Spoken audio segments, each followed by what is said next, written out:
Wayo! Hello, amigos. Welcome in.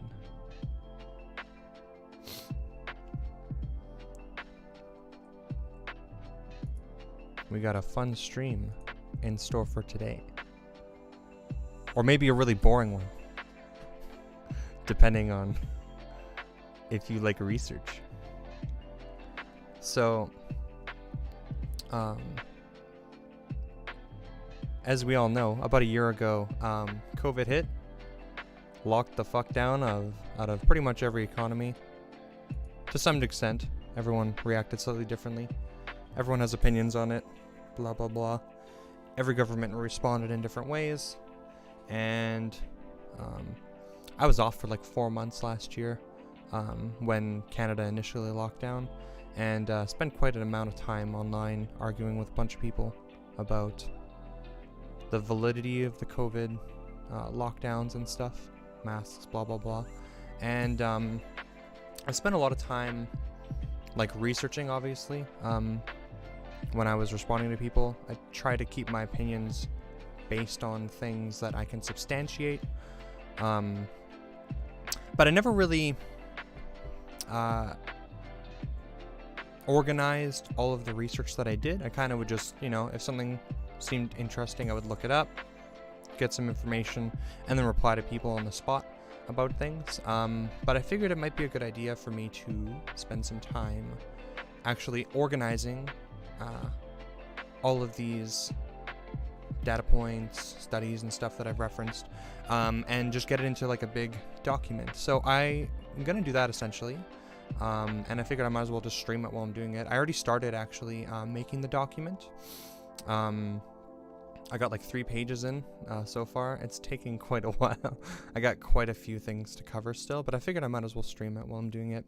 And if anyone wants to watch it, then they can. You can join in, learn some things. And if not, the document will be posted anyways when I'm done for everyone to use for referencing. Because a lot of the discourse tends to be people will make a lot of like really, really like fantastical claims online about things going on with COVID, and then they'll like loosely back it, and it can become really tiresome fighting endless waves of like denialism if you constantly have to just look up thing after thing after thing to fight the misinformation that's going on online. It becomes really, really tiring, I know, for a lot of people on the side of like the science side of things, I guess, because you have to substantiate every single claim that you make, right? While the other side can just spew out whatever like reason. A lot of what happens from the other side is like a lot of goalpost shifting. So if their opinion and the way that they present it to you is based on fact A that they've said, and then you disprove fact A, they'll just move on to another one that also backs their opinion, and they infinitely move this goalpost around so that you can never really like nail them down. Like if you want to convince somebody about something, then whatever they've formed their opinion around, if you can disprove that, then they should be able to change their mind, right? The issue is that we're endlessly fighting against people who want to believe something regardless of if it can be substantiated or not, and it's very, very difficult. So I think making the document might help on this side. I know we're like already a year into COVID too, and it's kind of, at this point in time, it kind of is what it is, but there's still a lot of people who are really convinced that this is a hoax and stuff, and I've got my free time right now to do it, so I figured might as well.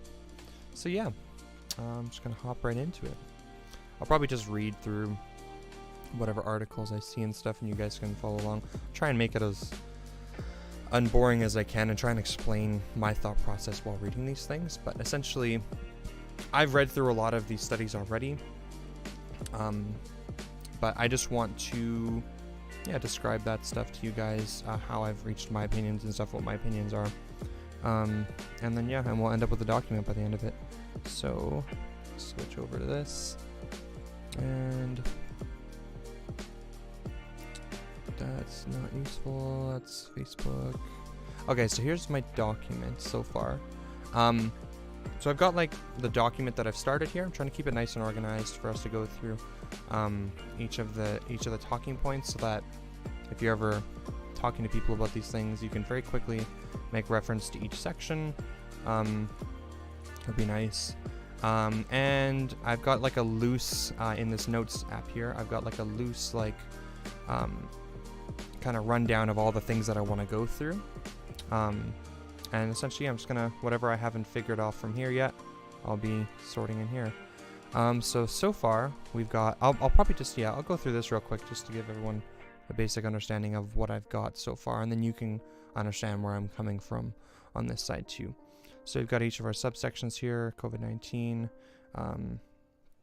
Before I do that too, I'm going to be adding more to this research document too.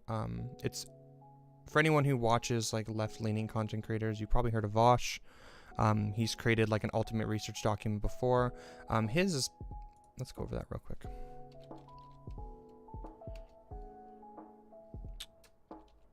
Actually, you know what? It's probably in my Google Docs.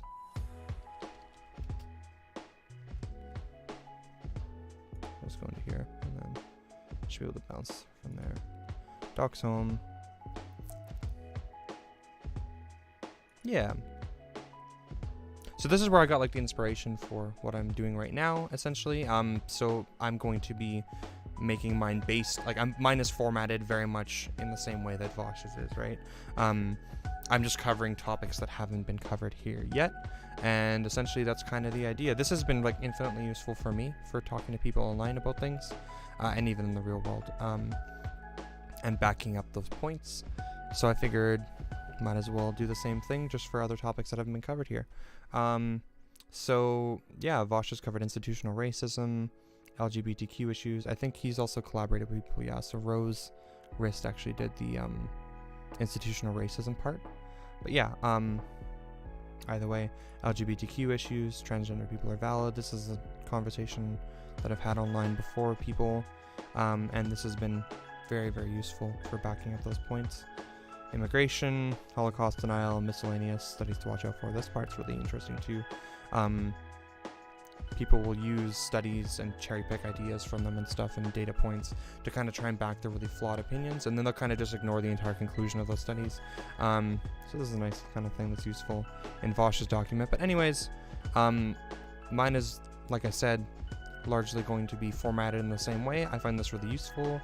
A link, bullet points describing what that link says essentially. Yeah, and I'm going to be adding in a couple more topics. Just, I know I'll be doing stuff about the oil field because I'm from Canada, from Alberta. That's a very, very hot topic point here. So I'll include that stuff. I'll probably have some environmental stuff. It seems like a lot of people seem to not understand how like green energy is efficient and stuff like that. They just don't tend to believe a lot of those things. So I'll probably have an environmental section here too, eventually. But for now, start with COVID-19. And this is going to be largely based in Canada from my information. Of course, a lot of studies have been done all around the world, so the studies do pertain to our worldwide understanding of COVID-19. However, there was going to be parts of this document that are focused right in Canada for fighting misinformation in Canada. That's where I'm from. This is why it's relevant to me, hopefully to other Canadians and stuff. A lot of this stuff should translate really well into other places in the world anyways, so the US especially, considering that we neighbor the US. But just so you guys know, this is coming from that viewpoint essentially. So yeah, so let's go through what I've gotten so far here. So COVID-19, masks. The mask section is probably the biggest one I've done so far. So you've got this study, effectiveness of common fabrics to block aqueous aerosols. I think that's how you pronounce that, of virus-like nanoparticles. So this is a study confirming the effectiveness of non-N95 masks, so cloth masks, are included in that, at blocking the spread of aerosols, which COVID-19 attaches itself to in order to spread. Important point there being that COVID-19 as a particle cannot spread by itself. It needs to be attached to some form of water droplet or aerosol. The study concludes that the effectiveness of some multi-layered fabric masks may be equivalent and even more effective at preventing aerosol transmission. So that's a pretty decent point right off the bat, because a lot of people think that cloth masks aren't. Points on bacterial versus viral transmission are moot if claims of size difference are where conclusions are drawn from, which is usually where this goes. So people have made points online before that, like, the surgical masks are used specifically to stop bacterial spread, and bacteria is much larger than, say, the COVID-19 virus, just in actual size by itself. And so they claim that surgical masks are not effective at stopping the spread of COVID-19 then, because they're only meant to stop the spread of bacterial infections. This is incorrect. So yeah, here, COVID-19 particle, this is the claim they make. Well, it is true too, but this is what they use to make their arguments. COVID-19 particle is 0.125 microns, bacteria is 1 micron. These arguments ignore the reality that COVID-19 particles cannot move through the air by themselves. They bond to aerosols from breathing, which are much larger in size, comparable to bacteria, in fact. So it ends up being just as efficient. Efficacy of masks and face coverings in controlled outward aerosol particle emission from expiratory activities. So when you're being fit, right? When you're working out, both surgical masks or just like being active in any way, both surgical masks and KN95 respirators, even without fit testing, reduce outward particle emission rates by 90% and 74% respectively during speaking and coughing when compared to no mask. So that's usually where we would see the spread, right? When during speaking, coughing. So this essentially just says that wearing a mask is clearly stopping aerosols from moving, right? This is kind of where we're forming now. I don't know if you guys get this yet, but this is where we're starting to form our position on this, is that, well, COVID-19 is a virus. How does it spread? It spreads by attaching itself to aerosols, water droplets in the air from your breath, and then moves from one host to a victim, I guess, or another host, I guess you could say. And that's how it's spread, right? So how would you stop the spread? Why are masks effective? Why are we debating masks, essentially? Well, if masks can stop the aerosols, or, you know, some amount of the aerosols, then clearly they are effective at stopping some amount of transmission, potentially, right? That's the whole argument. So where we start here, we're talking about cloth masks can block aerosols. Down here, surgical masks, specifically, that's the one that's pretty important, because not very many people are using KN95, or at least it's not recommended by our government. But surgical masks are, in Alberta, for example, those are what we give out at all of the fast food restaurants and stuff. That's what the government actually like subsidized that and made it free to give out at all like restaurants and stuff. So that was a huge part of our prevention, was using surgical masks. So surgical masks specifically reduce outward particle emission rates by 90%. That's extremely effective during speaking and coughing when compared to no masks. All we're getting from this is that masks are clearly effective at stopping particle transmission, which extend that into COVID transmission. Association of countrywide coronavirus mortality with demographics, testing, lockdowns, and public wearing of masks. So this one concludes that mask wearing and travel controls are independently associated with a reduction in deaths caused by COVID-19. Independently is a really important word here. What that means is that we've controlled for variables, and we can tell that it's these things specifically. It's mask wearing and travel controls that are having a very direct impact on reduction in deaths caused by COVID-19. That's the whole goal of everything that we're doing with COVID-19, is a reduction in deaths. It's harm reduction. That's the whole point. In everything that you see, every single measure that we put in place, it's all to reduce unnecessary deaths that we can prevent. So yeah, mask wearing, travel controls, independently associated with reduction in deaths. An evidence review of face masks against COVID-19. I believe this is the really big one. Peer-reviewed, evidence-based review affirming the effectiveness and widespread adoption of mask wearing to prevent transmission of COVID-19 through methods such as government policy, or where such policy does not exist, through organizations whom provide public-facing services. So essentially, yeah, that's pretty straightforward. And so I'm going to include, obviously so far, we've got links to websites here, links to studies, very short notes here, essentially telling you what these things have concluded. And by the way, most of these short notes here are based on the conclusions from the appropriate authorities that are doing these studies, right? I'm not cherry picking data from it to support my conclusion. I'm copying and pasting essentially, or I'm like, I guess I'm not exactly copying and pasting, I'm just short forming their conclusion in here. So just so you guys are clear, that's really, really important thing when we're talking about studies. The conclusion is pretty much the most important thing. You can go through, if you want to understand these studies and how they're reaching their conclusions, you can go through the entire study, but the conclusion is one of the most important things, right? If we want to be on the same page and understand things, read the conclusion. Mostly reading the rest of the study is usually really important if you are someone in that field who is curious how they reach these conclusions. You want to recreate the study to see if you can reach the same conclusions and test its effectiveness, or if you're questioning the results of that study, or if the study is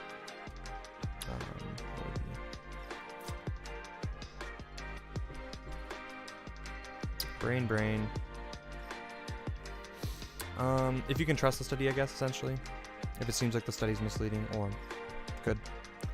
And then, so I've got those parts, and then the other parts that I have here are going to be just little snippets where I am essentially making arguments in like against some widespread misinformation, I guess. A lot of the times, if I am not going to be using some kind of like study to back an opinion, it's just going to be me pointing out inconsistencies in logic with these arguments, and essentially reducing the arguments down to not really something that's backable.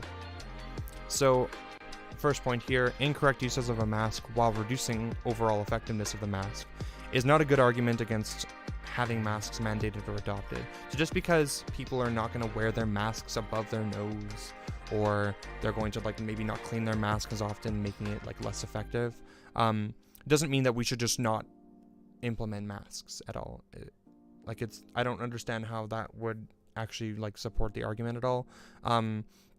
And to compare it, I have, so we would not remove other laws or regulations just because compliance is not 100% effective.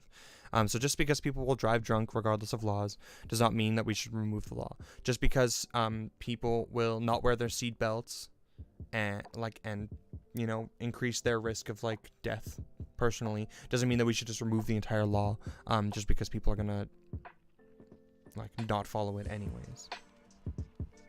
No evidence suggests that widespread adoption of masks has led to an increase in death or harm to individuals due to unclean masks. Pretty important point too. This point is hypothesis at best, and even if this was an issue, proper education could easily address it. So once again, making the argument that people are not going to clean their masks and that it's going to like harm them, it just doesn't seem to be substantiated anywhere. So I don't really care about this point. Like maybe it's a good like idea in theory, and maybe we should check it out, but there just doesn't seem to be any evidence suggesting that people that like implementing masks has led to more harm from having people like not cleaning their masks properly and stuff. And then yeah, we can address it very, very, like, even if that was a problem, educate people, clean your masks. Like, it doesn't mean that we should not implement masks at all. And then I have, I think, yeah, 2 studies here. The effect of face masks on gas exchange in healthy persons and patient with chronic obstructive pulmonary disease.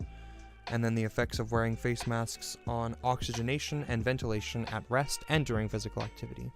2 studies among dozens available confirming that wearing a mask does not result in decreased oxygen levels, nor increased CO2 levels. So both of those points right off the table. 2 studies, no evidence.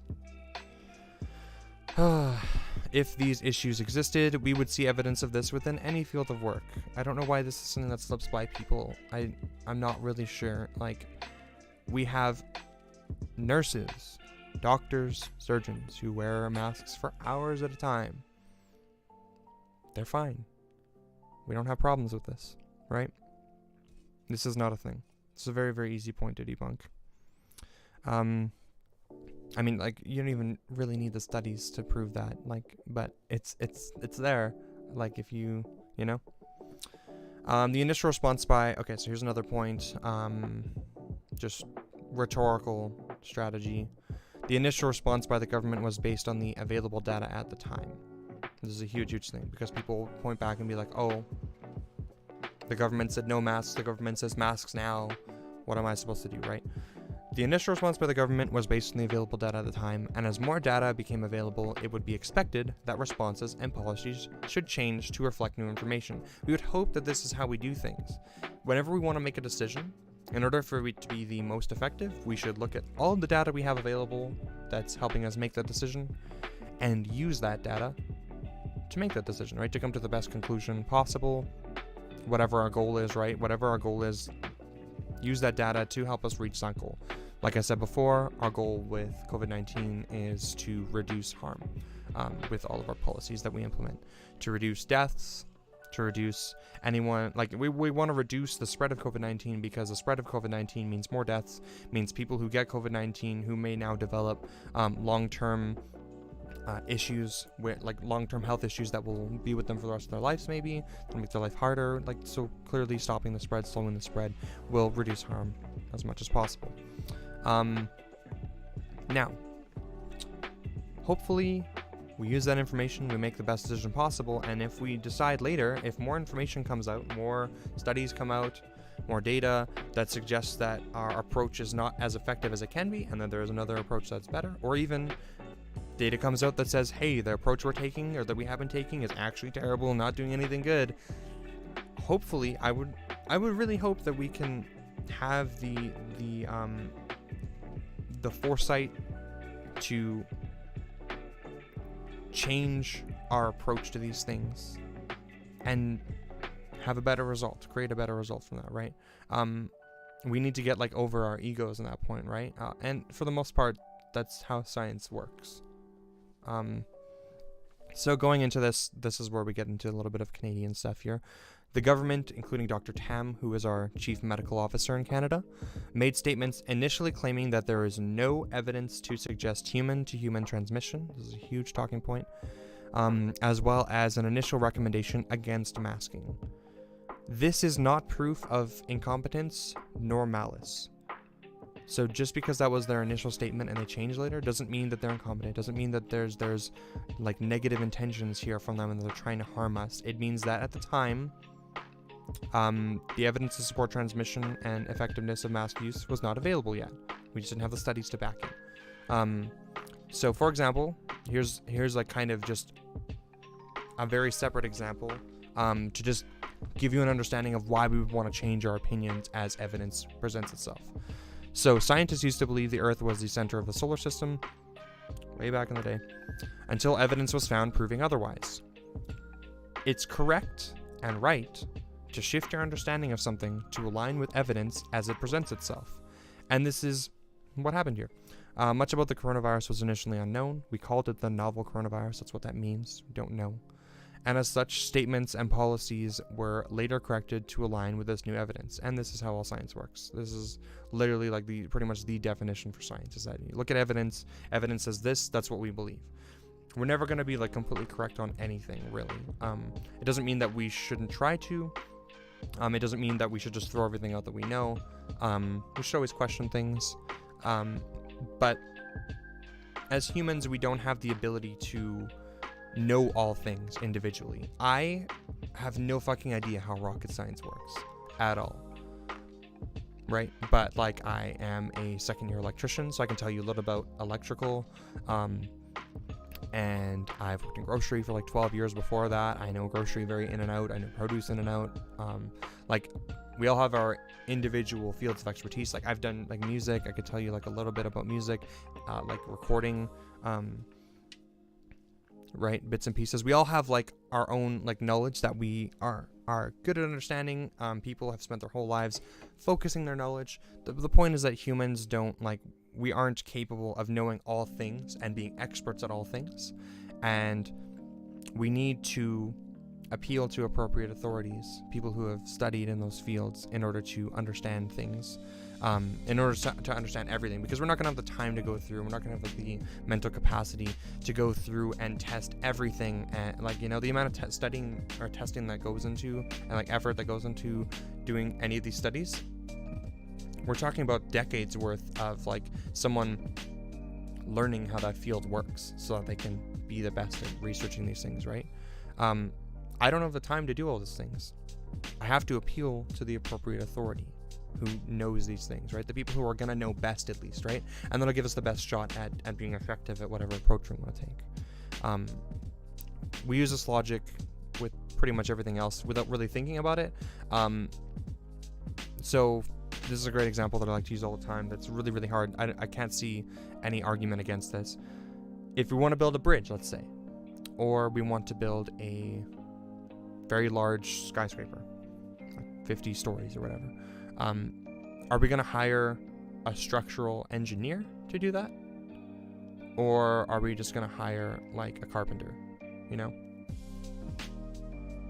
Like, just because they may have like some relevancy in that field doesn't make them the best fit to make decisions in that field, right? Especially when we're talking about safety and stuff like that.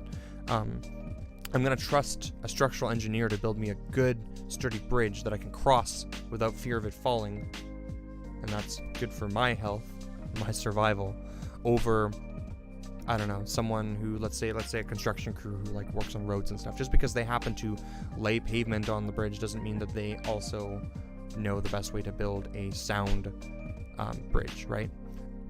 We always appeal to appropriate authorities in this way, especially when safety is concerned. But for some reason, science, because science is involved with the government a lot, we get a little bit confused here, and we think that that just because the government is actually listening to the scientists and we don't trust the government, now we're going to, by extension, not trust the scientists. It's a little bit of a like overly, like we're extending our distrust a little bit irrationally there. So from that, that's essentially where I come to this conclusion here, is that we should trust the appropriate authorities in their fields, because I don't have the time to go through and study all these things myself to understand them and go to school for X amount of years just to understand this, right? We have to appeal to the appropriate authority. It kind of is what it is. Now, going through into, so that's it for masks that I have there. Going into testing now. So made in Canada COVID-19 test developed at McGill receives government support. So these are going to be, so I have some, like I said before, a lot of these things are studies.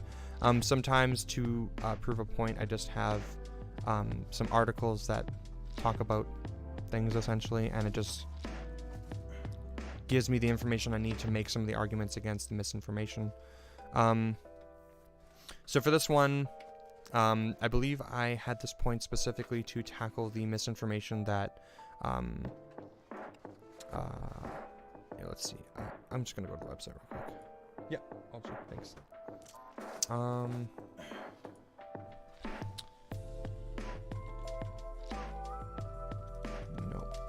What was that website called? It's probably Freedom something. Yeah, I don't remember.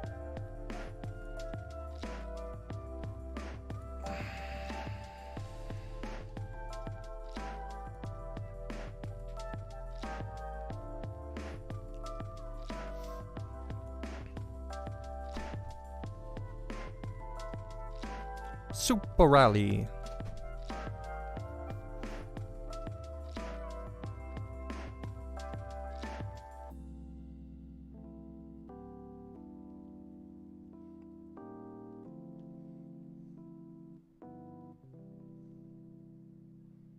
Yikes.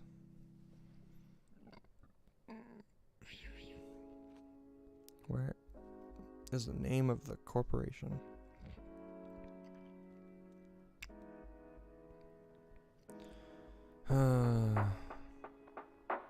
I'll find it eventually, I swear.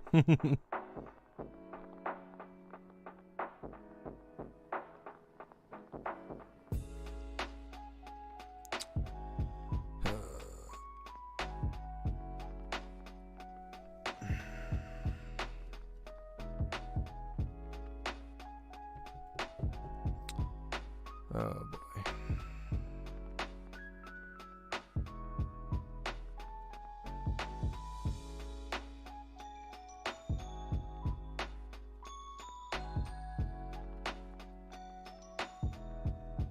For the people, that's not it.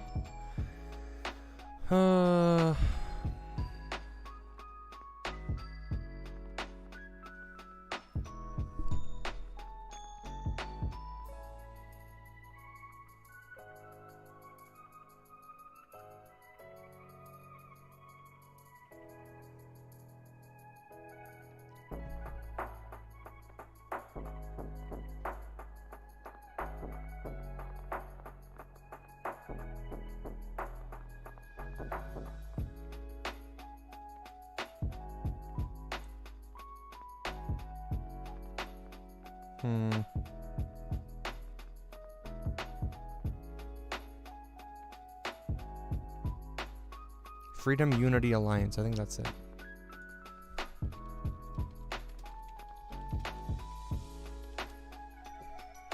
English. Wah wah.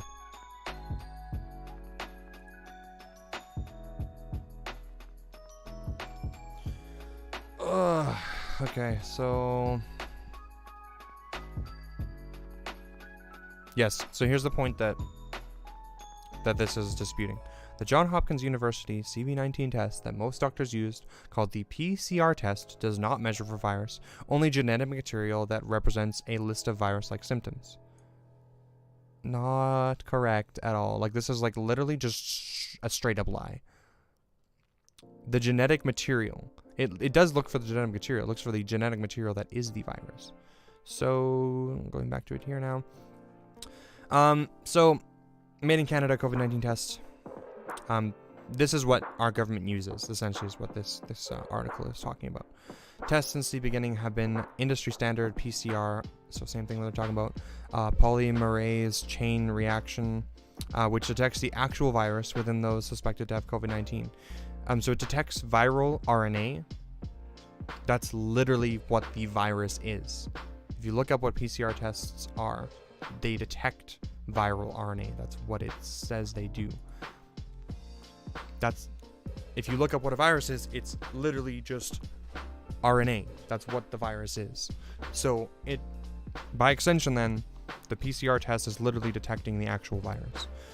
So that's just a straight lie. So that's what this point is here to dispute, essentially. This is the issue with combating like conspiracy theory people, is that they'll take a couple things, a couple fancy sounding words that are real, and then they'll just like misconstrue the fuck out of it. And it's really, really hard to combat these things because there's so many different variations upon the same thing. So if you aren't like really well versed in these things, then it's going to be really hard for you to like ever fight back. Okay, so next point, variation in false negative rate of reverse transcriptase polymerase chain reaction based SARS-CoV-2 tests by time since exposure. They really don't make the titles of these studies very easy to understand. I can see why people don't spend much time reading these and instead just read a Facebook post and they're like, that makes sense to me. But anyways, false negatives appear to be a factor worth considering, according to a study at Johns Hopkins University. False negatives, meaning you go in, they tell you you're negative, but it's not actually negative. It was a false negative. Depending on when somebody is tested, the test may read a false negative. So they found that early on, if you were asymptomatic and you got tested, that you could get a false negative back. So like early on after you have the COVID virus in you. The conclusion from this is that if anything, reporting COVID numbers are likely lower than the amount of real world cases, because a lot of people would go in, be told that they don't have it, but then actually do. they've been given a false negative. That's recorded in government data that they don't have it, when in reality they do. That means that our number that we have, that the government's reporting essentially, is actually lower than the real world case. Make sense? Pretty straightforward. COVID-19 laboratory testing. False positives are extremely unlikely. Very, very important one right there, because a lot of people will say the opposite. Based on WHO laboratory data as far back as May 23rd, 2020, right at the start of the pandemic pretty much, this was done. Out of 228,000 people tested, and 11,000 positives. So they tested 228,000 people, they had 11,000 positives. It was determined that approximately 20 people out of all of that, so out of the 11,000 here that were positives, it was approximated that 20 of those people had false positives. This represents a false positivity rate of less than 0.01%. Abysmal. Inconsequential as hell. Doesn't matter. So the rate of false positivity, when you go in, they tell you you're positive, but in reality you didn't have the COVID-19 virus in your system, is abysmally low. And the rate of false negatives appears to be something that's actually relevant. If anything, what this means is that the number, like both of these things corroborated together, bring us to a conclusion that the number that's represented, or that was reported by the government, is probably lower than what the real world number is. Like, we got two things working against it there. So now that's it for testing. It's a pretty short area. Not much to talk about really there. That's pretty much the main points that people bring up. Social distancing. The effect of social distancing on COVID-19 incidence and mortality in the US. So this should be relevant to Canada too. It's just a study. Higher social distancing is associated with a 29% reduction in COVID-19 incidence and a 35% reduction in COVID-19 mortality. So that's pretty good. It stops the spread, and as a consequence, it reduces deaths. It's pretty straightforward. That's that. Social distancing works.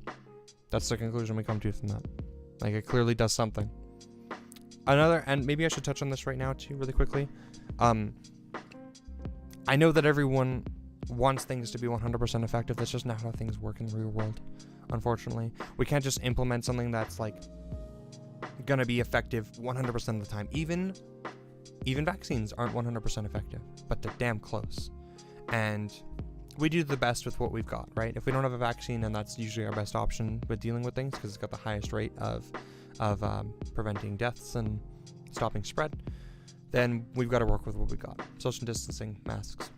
There seems to be a really great amount of evidence to suggest that these things are actually effective to some degree. And, you know, even if it was 10%, even if it was 5%, 5% reduction is better than none, you know? So I don't even, you know, like 30% seems pretty decent to me, especially when you mix it in with masking and stuff.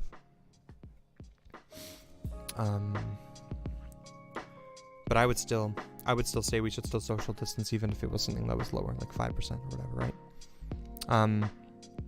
Provisional death count. Okay, so that's it for social distancing. That one's pretty straightforward. Most people are much more caught up on the masks side of the debate.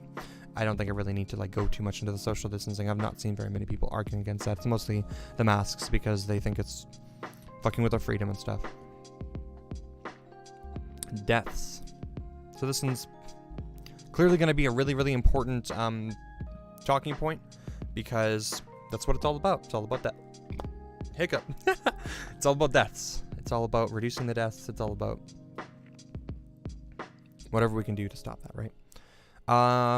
So this is, I believe this is government data. Yeah, 150 StatCan. Government data showing that there were 7,500 excess deaths. Oh, by the way, before I get into this, I should specify this is Canada. This data is Canada. You're going to see a very similar trend everywhere you go in the world, but the numbers will just be specifically different.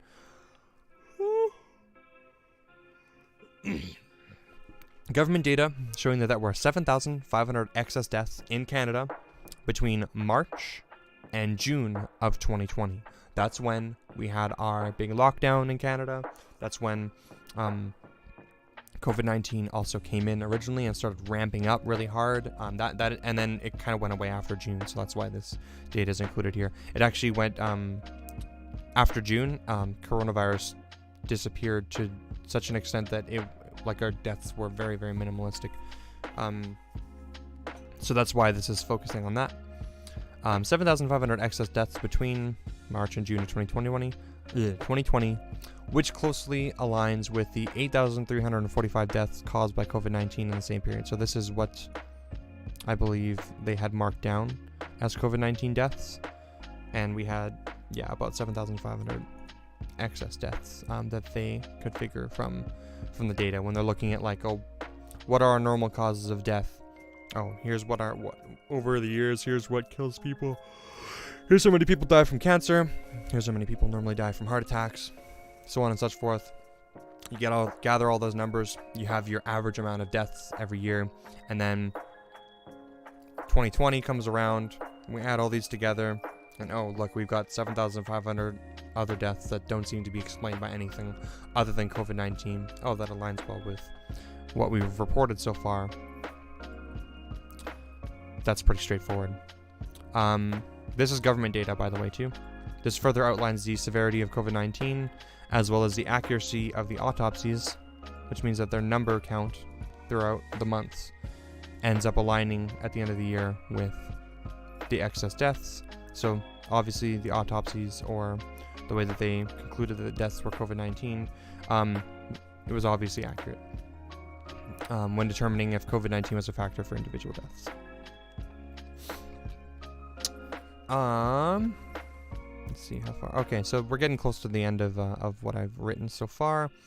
So a lot of the death stuff has to do with just inconsistent logic. So I don't need as much data to really back these things. It's mostly just fighting off just opinions that can't really be substantiated. The 94% and 6% question. So if you hear these percentages, you're probably going to be dealing with this question. And I believe that is actually in here too. CDC stated that 94% of their cases were not accurate. So this is the whole point that 94% of people had comorbidities. That's what they're trying to say here. Of course, their phrasing is absolutely atrocious. It's very not to the point at all. They're not backing up their opinion at all. They're just saying, it wasn't accurate, which is not what they said at all. So the 94% of the cases have comorbidities. 6% seem to be only COVID really that caused it, that they can tell anyways. So this is the whole comorbidities topic. Comorbidities are a hot topic rifled with a fundamental misunderstanding as to how death is almost always caused by multiple overlapping problems. You almost never, unless you're getting hit by a car and you die from impalement or whatever, it's usually multiple health issues that overlap that cause you to die. So somebody having a comorbidity of diabetes does not mean that the real cause of death was diabetes. In fact, the combination of diabetes and COVID-19 led to the death. If they only had diabetes and never contracted COVID-19, they would not have died at that instance. This is a very, very important thing to understand. Just because they have a comorbidity doesn't mean that COVID-19 was not responsible for killing them, or was not or did not have a large hand in killing them. That's why it's listed as a cause of death. The presence of COVID-19 was considered to have directly contributed to the death, and the comorbidities, if anything, only increased the likelihood of death due to a weakened immune system, which is usually how this works. If anyone knows how AIDS works, it weakens your immune system, and then other things can kill you then, right? Easier, I guess. It's kind of similar. Okay. A death rate lower than heart disease and cancer does not mean that COVID-19 is not severe. I believe in Canada, COVID-19 is the third biggest killer. I'll just look that up real quick here, but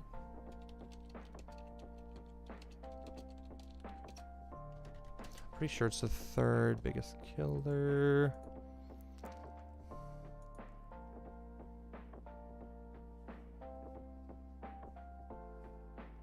No, this is not in order.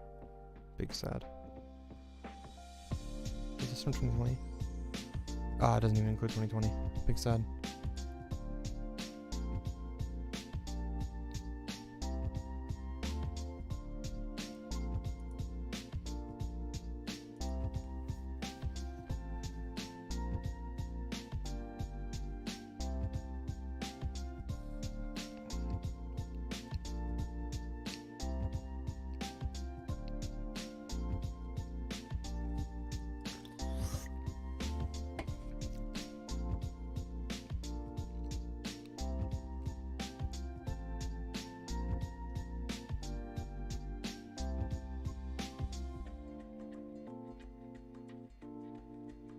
Yeah, okay, so it was right here. During the month of April, the number of COVID-19 deaths was higher than the number of deaths in the same month in 2018 for all categories except cancer and heart disease. So, to some extent, it was the third biggest cause of death. Blah, blah, blah, blah, blah.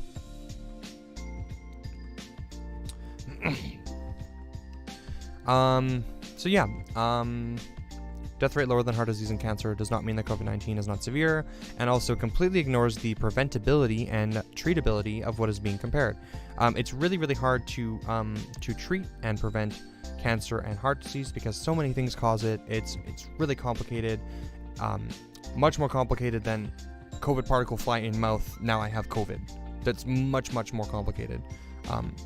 Or heart disease and cancer are much more complicated than that. To prevent cancer, you'd have to like in some cases like avoid the sun and like not eat carcinogenic containing foods or be around people. 1/3.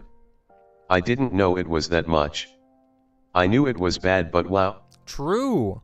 Yeah, and I think that was only specifically when COVID was at its worst. So I believe that was between April and June.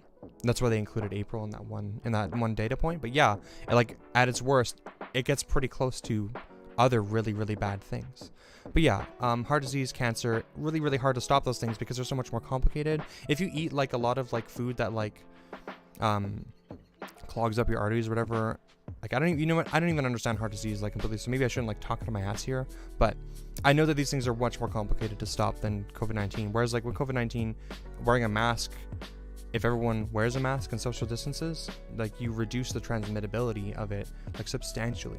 So when we're comparing these things, it's really not as comparable as people think it is. Preventing heart disease and cancer is extremely complex. You will not find one solid and effective answer. That's the main point. Let alone anything that can be implemented easily on a nationwide basis. And that's where we get into the masks and social distancing. Those things are fairly easy to implement across the board. Preventing the spread of an airborne virus, however, is not only possible and valid, given the evidence available, but also economically viable. It's really, really cheap to just supply everyone with masks. On the grand scale, it's still, a little bit expensive, but when you compare things, solving something like COVID-19 cost-wise compared to solving heart disease and cancer is infinitely, it's almost free. When you compare those numbers, how many years have we been spending money to try and solve cancer? And cancer is really complex too because you have cancer in different organs. Each organ requires a different solution, right? So it's way more economically viable. Implementing social distancing, masks, plexiglass barriers, one-way shopping aisles, lockdowns, and quarantine isolation for infected individuals all decrease the spread of the mortality rate of COVID-19 measurably. We can measure this, as noted in linked studies throughout this document. The only reason we implemented these measures is because these options are the best we had until a sufficient level of vaccination has been achieved. So that's the whole thing. When we look at COVID spreading, we're going, well, how can we stop this? Because clearly, if we don't stop it or if we don't slow it, then we're going to have deaths, right? So the whole point is to take the best approach. And the best approach usually is a vaccine because it's really, really effective when we do it. I think you need I'm pretty sure if you have 70 or 80% of the population vaccinated, that it's extremely effective at eradicating the virus. So you don't even need 100% compliance. Obviously, the closer you get to 100% compliance, the better. But vaccination seems to be then the best option. But the problem is that it takes time to make the vaccine. And so what are we going to do in the meantime? Are we just going to let COVID run rampant on everybody and kill a bunch of people unnecessarily? Or is there things that we can implement that will reduce deaths? That's kind of the whole point of everything. So And that's where we get to that, right? That's where we have our Swiss cheese model, if anyone's heard that before, of implementing a bunch of like slightly effective things all together to try and make a really effective, like how would you say this?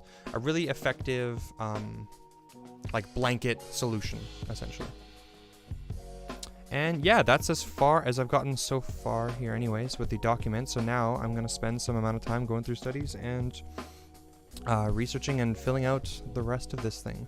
So average lifespan, I know, probably start on that one.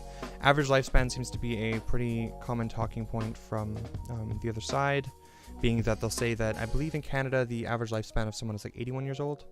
And they'll say, well, we've even had this from like our premier, Jason Kennedy, too, who said, well, the average lifespan of like a person is 80 years old or whatever, and then the average death age of somebody is 85, and it's used to downplay the severity of COVID-19. So we're just going to address that point too. This one's probably going to be more of like a rhetorical point too. Like how do you combat something like that with data? Like they're cherry picking their data to make their points. So average, oops, maybe I should see. I have a bajillion tabs open from researching. I don't remember. Okay, this is the McGill one. I'm just gonna go through my tabs here real quick and mess with this. I think receive government support. Okay, so I've already messed with that one. I don't think I need that open anymore.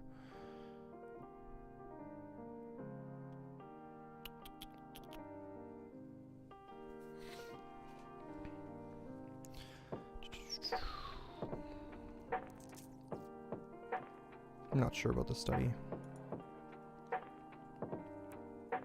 It's positive. Close that. Variation of false negative rate of reverse transcriptase. This is a really crazy title, isn't it?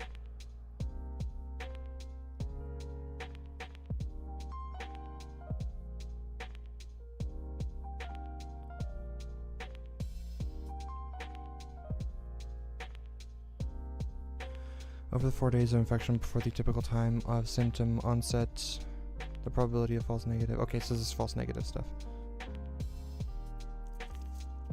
We've gone through that already.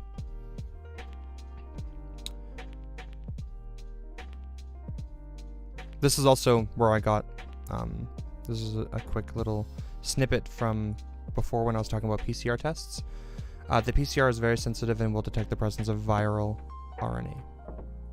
That's what they do.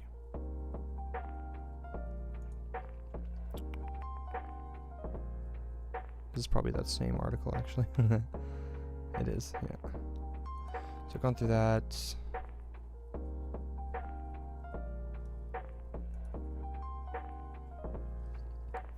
This might be useful too. I've already read this, but this is like a fact-checking website. Comorbidity. The claim that the CDC admitted that only 6% of COVID-19 deaths actually died from COVID is false because the remaining 94% of cases were instances of comorbidity. This does not exclude COVID-19, but combines it with other illnesses often triggered by the new coronavirus. Iterations of the claim on Facebook include an authentic screenshot of a data set on comorbidities from the CDC provisional COVID-19 death count page. Although text above Table 3 says for 6% of the deaths, COVID-19 was the only cause mentioned, the CDC did not mean that the other 94% of individuals did not die from the novel coronavirus. So that's just a straight misunderstanding.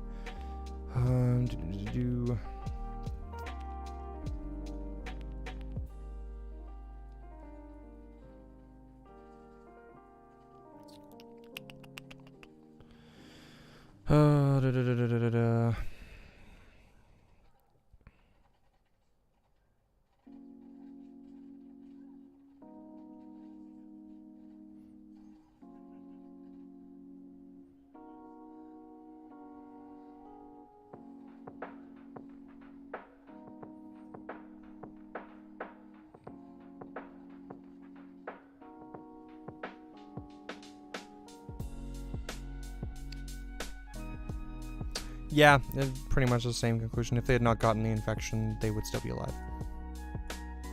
I don't know. It's one of those things, once again, where it's really just like a rhetorical strategy that's used, and so combating it, you just have to point out inconsistencies,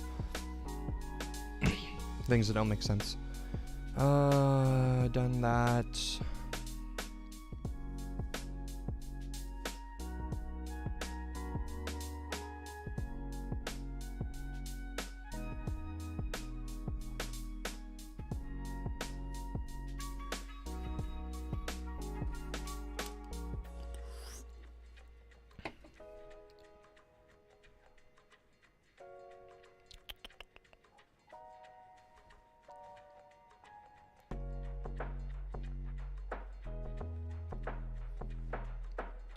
Yeah, I don't really think this is anecdotal evidence.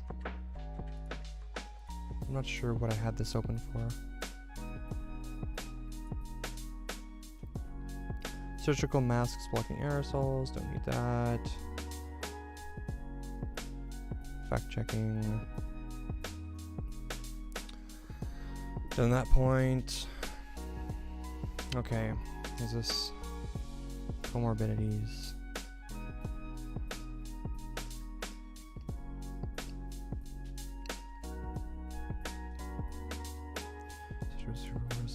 Resulting in death by sex.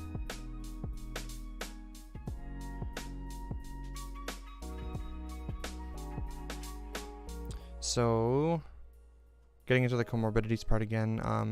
Comorbidities listed on COVID. Oh, is this? Oh yeah, so up here too. Common medical conditions or complications, comorbidities associated with a severe course of COVID-19 resulting in death by sex. So it looks like dementia and Alzheimer's seems to be a really common one. That's probably, I would assume this is probably due to the fact that a lot of people who die of COVID-19 are older, and dementia and Alzheimer's tends to be more common in older people. So that's probably more of a correlation versus like causation thing. This is just correlated. Pneumonia, that one would probably be the big player here in whether or not you die from COVID-19, because I believe pneumonia fucks with your immune system. How do you spell that shit? Oh my god. Pneumonia.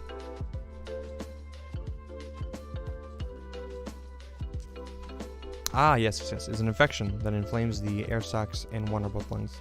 The air sacs may fill with fluid or pus, causing cough with phlegm or pus, fever, chills, and difficulty breathing. So that would be why then, because it's directly to do with your respiratory system, which COVID-19 fucks up as well.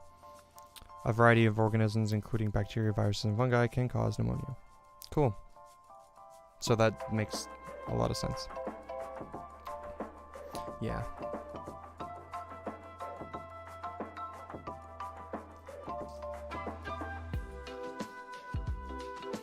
Mm-hmm.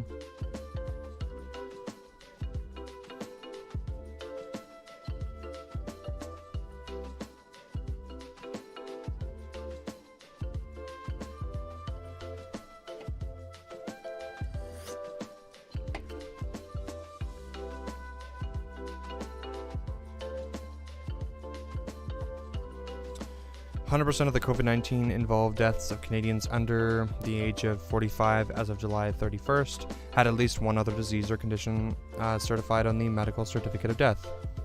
So it seems like that's really the main player there.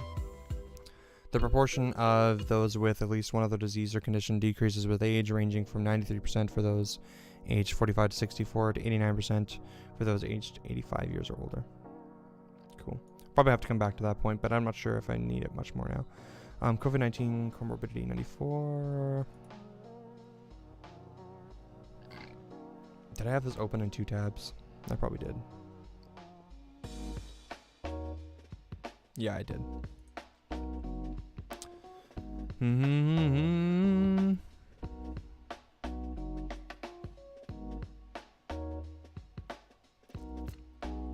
I believe this is just about comorbidity in general. Assessment of deaths from COVID-19 and from seasonal influenza. Oh, I don't know if I got into that point yet.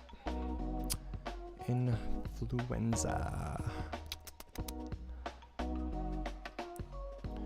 Initial response, social distancing, Swiss cheese model, doctors and industry professionals have made statements. Deaths, elderly deaths, suicide rate, comorbidities, lower deaths compared to heart disease, cancer, influenza, deaths down or non-existent. Okay, so that was a point that I haven't made yet, I don't think. Let's see. Boop.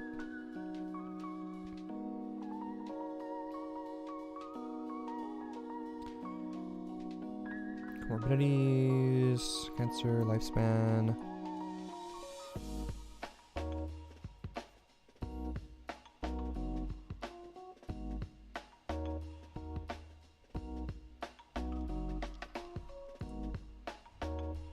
Okay, so that'll probably be a point that I make after, so I don't want to close that one yet.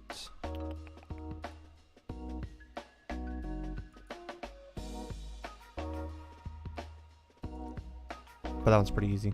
Let's see. Comorbidity in patients with cardiovascular disease in primary care.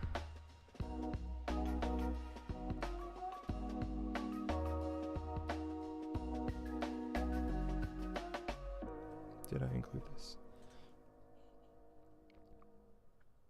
Conclusion. Comorbid conditions are very common in patients with CVD, even in younger age groups. To ensure efficient and effective treatment, organizational adaptations may be required in the healthcare system to accommodate comorbid conditions with patients with CVD. Cool. I'm not sure that's much useful either, but I'll leave it open. Oh, that's probably why I had it open.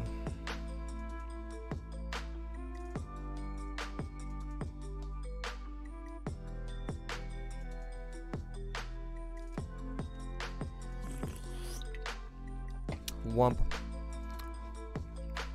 What's this one? Lockdowns. Studies do show face masks and lockdowns will spread COVID-19. So I'll probably need this one open still because I need to go over lockdowns still. Okay, and I don't think any of this other stuff is very useful. Cool. Boop, boop, and boop. Okay, let's get into it now. So we're gonna go over average lifespan.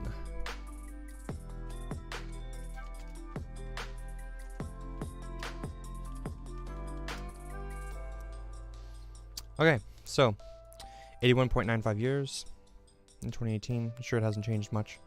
So 81.95 years is the average lifespan. Now we'll go over average age of death in Canada due to COVID. Age.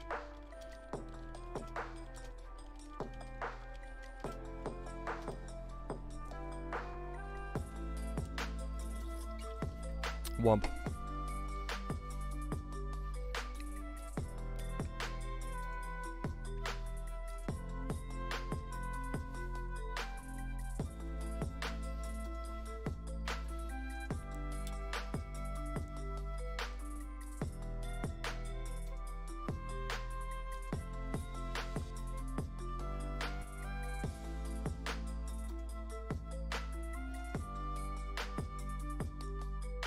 Okay.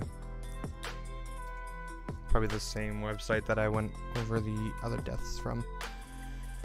Blah, blah, blah, blah, blah, blah, blah. 75,000, yep, that's the, or not 70, 7,500, oh my god, English.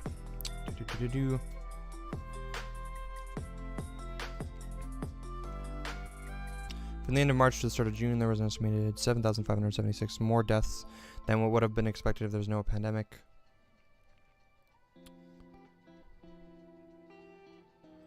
Of these excess deaths, 52% were individuals aged 85 and older. So that's huge. 36 were aged 65 to 84. So we can probably just ignore this statistic. This would be useful still because, so we're looking at 36 and 12. So we're looking at 48% of people. That's actually pretty important, actually.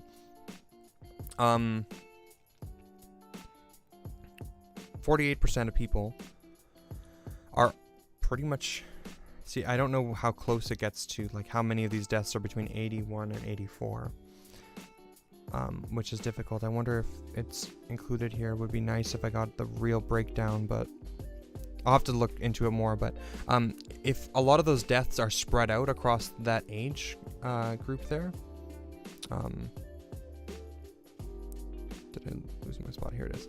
Okay, yeah, if a lot of the deaths are spread out between that age group, then that means that we're looking at 48% of deaths from COVID-19 were under that age of the average lifespan. So that would very easily just like immediately debunk that. Because we're like, that's like almost 50% of deaths are like under that age then, right? But if a lot of them end up being between like 80 and 84 still, like if like 50% of those deaths are like within that like 4-year time span, then it wouldn't really, then it would just further fuel that, which is fine. We don't even need to debunk it that way. That's just an important thing. But this reflects the fact that deaths caused directly by COVID-19 disproportionately affected the elderly, which we already knew. Those people are more likely to have complications, health complications that would cause comorbidities. Over the same time period, 8,345 people died due to COVID-19, and 4,615 of those individuals were aged 85 and older. Why are the numbers different? Is it because they're talking about different numbers? March to June, 52%.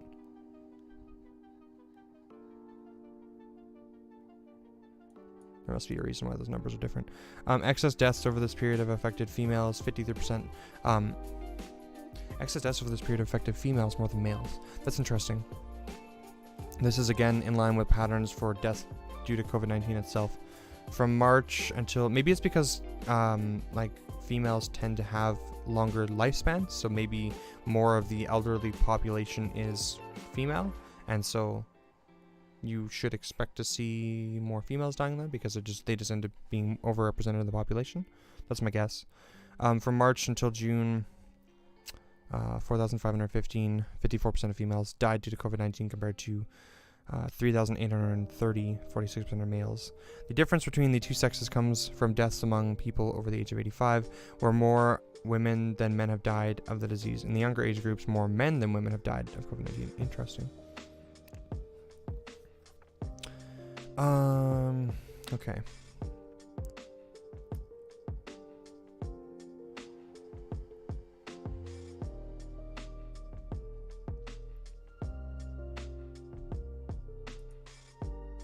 Let's see. Is this in age groups? No. Ugh. Unfortunate.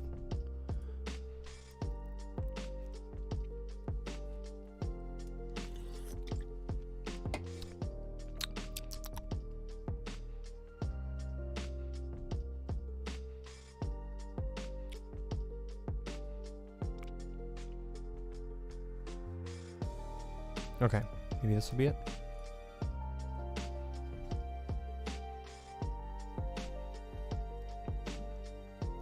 Otherwise, I'm gonna try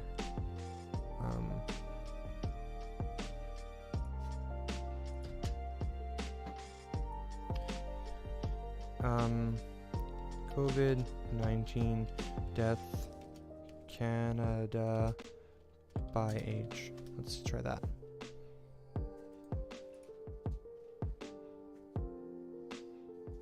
Ooh, maybe this one. Using latest data from viral statistics database, common comorbid. Oh, that's just comorbidities. Okay, that's useless.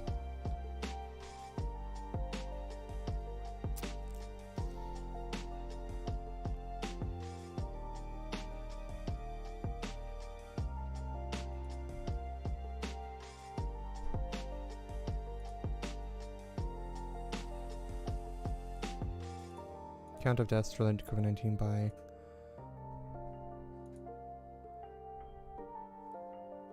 it doesn't let me go into age, does it?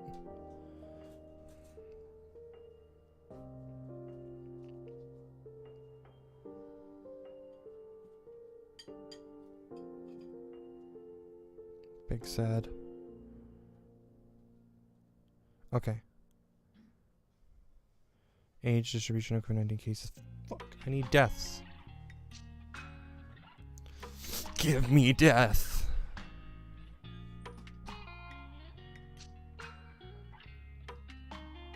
It's interesting though. If this is cases,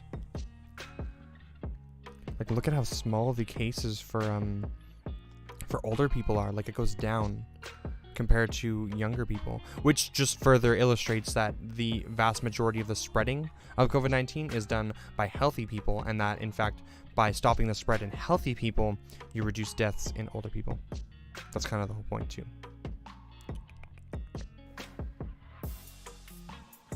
I'm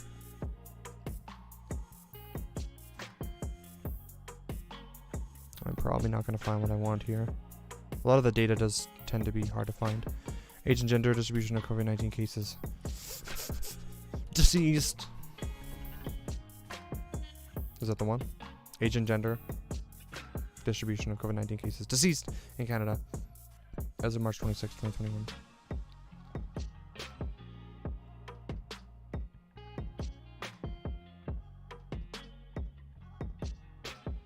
See, this seems more like what I was thinking. So 68.8%. That seems more appropriate. The problem is that everyone does their data in different like groups. So that the last data point we're reading was like 85 and above, and then everyone underneath 85, it's like 84 or whatever to like 60, whatever. So everyone does like different groupings for age ranges, but this will work pretty good because the average life expectancy in Canada for like an average person is like 80 years old. So we can see that 80 and older is the majority of the deaths, 68.8%. And then there's not very much down here, but 68.8% means that we've got 31.2%, if I'm doing the math correctly. 31.2% of people are under the average life expectancy age in Canada are dying. So that's pretty good. We could just write that down in here. We'll jot that down.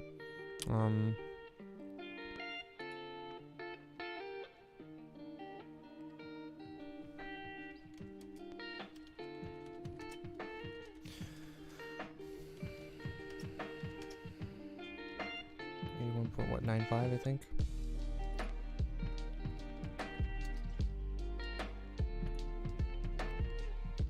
Yep. Data.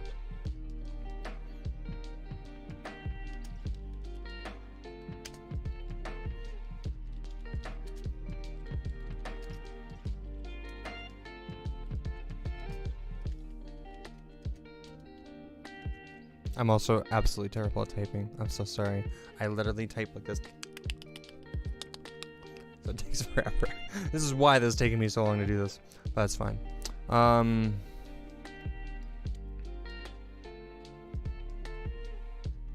So we'll include this data point.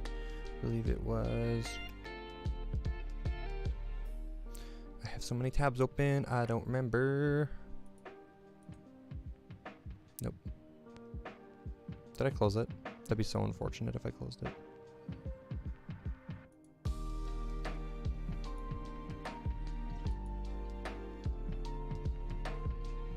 Here we go. 68.8%.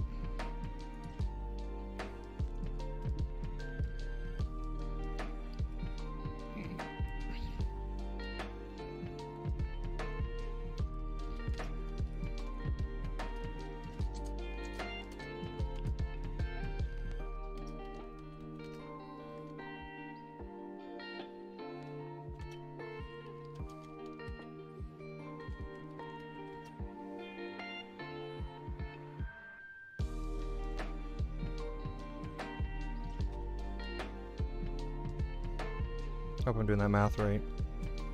I'm gonna double check it just in case. Because I'm a dumb fuck.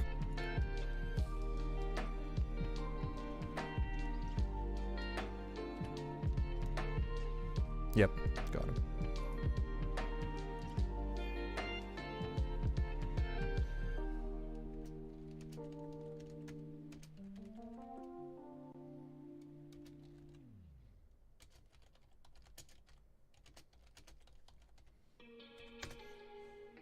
So that point is like pretty straightforward. 31.2% of deaths being under the average age of death is still pretty substantial. That by itself should really just like debunk the like unseriousness that is presented with the whole like, oh, most people die at 81 years and most people are dying above 80, so that's kind of just what you would expect. That by itself really should debunk that, but there's other arguments that we can make too, which I'll try and present as many of them as I can here. Cool, so that's useful.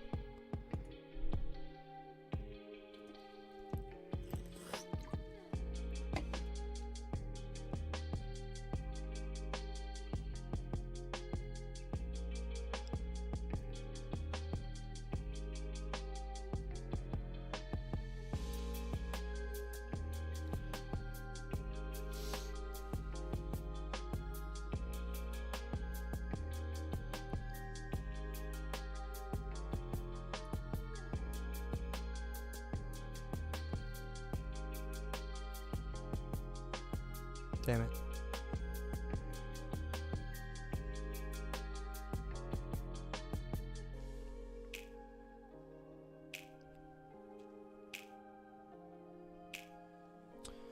Ugh. Okay.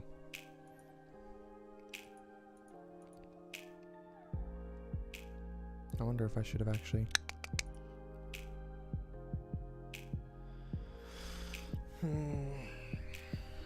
Okay. Maybe I should have included that data point. I'm just gonna go into history real quick. Probably this one. Yeah, okay, I'm gonna include this as a reference too.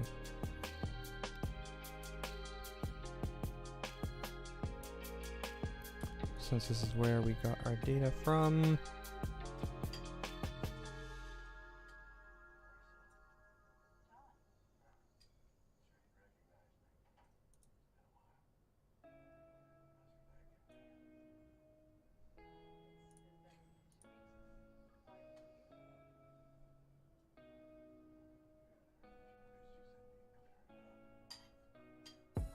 Wait, is the percent different now? Age and gender distribution of COVID-19 cases deceased in Canada. Why is that saying a different number now? Oh, I don't think it updated, that's why. Okay. I'm like, where's the number? Okay. Copy that. I'm gonna copy this as the title too, but I'll do that after. Boop.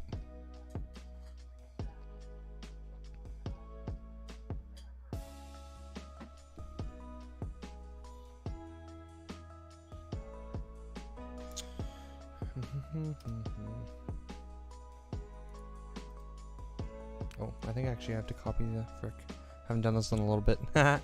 Okay, I gotta copy the title first, and then I gotta paste the link into it, I believe, is what I gotta do. Copy that. If it might not copy nicely. Yeah, it didn't copy nicely at all. Where's the undo? There it is. Okay. This thing's gonna make me type the whole thing out, and I'm terrible at typing. Figure 5. Oh my god. Age and gender distribution of COVID-19 cases.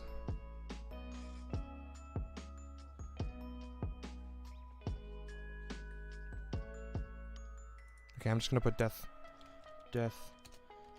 by age Canada. I'm gonna put figure FG 5 for a quick reference. Then we go boop, boop. And we linky, the linky.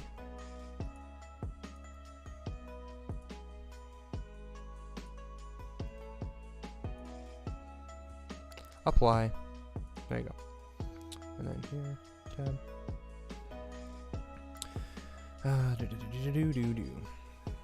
Average lifespan in Canada is 81.95 years. Most deaths via COVID-19, 68.8%, are above the age of 80 years old, but this leaves 31.2% of deaths under the average age of death still.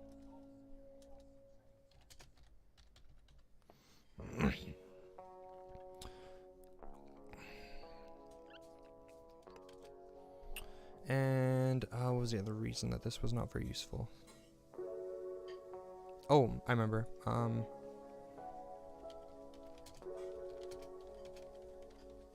So it's very, very likely that the older you get, the more likely you are to just die from like any given disease, right? Because your immune system becomes compromised, fucked up by whatever things. So it's very likely that the average age of death in like other diseases is also like really high for older people. So this wouldn't like invalidate these other like causes of death, especially if we had like ways to like combat these things, right? So I'm gonna try and see if I can find essentially like any example of like some other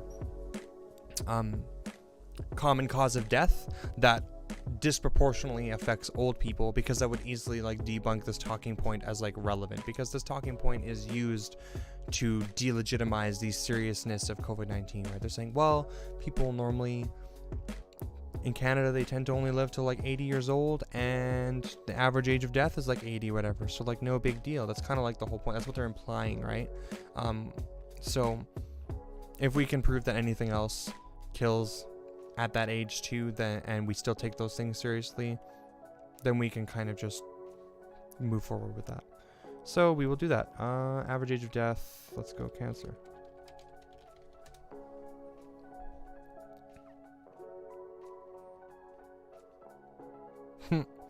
Yep. So we're seeing very similar statistics right off the bat. Cancer is predominantly seen in those of age 50 years and older. The risk of cancer increases with age, particularly in Canadians 50 years of age and older. Nearly 90% of new cancer cases and 96% of cancer deaths occur among those aged 50 and over. The highest proportion of cancer deaths will occur in Canada. The highest proportion of cancer deaths will occur in Canadians 80 years and older. And obviously, it's like a smaller number, right? But still significant. So yeah, there we go. That's something right off the bat that we could say, right? I'm curious, maybe if something like influenza might be similar too. Just because influenza might be more of an apples to apples comparison. Like we said before, cancer is very complex, and stopping cancer is a little bit more difficult. Yeah, let's see.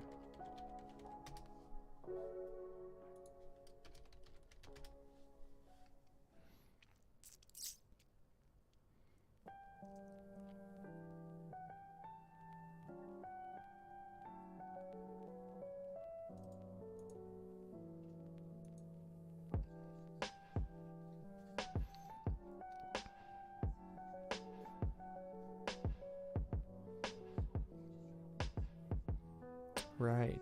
Is this by freaking age? Didn't it say by age?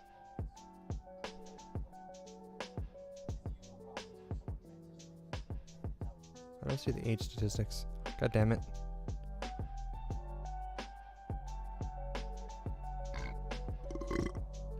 Bork.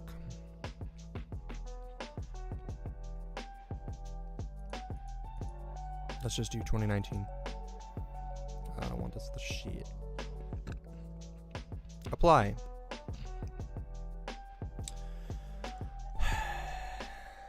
Where do I see the age? Why?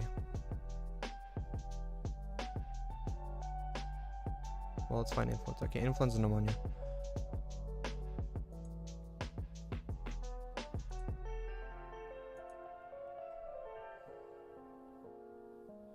Oh, man.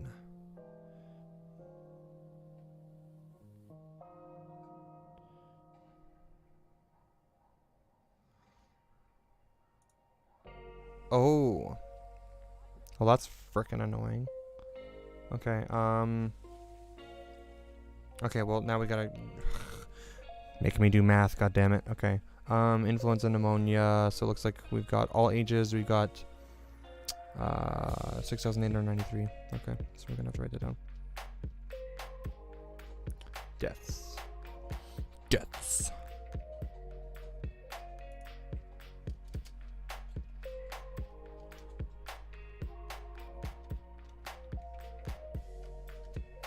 Okay, so we're gonna write that for our influenza number. And then now we gotta go through. Let's go 80 to 84. I wish I could do more than one at a time. Apply.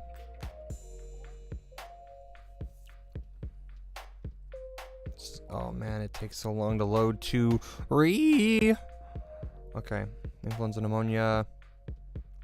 Got 936. So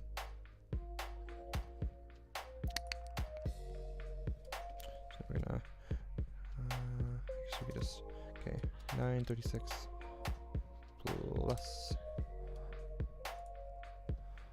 So what I'm doing right now is I'm going through all of the older age ranges, and then I'm going to add them all up together and see what percentage of the population seems to die from influenza, or like how much of that older population seems to die from influenza specifically, and then look at that number from there. Go from there. Holy fuck, that jumped huge. 3,836. That's a huge portion right there. What the fuck? That's like half, isn't it? 3,836. Holy shit.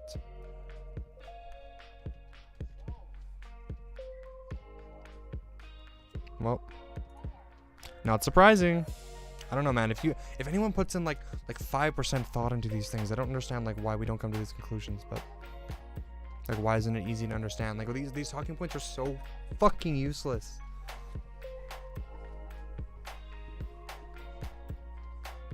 Okay, let's see. Next age range, 1,359. Like, aren't we getting near the total number? Does that mean like young people just don't die of it at all? That would make sense, right? But it's just wild seeing the numbers come together. 1,359.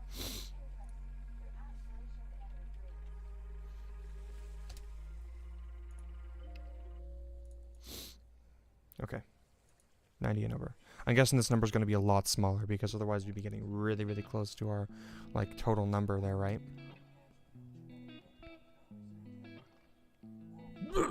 What? 2,477. Am I doing this wrong? If I go over the number, that would be 2,477. I'm gonna have to go through all these to make sure. Okay, so this is our 80 and above number right here. So I'm gonna bracket that. And then I'm gonna go through the other ones and make sure that this all ends up totaling this. So total. This is our 80 plus. And then we're gonna have under 80. We're gonna add up the other ones. Okay.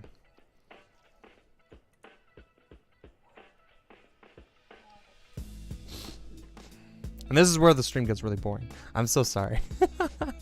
This is the stuff that I do to try and combat this misinformation. If I can't find it pieced together myself, then I have to kind of like go through and do the math, unfortunately, when it's not presented in a nice way like that, right?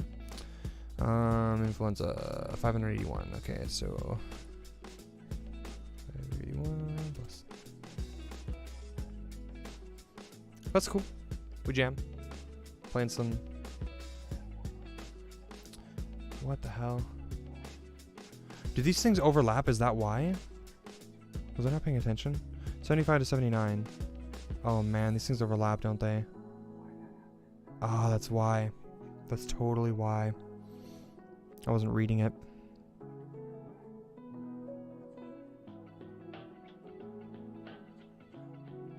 That would explain it.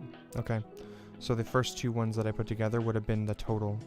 And these last two should be a little bit smaller when I add them together. They should be actually, I should be able to add these two and then subtract the first one. Okay, I'm gonna do that real quick here. Just to see. So 936 plus 3836. That should be our total for that whole age range. So I should do that. And then the second one, I can add these. And then if I add that, it should give me this total too. Oops. I should have done that. 936 plus 3836. So it's 4. Okay, I'm going to write that down here. Okay, now if we go 1359 plus 2477, 3836, and then if we add the 936, then that should give us the same number. And it does. Okay, cool. Okay, I understand now. So this is our number actually. Fuck this one, because that includes it pretty much. Okay. I get it now. Now, oh, this is gonna get fucked. Okay, I gotta go back and redo these now.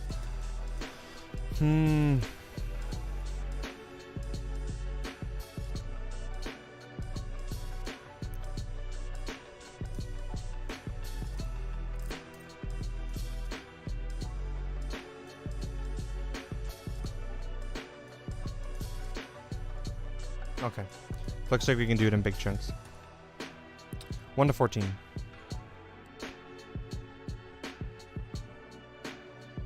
16. Nothing. 16 from 1 to 14. Plus. Then we want 15 to 24.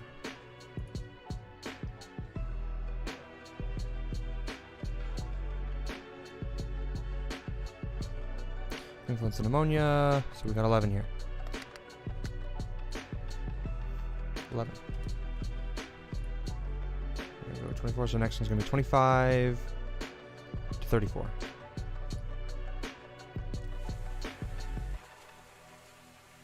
Womp. Influenza. We got 30 deaths here.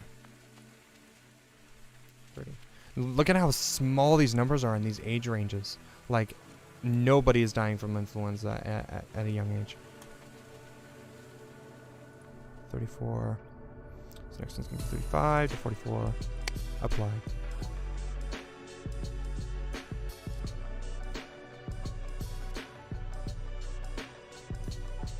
Influenza. Ooh, almost 100. Got 70 here. Got 70. 44. Next number 45 to 54. We're getting there.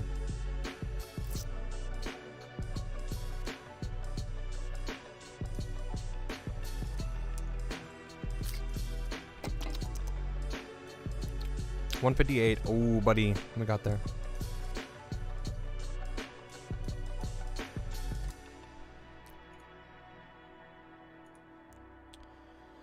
I need a 55. 55 to 64.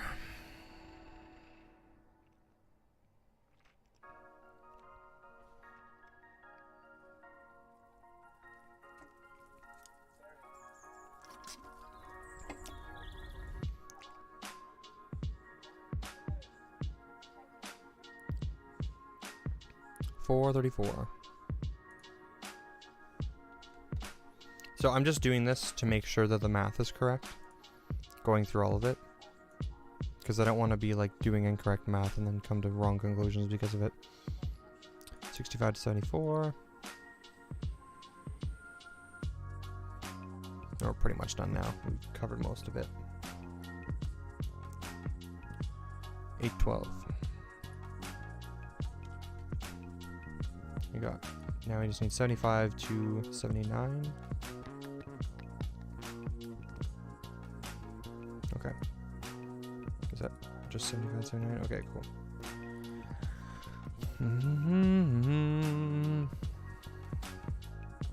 581. Okay. We add all those together. And then this plus this should equal this. If our math is correct. 16, 11, 30, 70, 58, 12, oops. 16, 11, 30, 70, 158, 4, 8, 12, 581. Cool. So that number is 212. Now, add them together. Boom. Oh, we're off by 1. What the fuck? Big sad. Or are we? Oh, no, we're not off by 1. We're missing something. We're missing like 9, 10, 9. Strange. Okay, I don't know why that is. It's really close though. I must have mucked up something.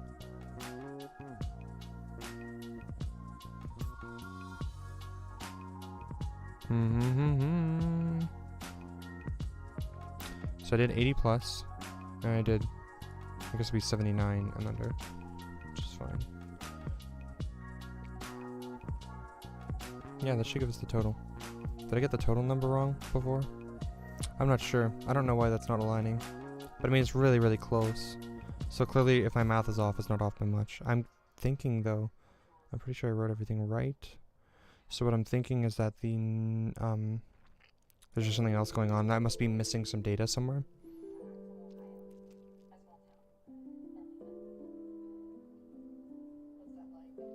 Did I put all deaths? Let me just, I'll have to apply maybe.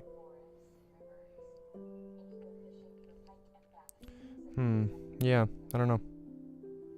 I'm not sure. But anyways, it's really close. Clearly it's not too far off, so I think I can trust the numbers well enough. So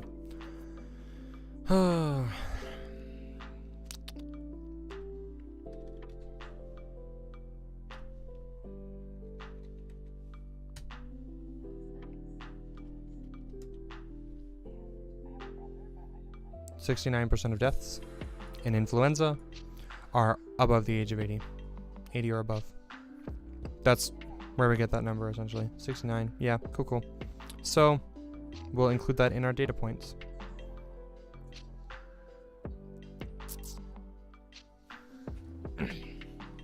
Most deaths via COVID-19 are above the age of 80 years old. This leaves 31.2% of deaths under the average age of death still.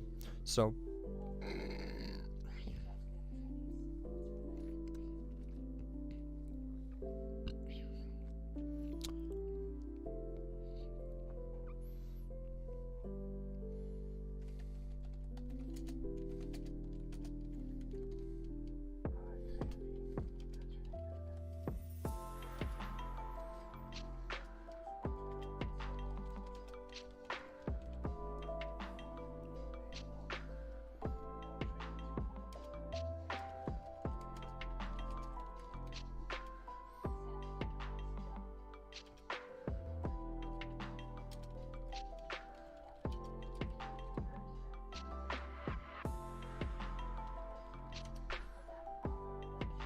English.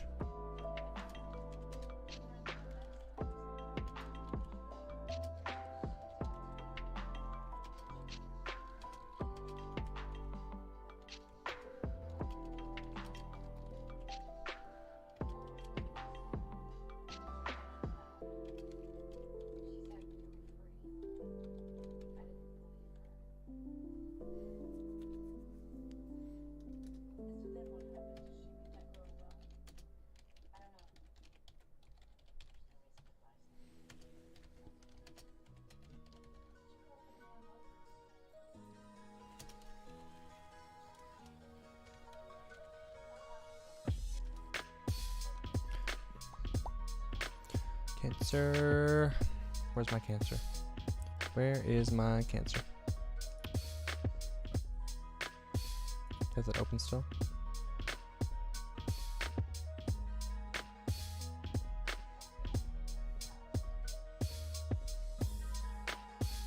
Highest portion of cancer deaths will occur in Canadians 80 years and older.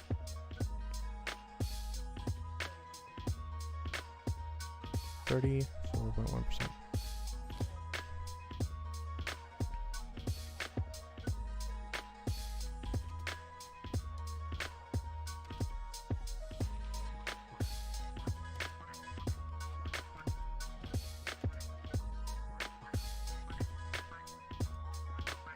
I use big word, but I don't know how to spell big word.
I was going to write the percentage points here, even though it's not exactly accurate. It's going to be really in the ballpark, though. I can just put roughly 70%, I guess. And that'll work. It's really not going to be far off of that number. I'm just missing a little bit of data, and I'm not sure where I'm missing it, if it's in the older age range or the younger one, but it's like 10 people, and we're talking about 6,000, 7,000 people total, so in the grand scheme of things, 10 people is really not going to like make a huge difference in that data point, wherever it's been misplaced.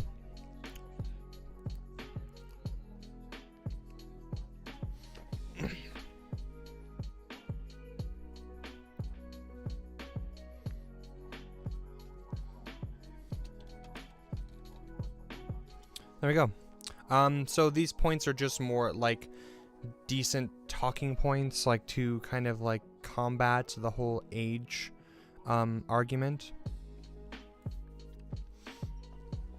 I'm like, you pretty much just have to like disprove the validity of their argument and like why it's kind of pointless. Like, why would we care about average age of death and compare it to COVID-19 deaths when, and like, you know, what's the point of that? What is the conclusion that you're trying to reach? And then not do the same thing for like cancer and stuff, right? The point of bringing up that point, or of bringing up the age specifically of death, is to delegitimize the severity of COVID-19. So you just combat that with, I think these two simple talking points would be easy enough to combat that point, in my opinion. We could also get into, like, probably the easiest way to combat this would just be to ask the person, what are you implying? Because the implication is that most of these people were going to die anyways, which is not the case. I could probably make a quick bullet point about that as well. Just because the age range, like, happens to be there, that just means that that's because most people, like, are... what's the word? They have more comorbidities and stuff at that age, right? So they're just more likely to die to like anything, really, right? It doesn't mean that like these people should die to COVID-19 if we can stop it, which we can. I might make a point about actually the COVID-19 is spread mostly in younger people, I believe, right?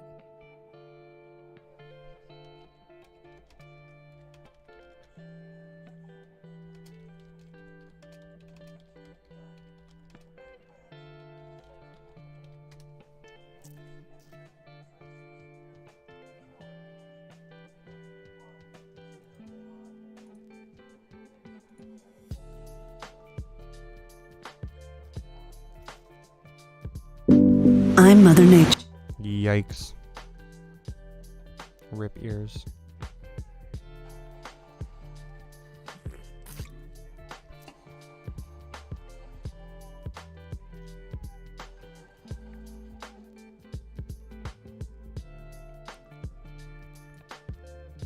Study?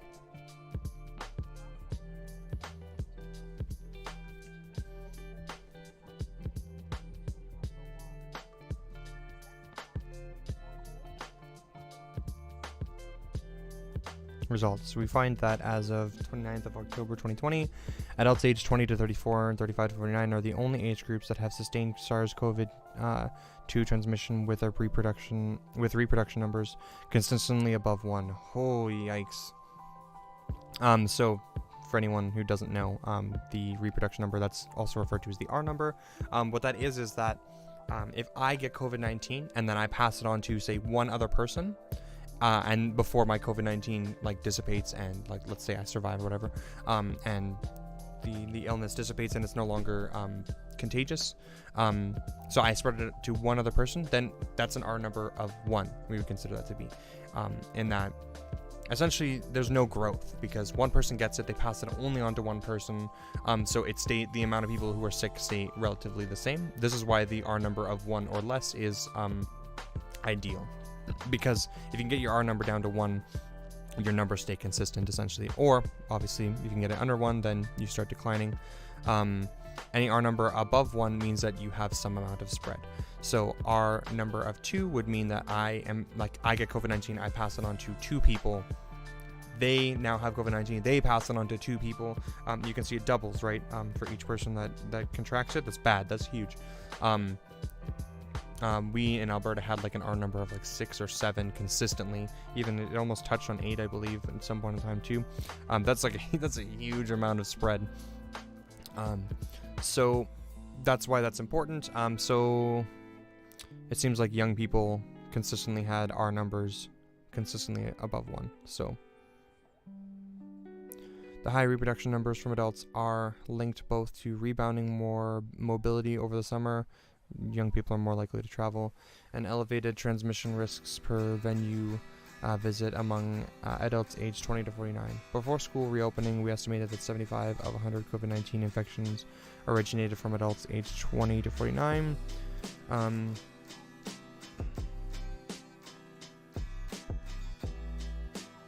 75 of 100 COVID-19 infections. And the share of young adults aged 20 to 34 among COVID-19 infections was highly variable geographically. So it's different, I guess, depending on where you're at. After school reopening, we reconstruct relatively modest shifts in the age-specific sources of researching COVID-19 towards younger individuals, with less than 5% of SARS-CoV-2 transmissions attributed to children aged 0 to 9, and less than 10% attributed to early adolescents and teenagers 10 to 19. That ain't it. Thus, adults aged 20 to 49 continue to be the only age groups that contribute disproportionately to COVID-19 spread relative to their size in the population. So the reason for this is probably because when you go to school, I would assume that you're constantly seeing the same people, whereas like adults like go to their work and like you're constantly seeing different people at work all the time. Like, especially like it obviously depends on what kind of field you work in, right? But like everyone needs to buy groceries, right? And everyone shops at the grocery store. And how many different people do you see in the community at each grocery store on any given day? You're just constantly being surrounded by different people, depending on obviously your field. But adults are probably more likely to see different people in their day-to-day livelihoods. So it's probably why it's more common. I would assume that would make sense to me. Because children and teenagers seed infections among adults who are more transmission efficient, we estimate that overall school opening is indirectly associated with a 26% increase in COVID-19 transmission. That's pretty good.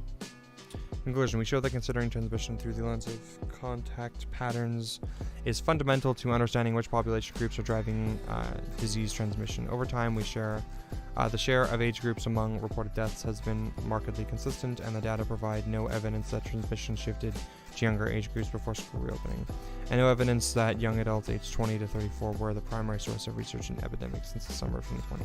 Our key conclusion is that in locations where novel, highly transmissible SARS-CoV-2 lineages have not yet become established, additional interventions among adults aged 20 to 49, such as mass vaccination with transmissible blocking vaccines, could bring resurgent COVID-19 epidemics under control and avert deaths. This is exactly what I was thinking. And essentially what that's saying is that, like,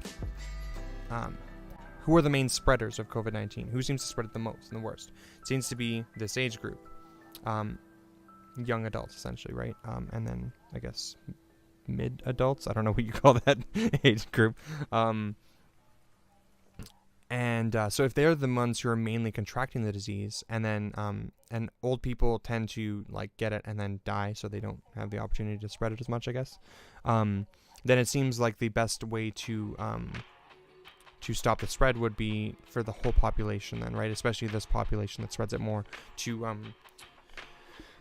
engage in behavior and engage with policies that would stop the spread, right? Essentially what this is saying is that in order to like stop the worst outcome of old people dying, younger people, it's imperative that we wear masks, right? It's imperative that we social distance, because most of the spread happens in this age range. So that's a really, really good point. I'm going to include that here.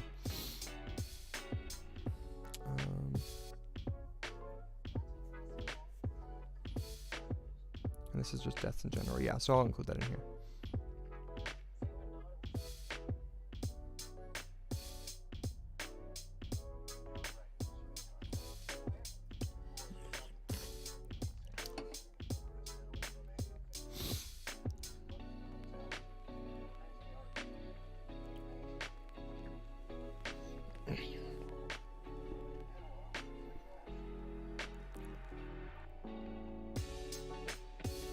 I says probably include the other here. I'm gonna include these links here for this other stuff real quick here.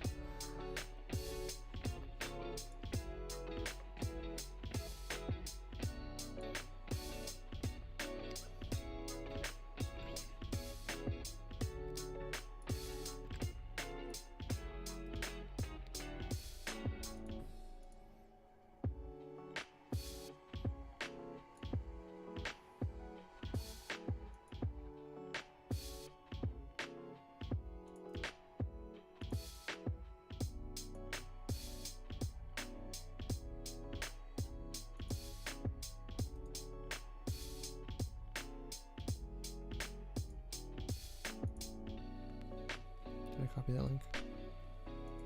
Yeah, I did. Okay, cool. Close that. Close that.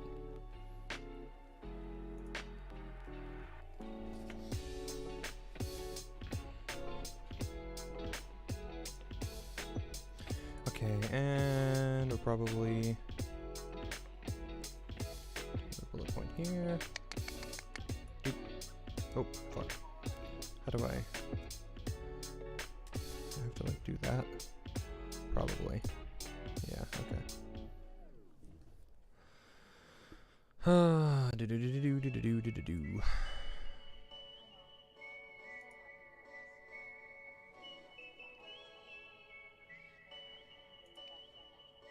Okay, so we're gonna include the title of this.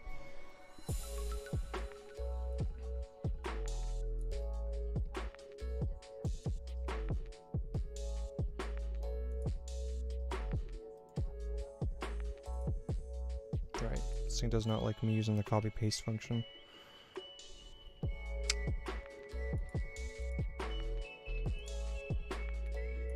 How did I do these studies? I think oh yeah, I did. I italicized them. Did I underline all of them too? Oh, I was underlining them.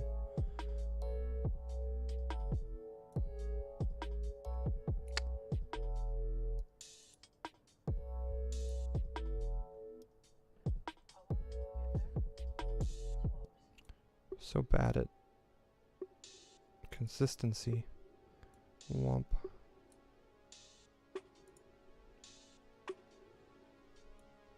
Maybe I wasn't.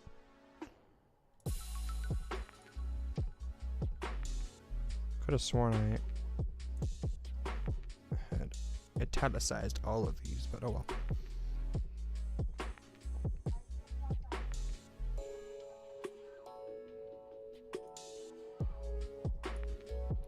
Womp.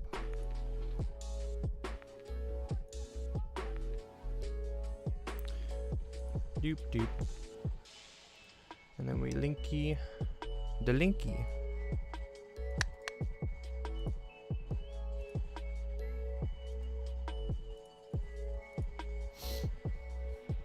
Okay, boop. Tab it over. And how do I do this over here? Deathmatch. Okay. So.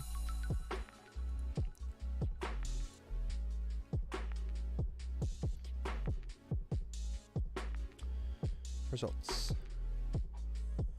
Adults aged 20 to 34 and 35 to 49 are the only age groups that have sustained. Okay, cool.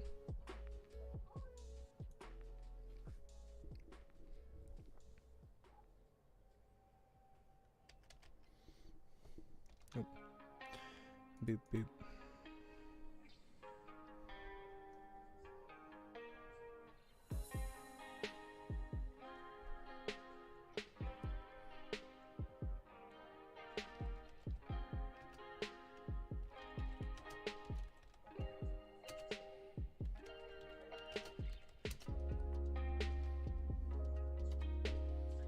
I'll just include all of the age group there. I believe 20, 34, 35 to 49. Okay, so we're gonna do 20 to 49 just to make that easier. Are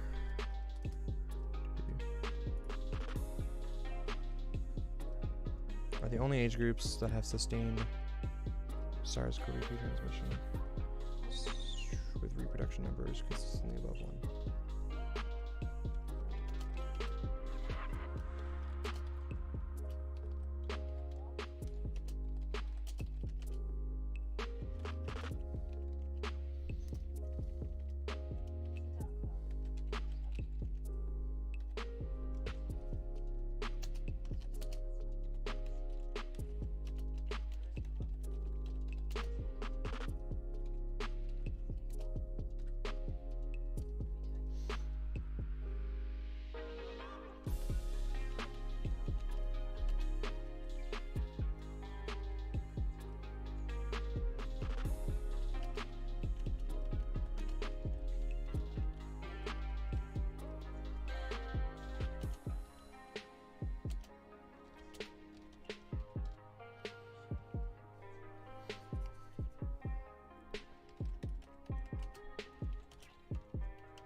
Ergo. What does that word mean? Pretty sure I've heard that before.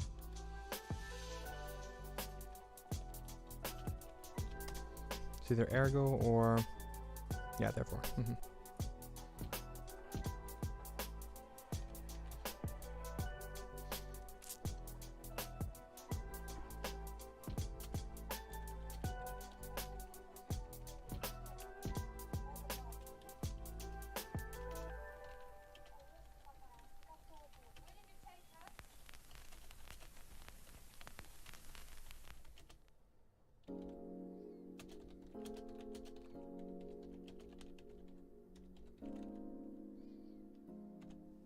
Cool. Okay, so quick bullet points here. Study finds that adults aged 20 to 49 are the only age group that has a COVID-19 R number consistently above 1, meaning transmission is most problematic in this age group.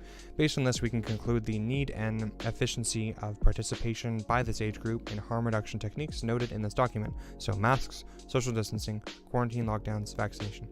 It is imperative that this age group acts in accordance with the measures to stop the spread of COVID-19, since they are responsible for the majority of the transmission, and ergo the deaths in older populations would be directly linked to this age group's response. It's probably like a run-on sentence, like a motherfucker, but...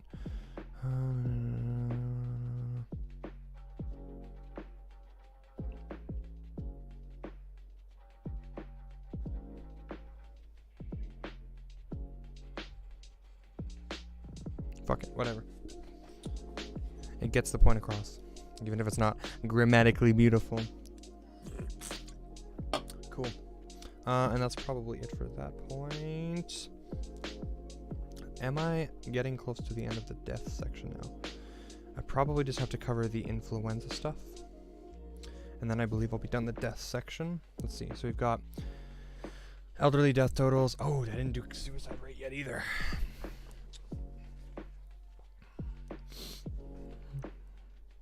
Elderly deaths. Okay, I'm gonna get rid of that now because I don't need that no more. At least I don't think I do. Suicide rate, comorbidities, lower deaths compared to heart disease, cancer, influenza. Yeah, okay.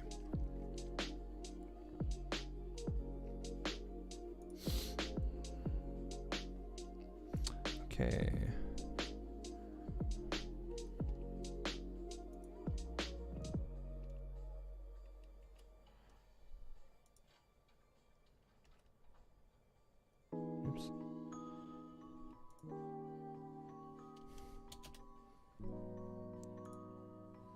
Okay, so here we're gonna go into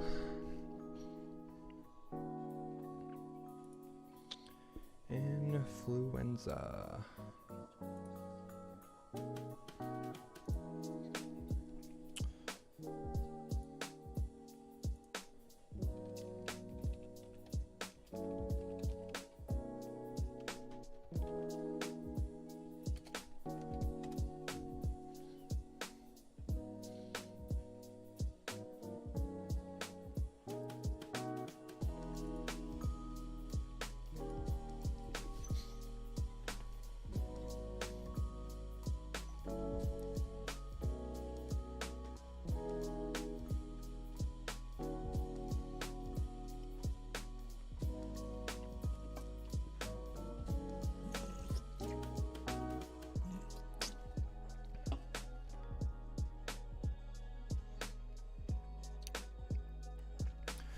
Public officials, Continue to draw comparisons between seasonal influenza and SARS-CoV-2 mortality, often attempt to minimize the effects.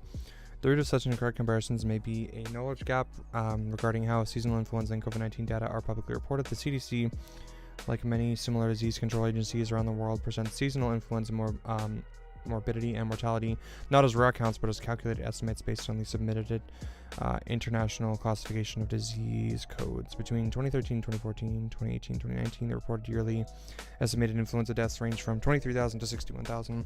Over that same time period, however, the number of counted influenza deaths was between 3,448 and 15,620 yearly. On average, the CDC estimates deaths attributed to influenza were nearly 6 times greater than its reported counted numbers. Yeah, this is because it's really hard to know, I believe. Conversely, COVID-19 fatalities are at present being counted and reported directly, not estimated. As a result, the more valid comparison would be to compare weekly counts of COVID-19 deaths to weekly counts of seasonal influenza deaths. Cool. I'm not sure that this really matters too much. So the influenza stuff, I'm gonna do. People tend to think that that the COVID deaths are actually influenza deaths. That's the main misconception here, and that because there's no influenza deaths, that means that the COVID deaths are actually just influenza deaths because it's just the same disease or whatever is what they think. This one's pretty easy to disprove, I believe. So I can just look up the Alberta. Maybe it was a Canadian one. Let's see, Alberta. Influenza deaths. Oops. Yes. 2019. I believe it was like 32 or something like that. It was a really, really small number.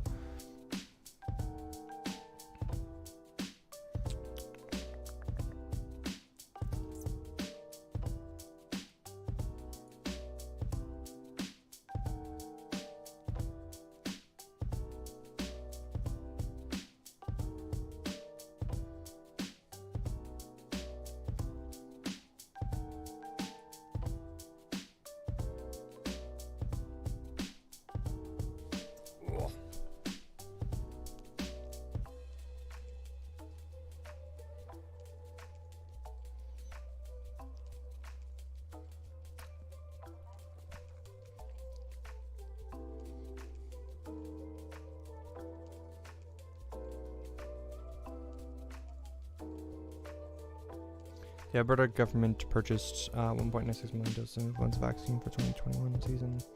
In 2019-2020, the Alberta government purchased 1.6 million doses of influenza vaccine.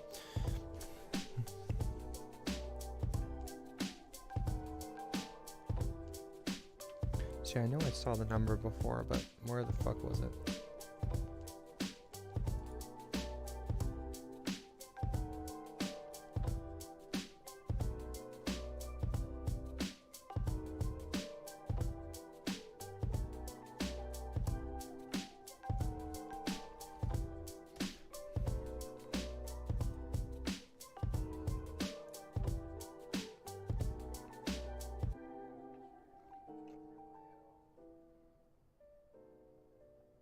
Okay, there we go. Laboratory confirmed influenza deaths in hospital, and this was... Ooh, that's pretty good. August 25th to May 2nd. Oh, it's not even a full year, though. Fuck. Oh, maybe it's because that's the season that it normally happens in. Be nice if we had the whole year, though. Because having gaps in the time is not really helpful when you're comparing. It's nice to compare apples to apples, right?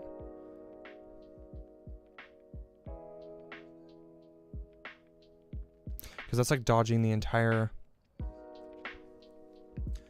Mind you, that's kind of important. Like, this just happens in the time period. Like, that's like opposite of what we have data for, the COVID-19 deaths, right? August to May is literally the opposite, because our other data is like... is April till like June, I believe, or something like that. So it's like, it's difficult to compare those.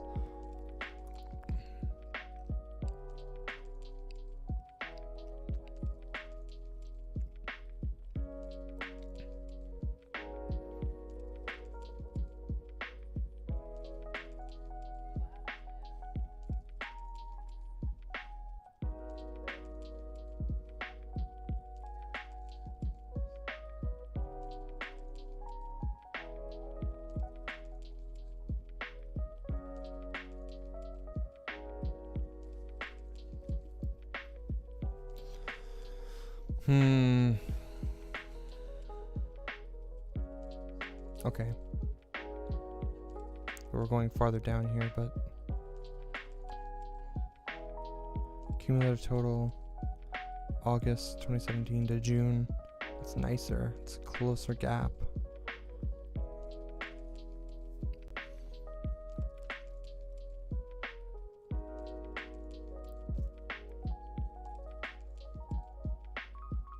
Frick, I wish that I could get a little bit better data there.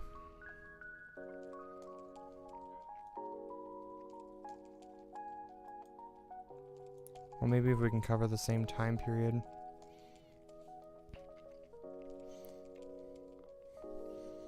Then we can see. But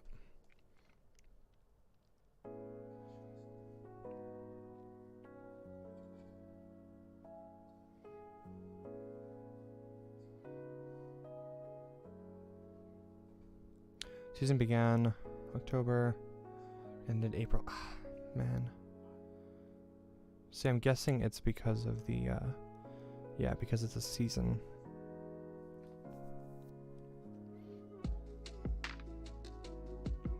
But let's see. By year. Hopefully I can get by year, not season would be nice. Ugh. Season. Seasoning.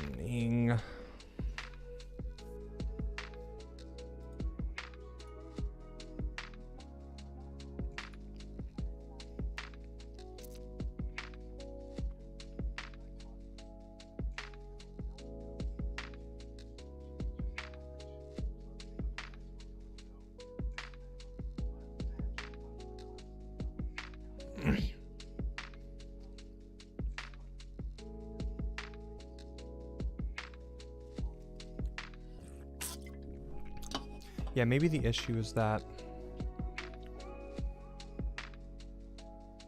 I'm looking at Albertan numbers and I probably was looking at Canadian numbers last time. Let's try that.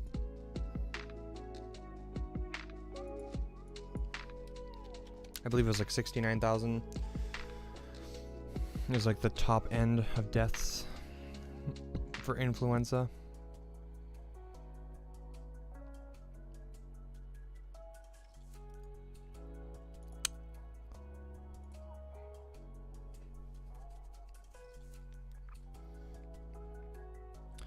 I hate this website so much. Oh, it's so annoying.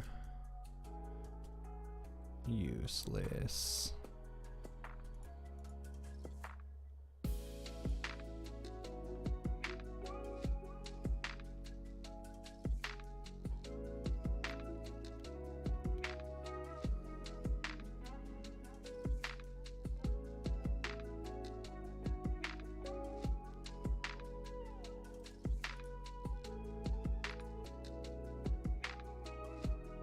Okay, while we're at it, I'm gonna eat. Yummy time, baby. Where's my dip? Fuck. Did Kyle get a dip? Do you know? It's over there, baby. It's over there? Can you throw it at me? Oh, I'll take two. Did you get a pizza bread? Okay. Oh, fuck. What the fuck? What did that hit? Oh no. Oh no.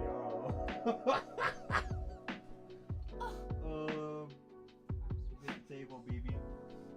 I hate to tell you. At least there's an extra one.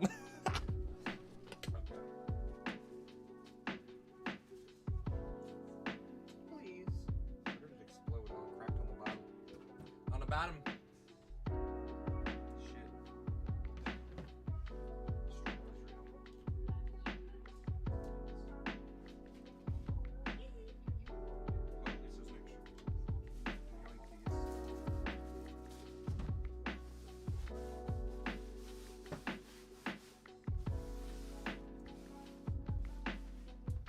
Amazing.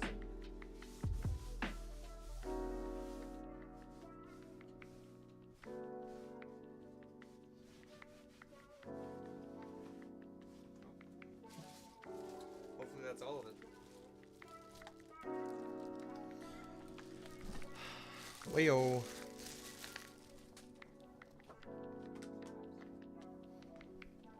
Yoinks. I need more drink.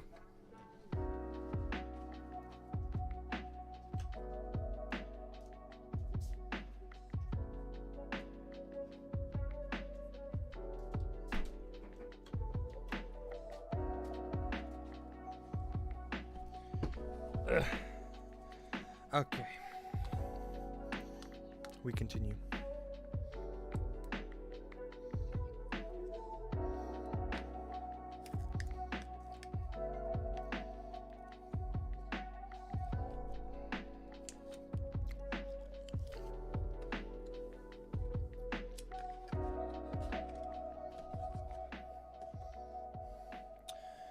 Okay.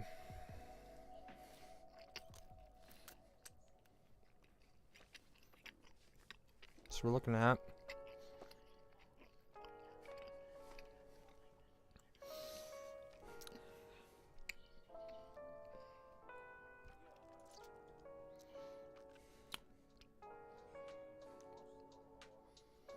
yeah, I just need the general number. I don't really care about ages, but sure.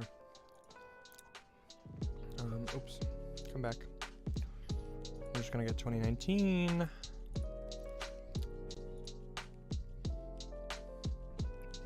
Influenza. Oh, maybe I had that number completely wrong.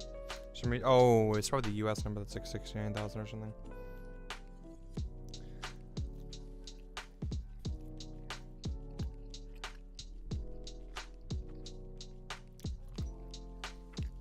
So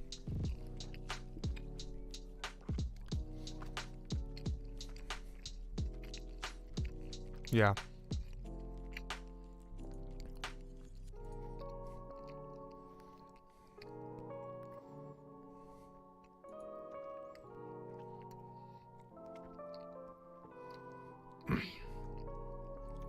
Let's see, where did I get the 69,000 number from? That must have been the US. Influenza deaths US.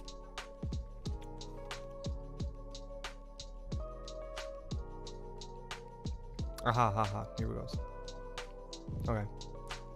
That's where I got it from. 12,000 to 61,000 deaths annually since 2010. So that's pretty important. So something that comes up quite a lot in Canada is our response was like fairly effective at like stopping the spread, I guess, and then consequentially the deaths of COVID-19. So our deaths are like a lot lower, right? The US is a pretty good example of like a worse response, where now their deaths are, let's see, so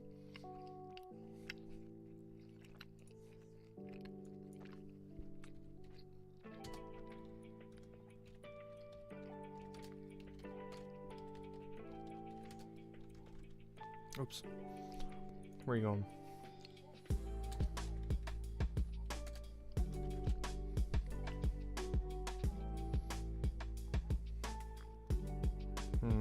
I need just last year.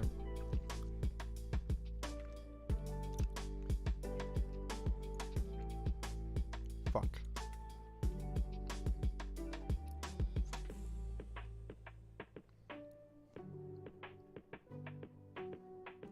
I'm probably just going to use the CDC website here to probably talk about it.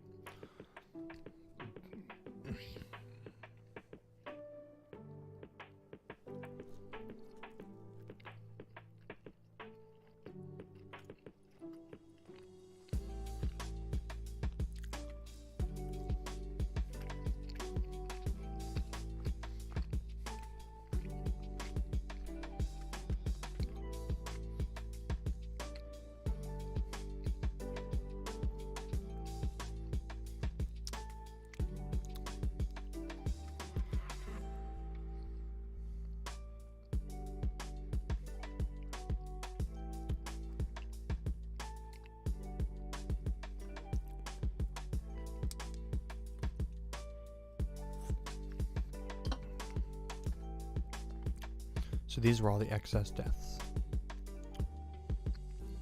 March,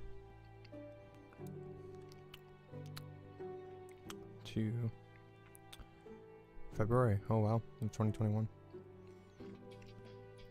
Yeah, that's easily gonna be. Okay, let's see here. Number of deaths reported on this page. Total number of deaths.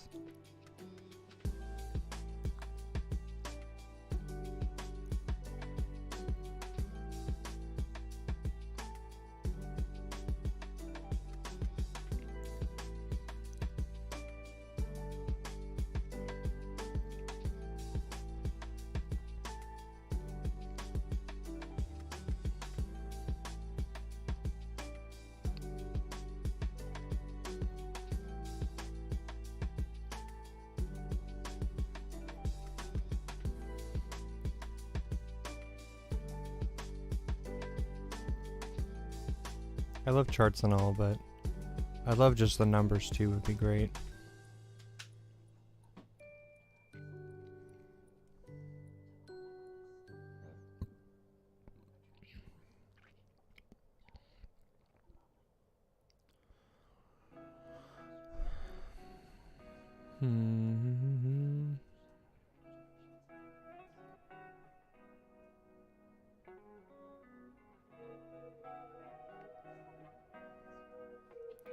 Man, this website is fucking annoying.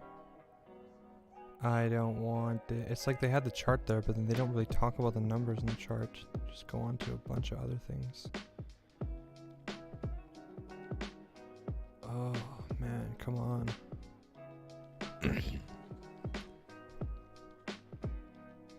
Blah, blah, blah, blah, blah, blah, blah. Okay, useless. See if it was above the chart, maybe.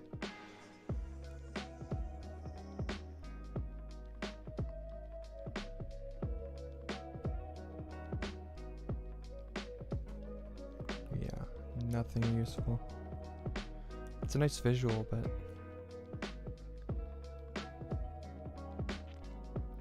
oh, man. Yeah, it's fucking useless.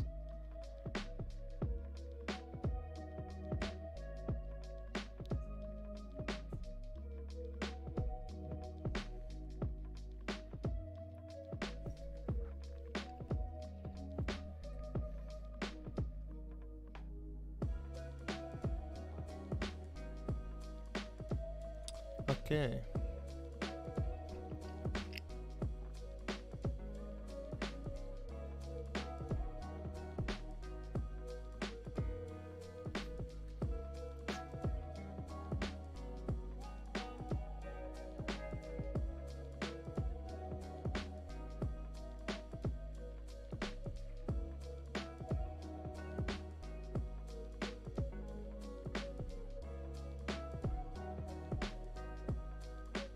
Okay, this might be better.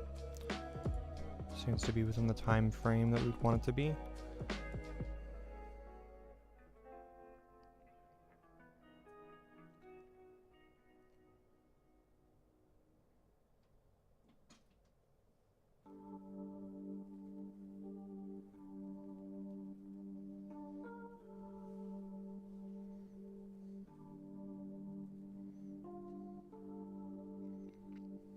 Okay, so we can use this to essentially support the idea.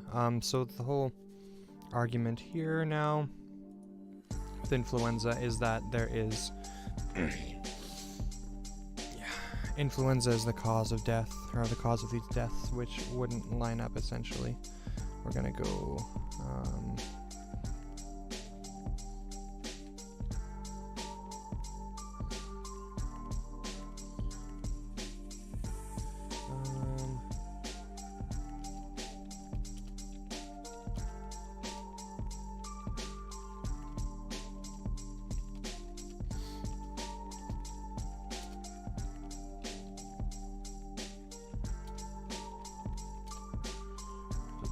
I believe, and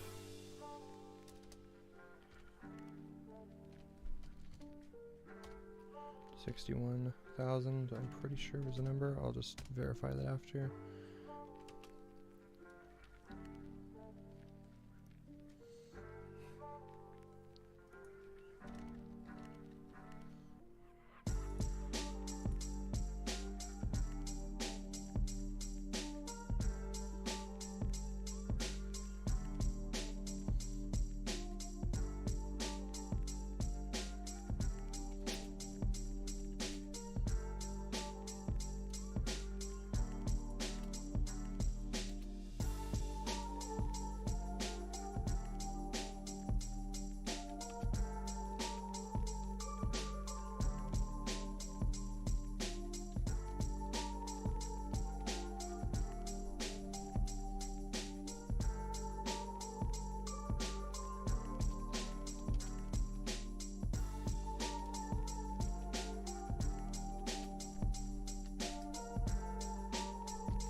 deaths.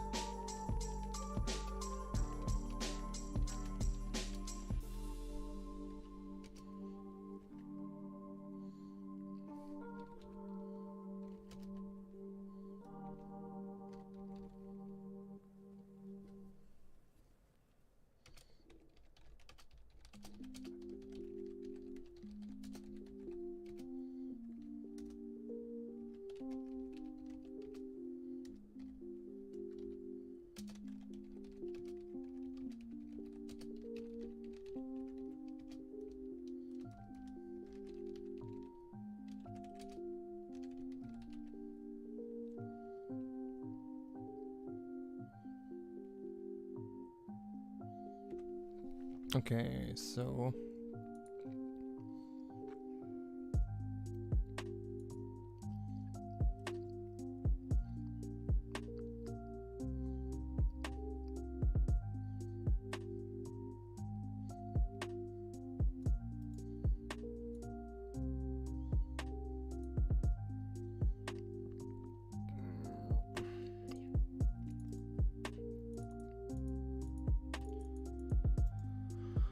da-da-da-dee-da-dee-da-dee-da.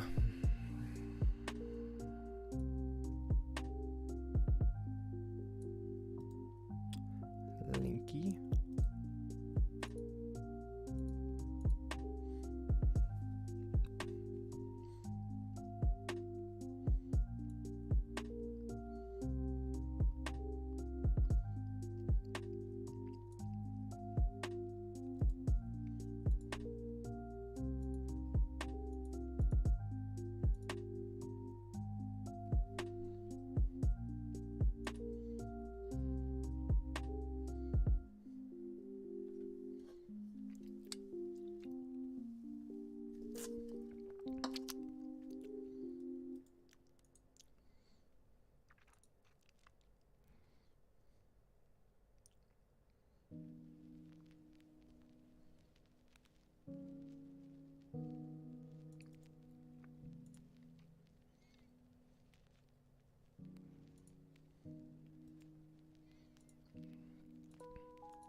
Okay, then we can include this too. Probably it's just more of a side note.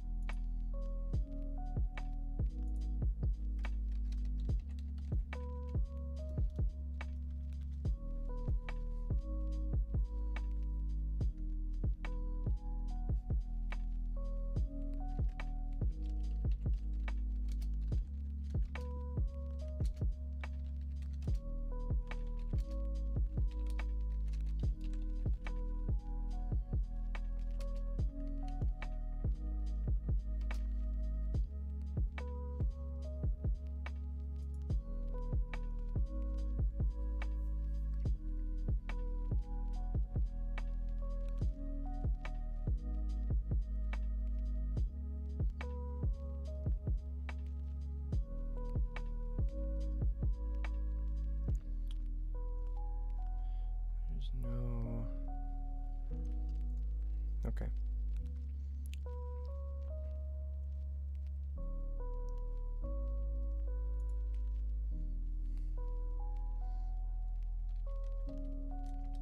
Dada.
Okay.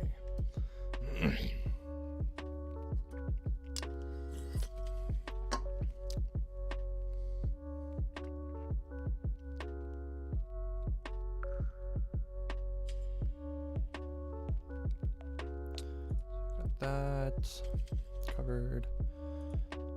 Excess deaths covered.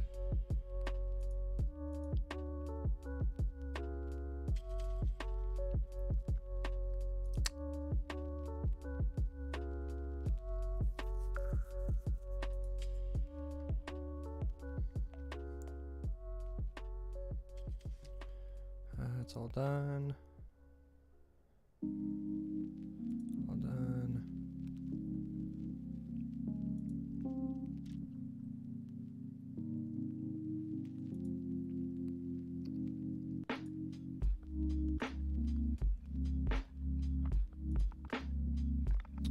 Okay, back to this now.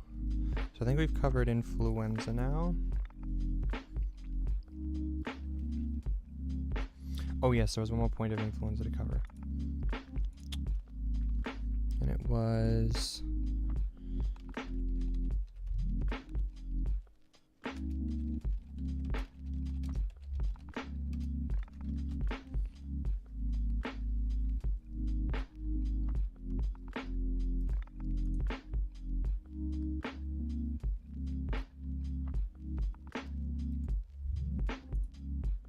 So the point that influenza just didn't exist in 2020, which leads people to further believe that it was just COVID-19.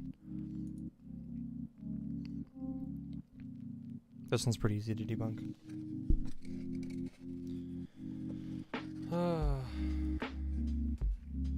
Influenza numbers are extremely low in most parts of Canada. This flu season in Saskatchewan, they're non-existent. I believe it's the same for Alberta.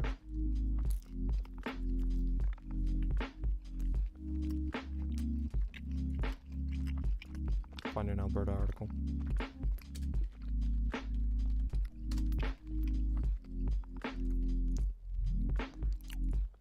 I think it's a pretty recent article too. 5 days ago. As Alberta nears the end of March, the province still has not recorded a single lab-confirmed case of influenza. Bye-bye.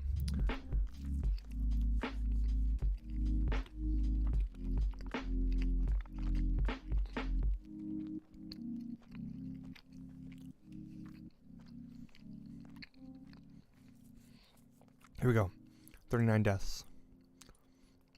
Oh, it's still season. Well, whatever. It is what it is. If I can't get the whole year of data, then I clearly can't.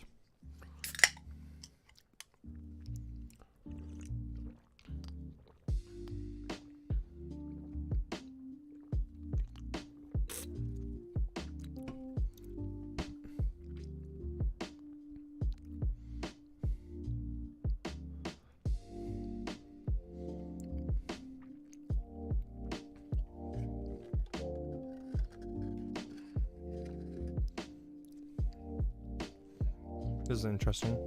This claims that there's not an obvious reason as to why.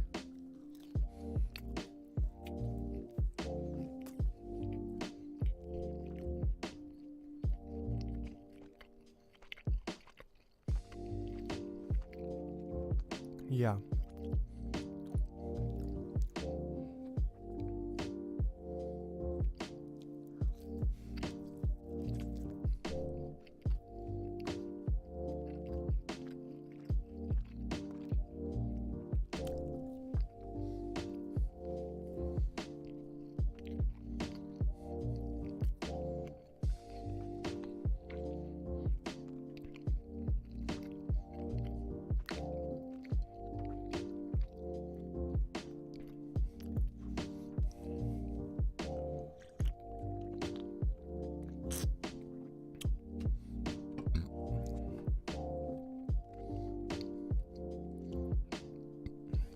Well, this is interesting because it says that they have increased the number of of flu tests this year and have reported less cases.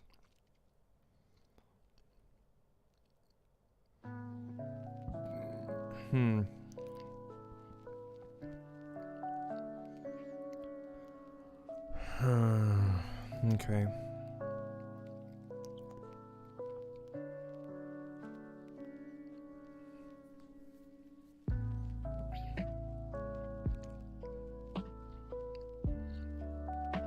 Okay, so this is pretty important. I guess I'll write this down. Might as well. Let's take this.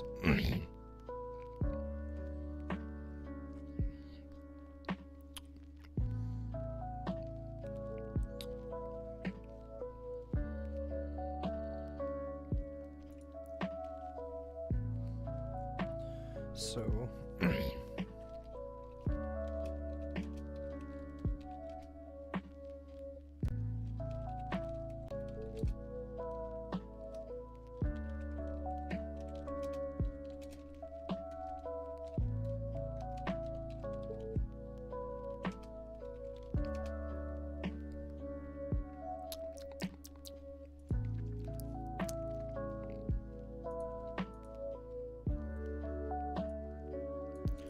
$39, $793.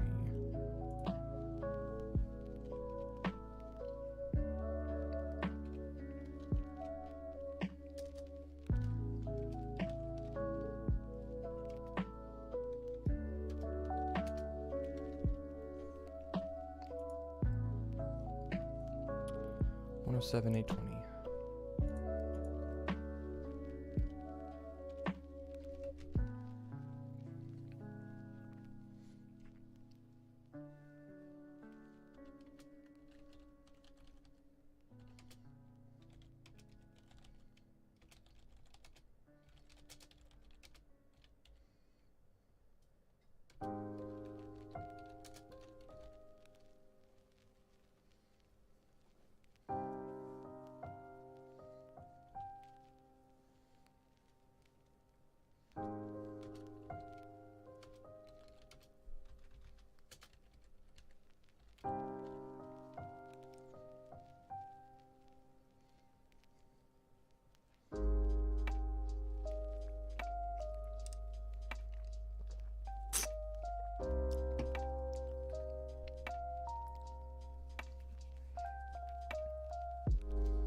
I believe that's all that they had listed in here.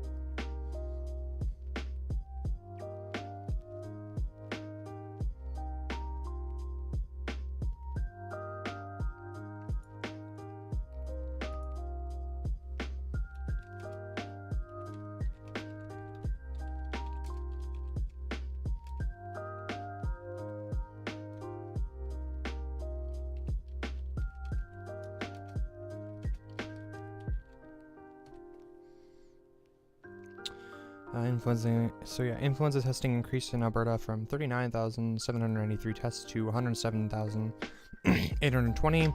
However, to date, there have been no positive tests for the 2020 season. The non-existence of influenza cases is likely correlated to the implementation of measures meant to stop the spread of COVID-19, such as travel restrictions, social distancing, masks, and self-isolation when symptoms are present. And then this is due to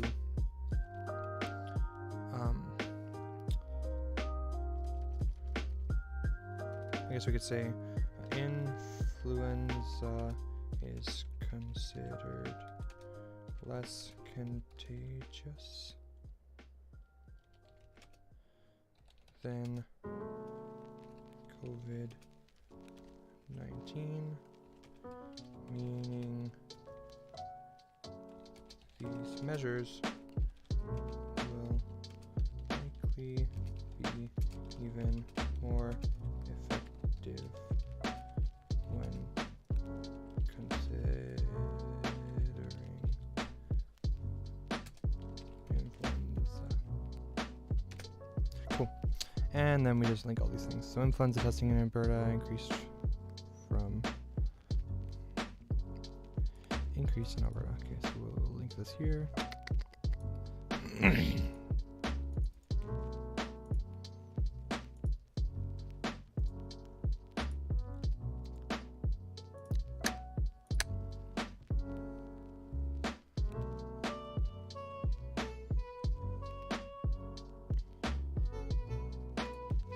And then we just have to substantiate that influenza is less contagious.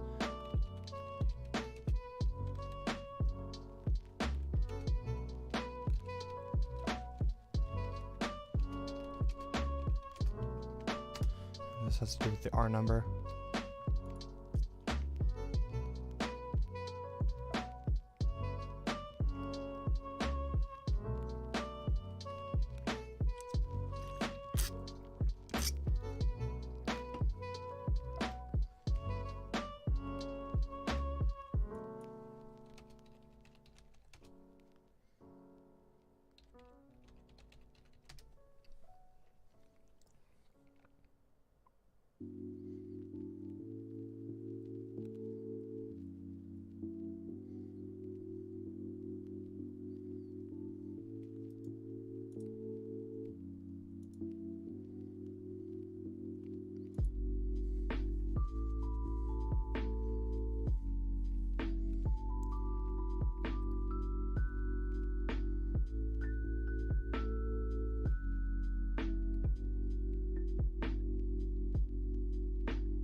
Okay, so this is a little different than what I was looking for.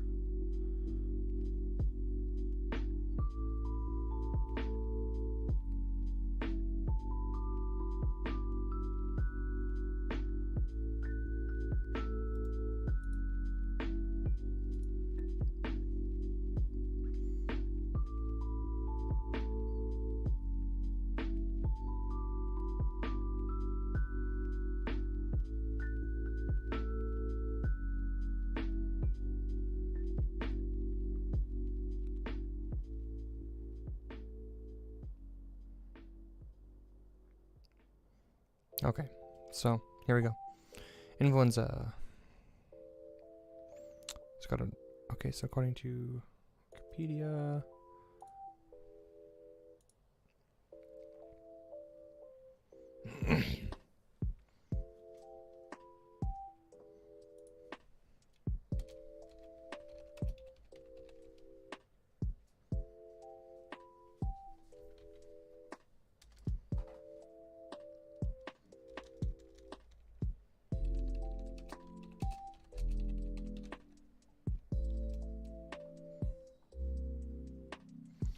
So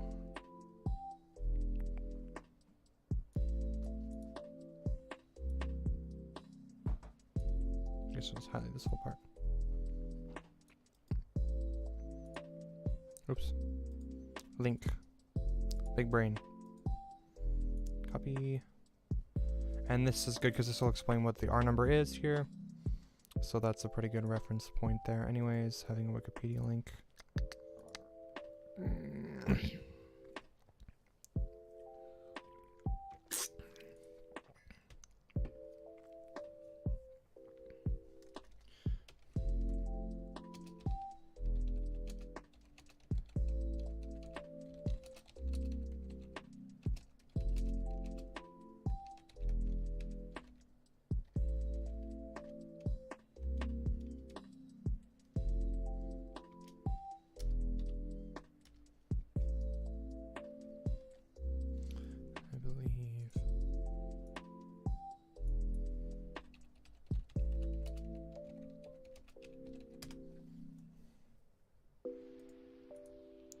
Womp.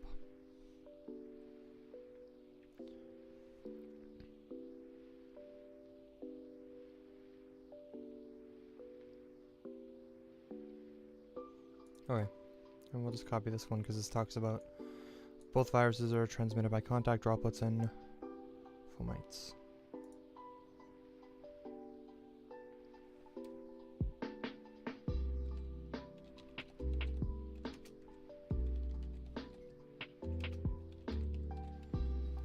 Spell that right. Fomites. Fomites. Cool. Copy that.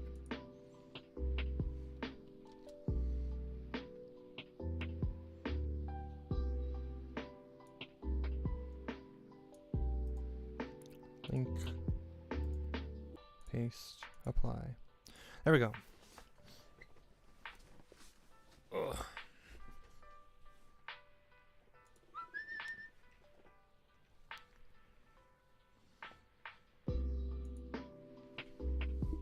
Womp.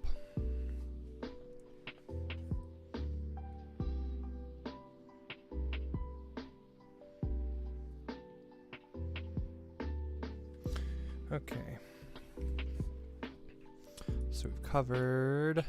Now that should cover influenza now. Influenza testing in Alberta increased from 39 to 107. To date, there have been no positive tests for 2020 season. Did you?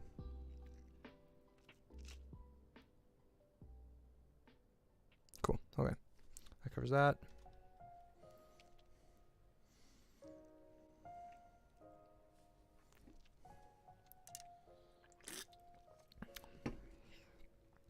Now, suicide rate. That one's really quick.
So this is just like modeling, I think, but I'll include this. This is like what they assumed we would have, where they assumed we would have excess deaths.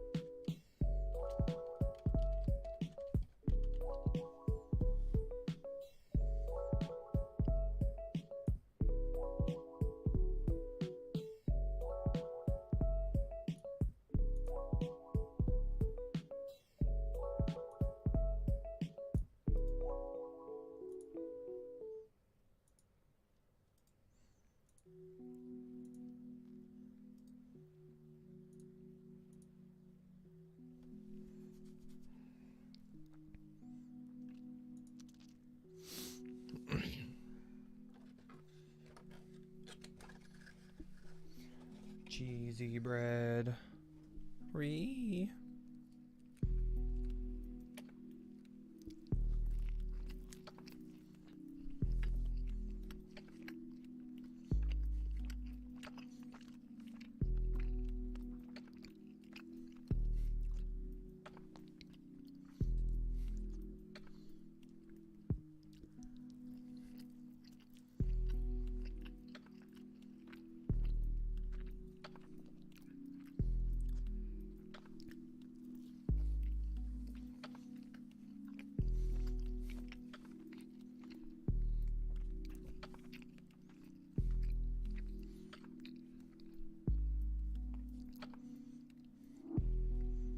Huh. Oh boy.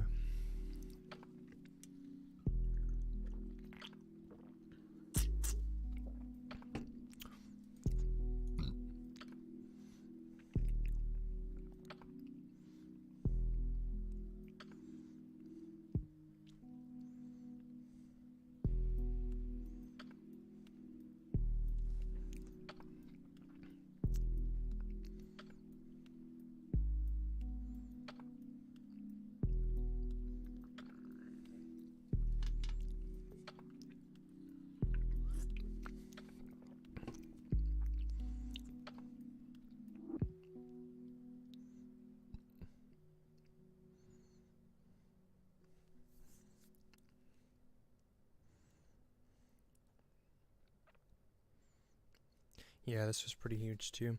Alberta's suicide rate was cut by like. See, I remember seeing it being in like the 300s. I thought it was cut in half, but maybe they had gone through the numbers again and readjusted them. I'm not sure.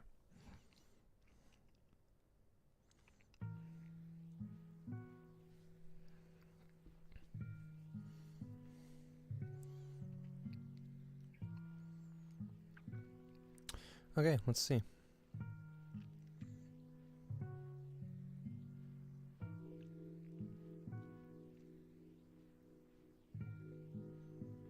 Yeah, there appears to be a decrease everywhere.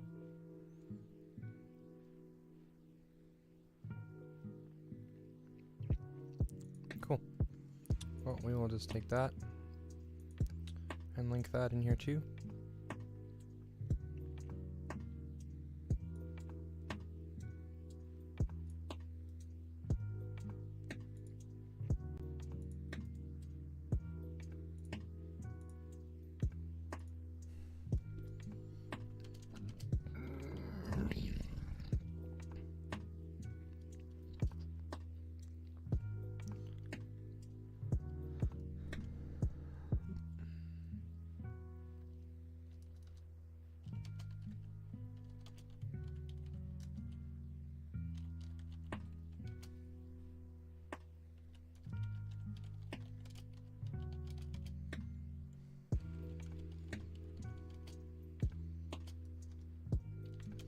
Let's see. Do.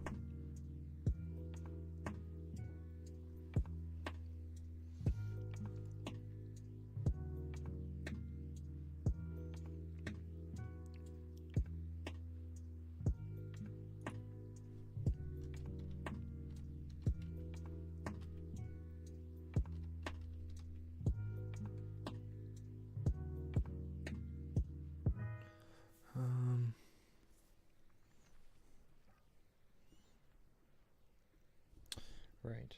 Decrease percentages. Percentile math is different.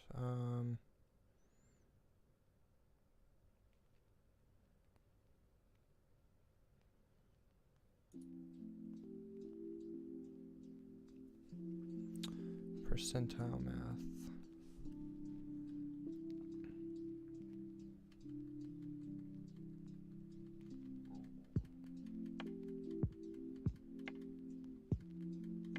I forget how to do that one. We will just...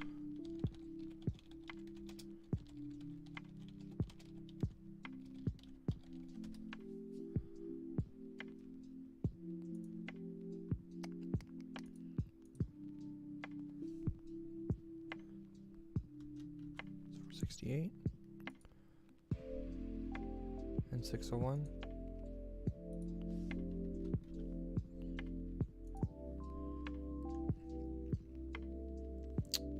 How do we do that again? 24.8831.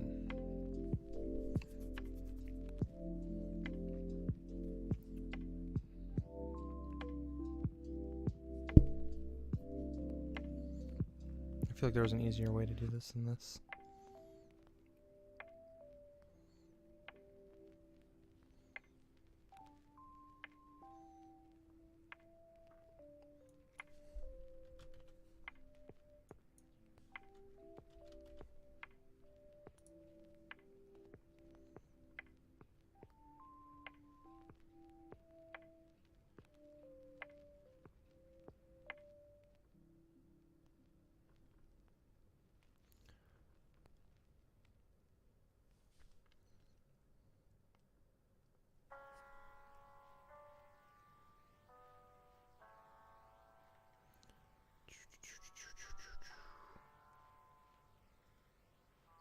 Oh well. Anyways, it's 24.88% difference.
Cool. So that covers that now. Oh, Lord okay, so we've covered deaths. We've covered, I think I've covered all the things in masks. Effectiveness, flip-flopping, clinical masks, first class masks, rights and freedoms. That was the one thing I didn't cover, was rights and freedoms.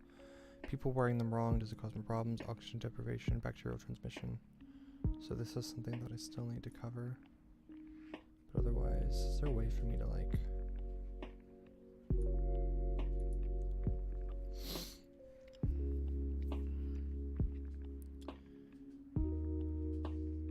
Probably not. If I just erase this, then I guess we can... Okay. Testing the beginning of an industry standard. Detects actual virus. False negatives, false positives. Okay, so we've got all this done too. Testing is just completely done.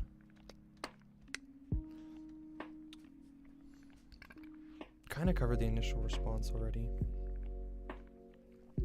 Social distancing, covered that completely. Doctors and industry professionals who made statements. Okay, so deaths, we've done that, we've done that, we've done comorbidities, we've done lower deaths, we've done influenza, so the death section is done.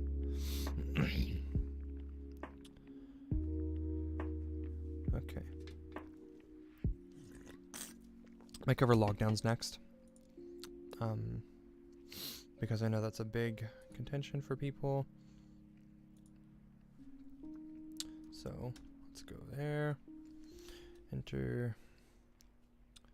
And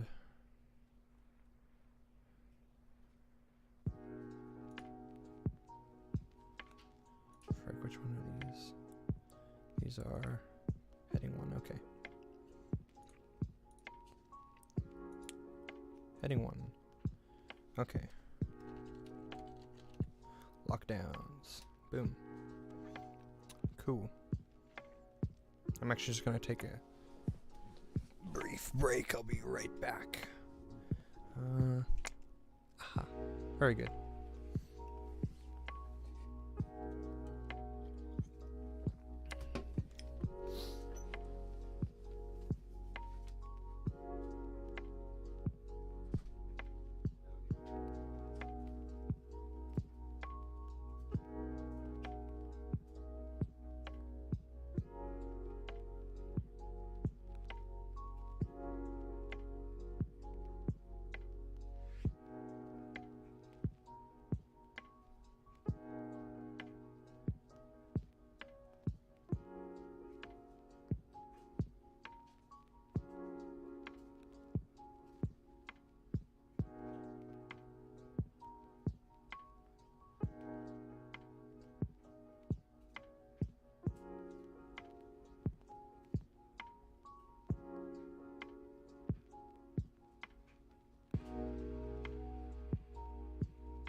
Okie dokie, and we're back.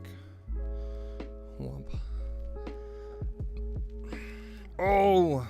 It turned my thing into a little sad face. Oh, it's because Oh! It's because when I change the scenes,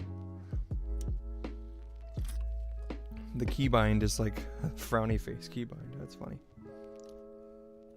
Okay. Let's see. So we're going to make a bullet point. Lockdowns. So this one should be pretty easy to substantiate. I've seen lots of studies already, just essentially clarifying that lockdowns do prevent the spread. That's essentially the conclusion that we reach with this. Lockdowns prevent the spread of COVID-19, which by consequence will reduce deaths and other complications. So let's go through it. So we don't need that. Done with that. Done with that. Done with that. Done with that. Done with that. Done with that. Done with that. Done with that. Cool. 1 second. Boop beep.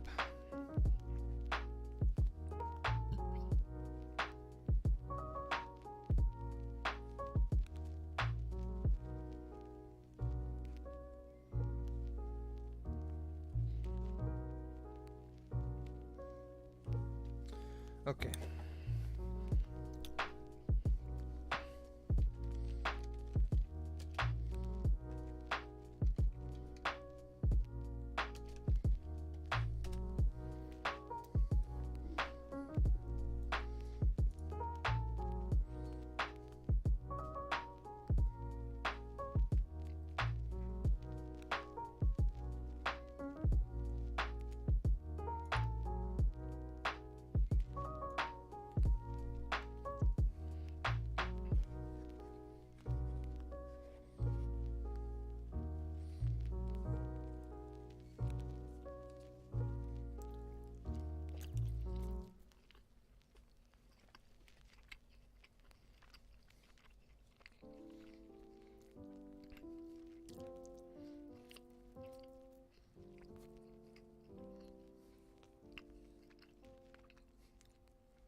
Okay.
Okay.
Okay, so where's the link to the study now?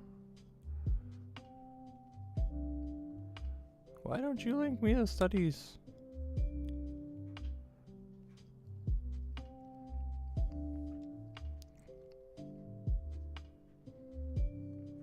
God damn it. How dare you, Redders. They talk about the studies, but they don't link them. I don't like it.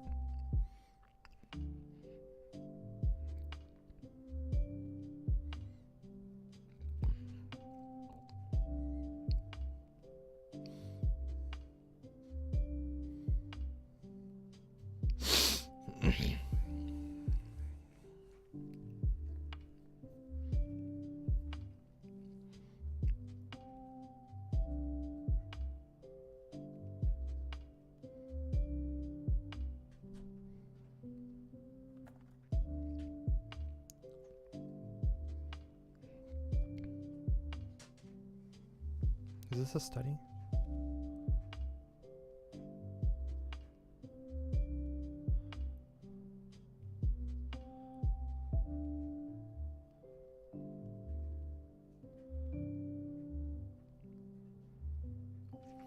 Lockdowns and voluntary social distancing contributed equally to the drop in mobility during the first 3 months.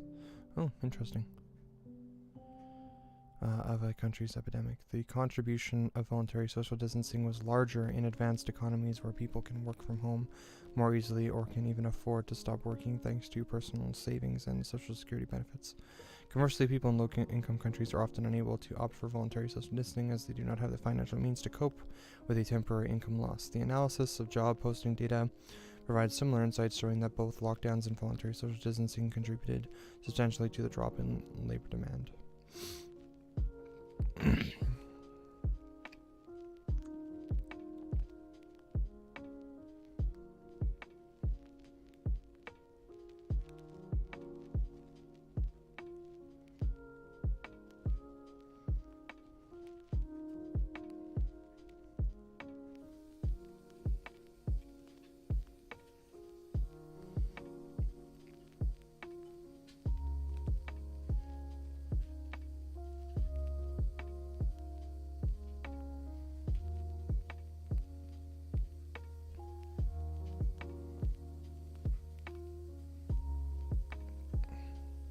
Yeah, I don't know how reliable this is. I do agree with what it says, but I'm not sure how reliable it is as a source.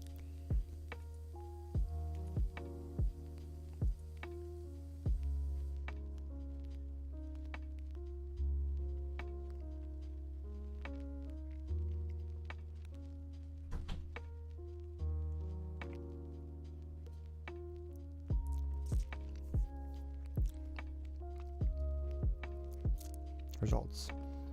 In the study, we analyzed how different lockdown strategies and PCR testing capability adopted by Italy, France, Germany, Spain, Sweden, UK, USA have influenced the case fatality rate and the viral mutations spread. We calculated case fatality rates by dividing the death number of a specific day by the number of patients with confirmed COVID-19 infection observed 14 days before.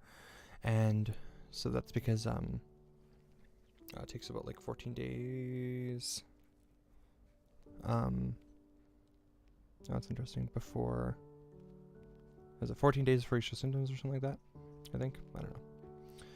And normalized by a p-factor, which takes into account the diagnostic PCR testing capabilities of each country and the number of positive cases detected. We notice the stabilization of a clear pattern of mutations at site NT 241, blah, blah, blah, blah, blah.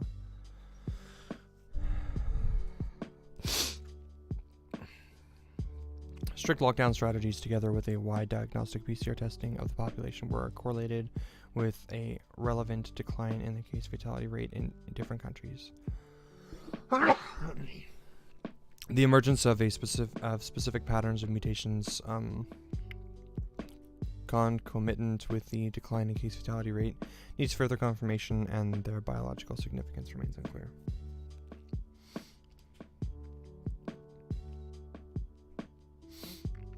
Cool.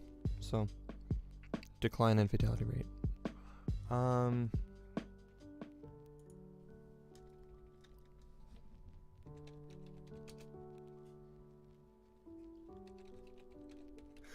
Oh man, just sneezing like a mofo. Okay.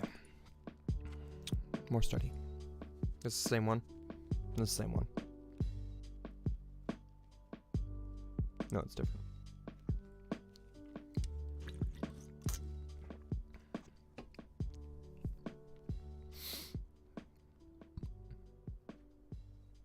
Oh, interesting. This one comes to a different conclusion.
Okay, let's try this one. Are these...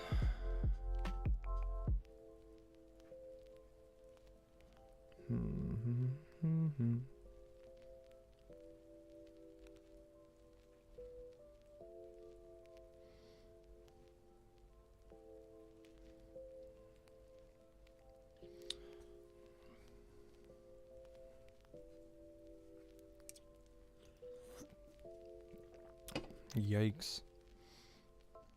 The English here is a bit yikesy.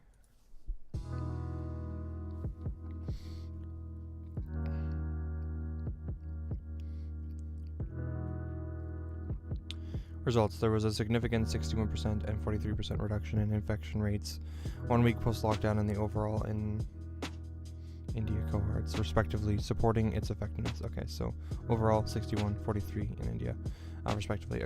Supporting its effectiveness, countries with higher baseline infections and deaths, Spain, Germany, Italy, UK, France, fared poorly compared to those who declared lockdown early on. Okay, cool. So, lockdown more effective early on. Makes sense. Okay. This is cluster 2. Fared poorly compared to those who declared lockdown early on. Belgium, Australia, New Zealand, India, Hungary, Poland, and Malaysia. Sweden and South Korea, countries without lockdown, fared as good as the countries in cluster 2. That's interesting. So...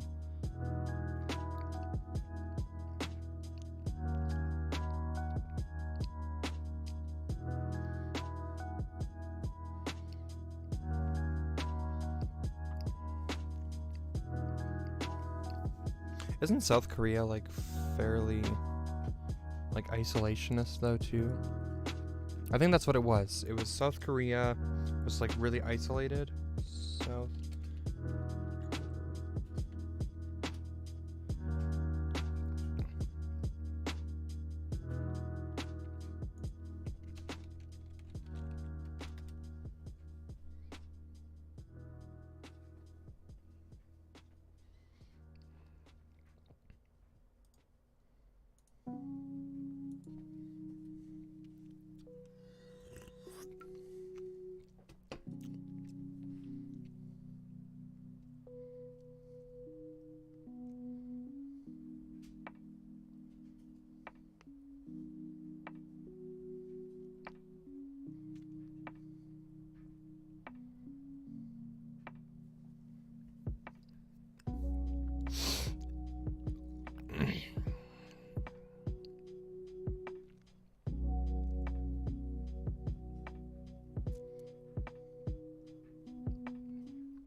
Okay, so they just implemented like really strict self-isolation measures, which is like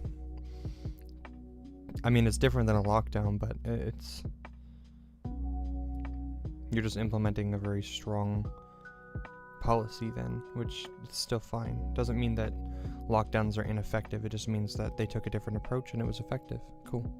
And I believe Sweden has to do with the fact that it's like a mountainous area, and their population is widely spread out in that area. Sweden.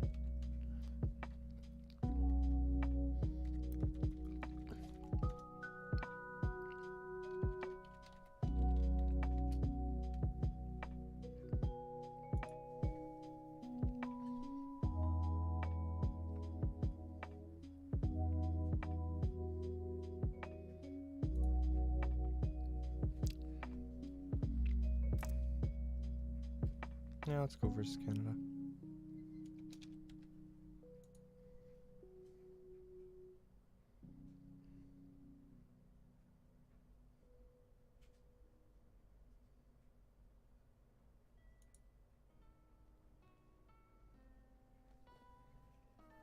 Oh, that's interesting.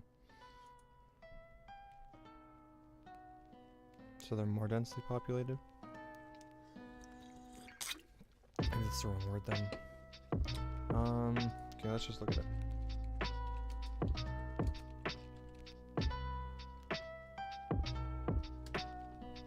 Why COVID Sweden?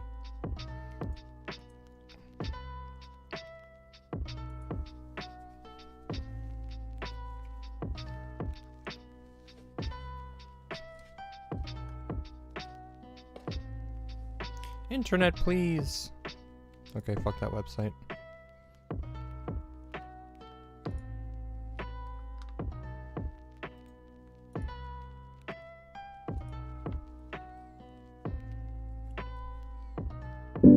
I'm Mother Nature, and welcome. Please fuck off. Oh my god. Fucking ads.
Oh, why is Sweden being praised?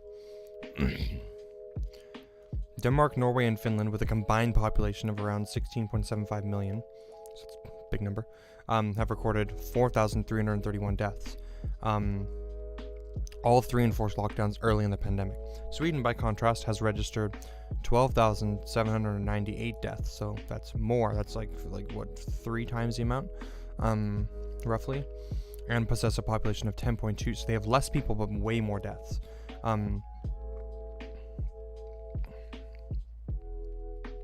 Yikes.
Yikes, they were going for herd immunity? Holy fuck.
Yeah, there seems to be a lot of studies like kind of going back and forth about lockdowns. I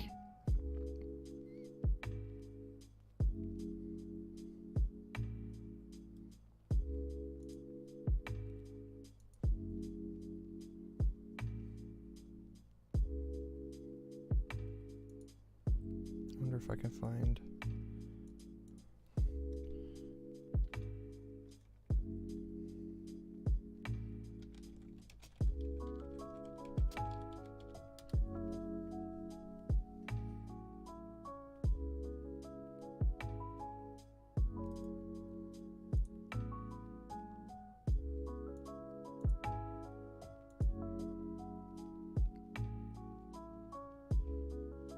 Ooh, this is peer-reviewed, okay. The effect of lockdown on the outcomes of COVID-19 in Spain. Okay, so peer-reviewed is probably going to be one of our better sources. Mind you, unfortunately, it's only Spain that we're talking about here, but peer-reviewed is better than not. Okay, abstract, blah, blah, blah, blah, blah, blah. Introduction, blah, blah, blah, blah, blah. Materials, methods, results. Okay. Results, is there results and conclusion section? Probably too. Discussion.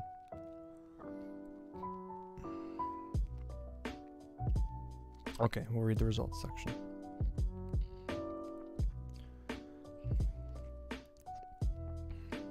Results during the period encompassed by the study, March to April. 223,791 new cases of COVID-19 were registered in Spain. Holy shit.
Okay, discussion. The results of the COVID-19 data analysis in Spain demonstrate the positive impact of the lockdown in containing the disease. It was possible to identify a similar pattern in the majority of autonomous communities in Spain, characterized by a pronounced decline in incidence, hospital admissions, ICU admissions, and mortality rates. Okay, that's good because that's kind of the point of all this, is to reduce the hospital admissions, right, and ICU admissions.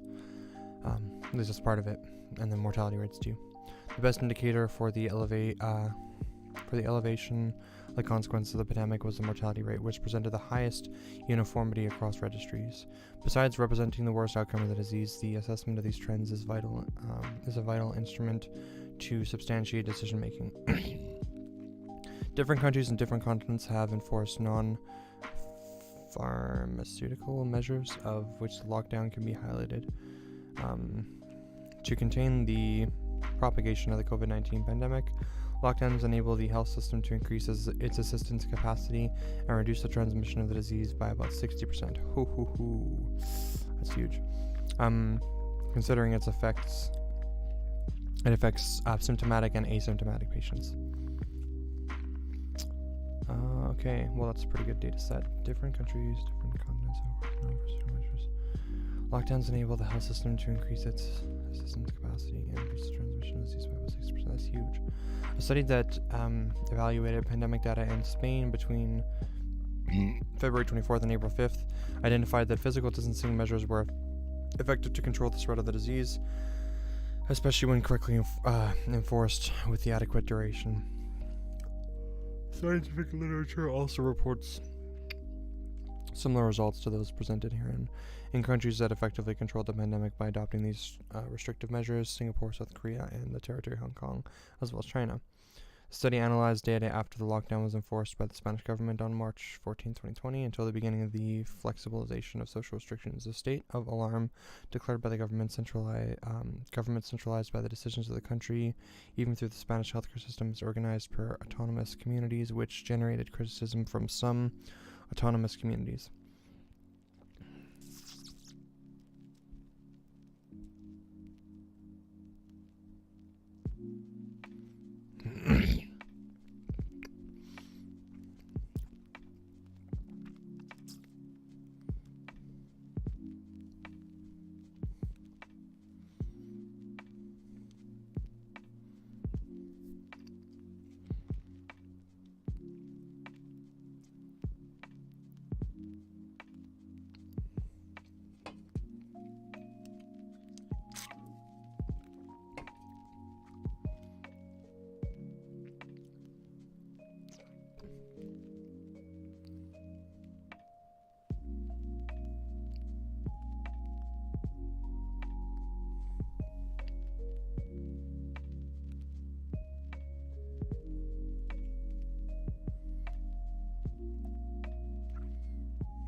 In conclusion, it was possible to identify a change in COVID-19 data trends in Spain, with a reduction in rates after 2 or 3 weeks of the institution of the lockdown by the government.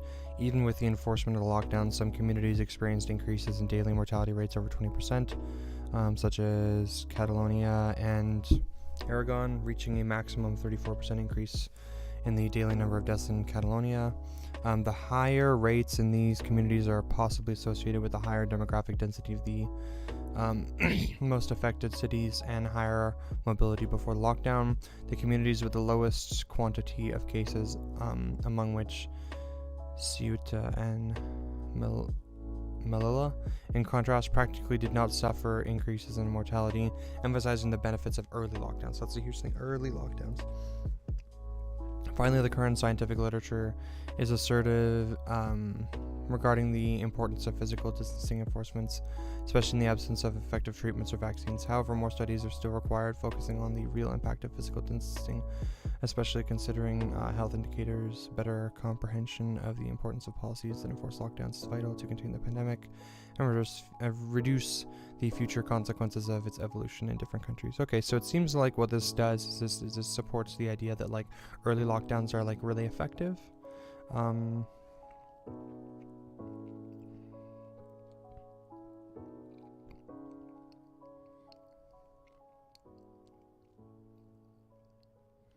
So we can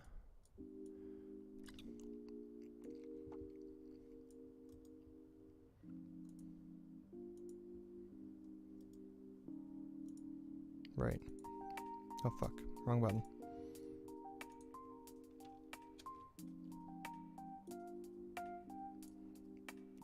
Womp.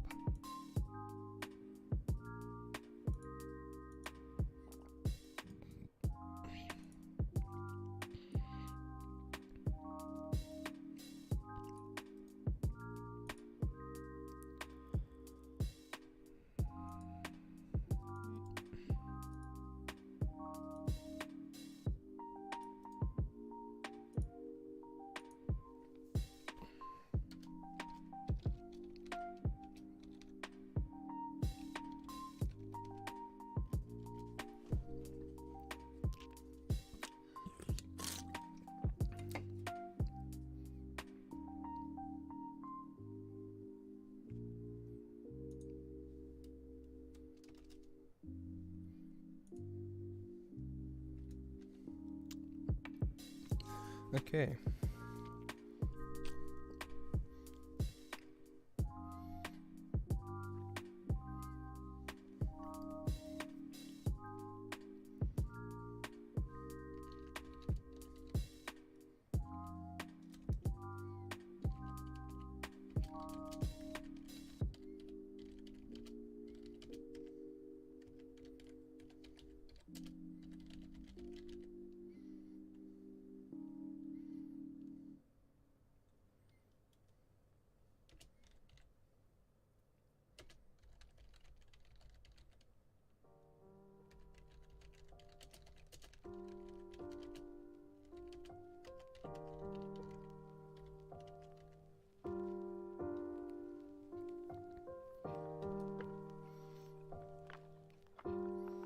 And then we go into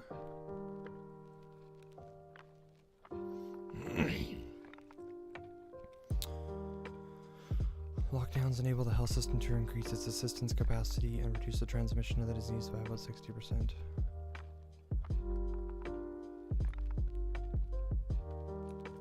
So just copy that.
Okay, this seems like a pretty decent part here too.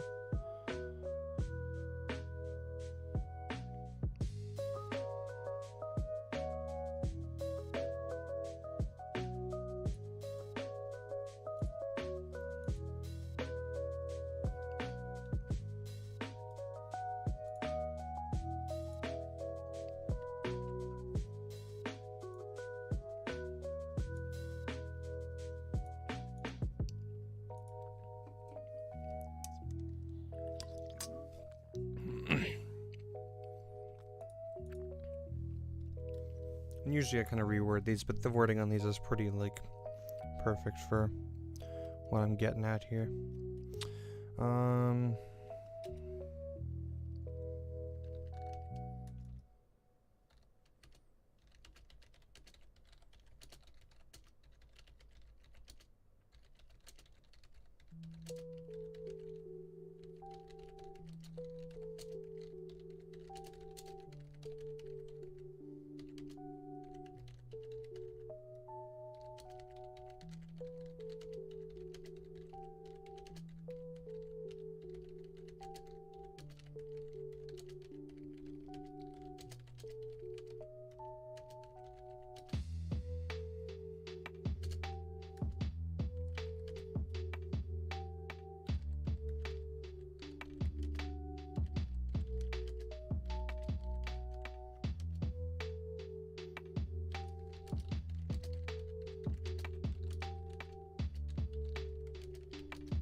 Okay, so adding my own little point here. It is also noted that lockdowns have negative consequences that should be addressed, which they said in here. These physical distancing restrictions, however, accompanying several drawbacks that cannot be neglected, especially concerning economic impacts. Low-income individuals face difficulties in staying home and supporting themselves during the lockdown period. Also, other vulnerable groups must be considered, such as the homeless, the imprisoned, the elderly, those with special needs, illegal immigrants. So they're saying, keep in mind these people, right? So also noted lockdowns have negative consequences that should be addressed, especially considering low-income individuals who cannot afford to be off work for prolonged periods of time. But this should not be noted as a mark against lockdowns as much as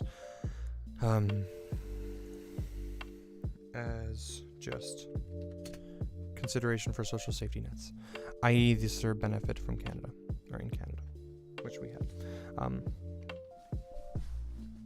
Just because lockdowns have negative consequences doesn't mean that we shouldn't lock down. It just means that maybe we should address those negative consequences separately.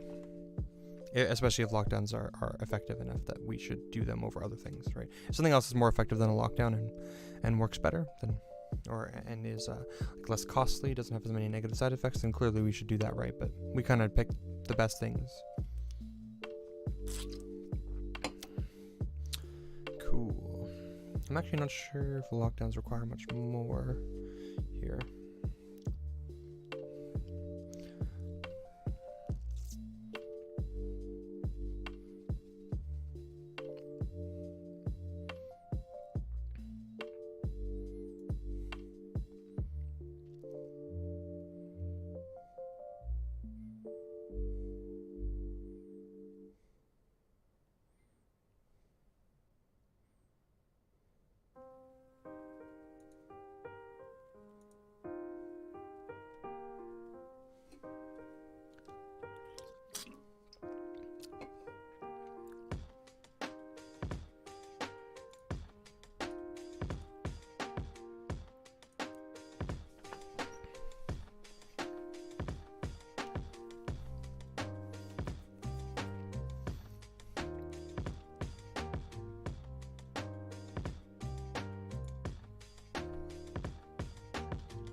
Examine the available data for 45 nations within the Organization for Economic Cooperation and Development using COVID-19 data and economic indicators. The COVID-19 statistics will focus on our deaths per million of the population. No single indicator is perfect, and these rates don't always reflect contextual factors that apply to specific countries, but this indicator will allow us to draw a reasonably accurate global picture. The economic indicators we'll examine are among those most widely used for overall evaluations of national economic performance. Gross domestic product, GDP per capita, is an index of national wealth. Exports and imports measure a country's international economic activity. Private consumption expenditure is an indicator of how an economy is traveling. Effects on GDP per capita. Our first chart plots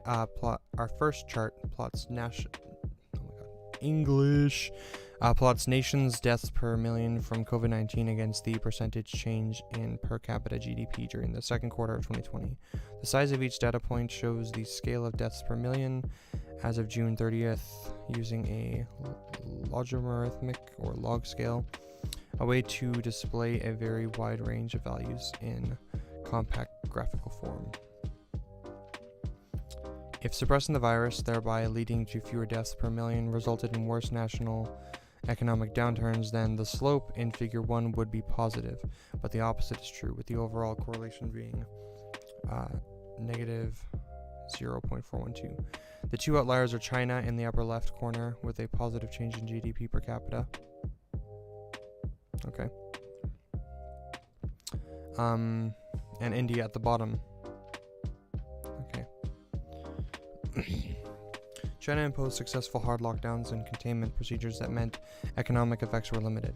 India imposed an early hard lockdown, but its measures since have been far less effective. Removing both from our data leaves a correlation of 0.464. Okay. Or negative 0.464. Exports and imports. Our second chart shows the relationship between deaths per million and percentage change in exports. If there was a clear trade-off between containing the virus and enabling international trade, we would see a positive relationship between the changes in exports and death rates. Instead, there appears to be no relationship.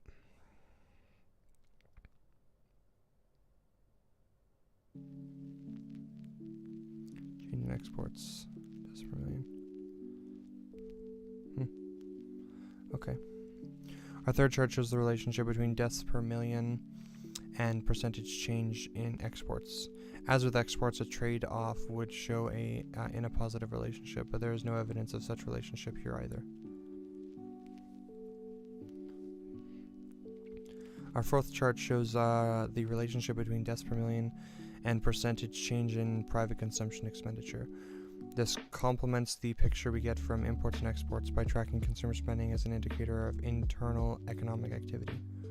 Again, no positive relationship. Instead, the overall negative relationship suggests those countries that succeeded, at least temporarily, in suppressing the virus were better off economically than those countries adopting a more laissez-faire approach. Okay. National wealth. As a postscript to this brief investigation, let's take a quick look at whether greater national wealth seems to have helped countries deal with the virus. Our fifth and final chart plots cases per million, not deaths per million, against national GDP per capita. If wealthier countries were doing better at suppressing transmission, the relationship should be negative. If wealthier countries were doing better at suppressing transmission, the relationship should be negative. Instead, the clusters by region suggest it's a combination of culture and politics driving the effectiveness of nations' responses, or lack thereof. In fact, we examined the largest cluster of European countries, the green dots.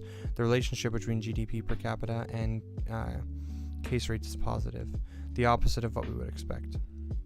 It's not a zero-sum game. The standard economic indicators reviewed here show overall countries that have contained the virus also tend to have had less severe economic impacts than those that haven't. No one should be misled into believing there is a zero-sum choice between saving lives and saving the economy. That is a false dichotomy.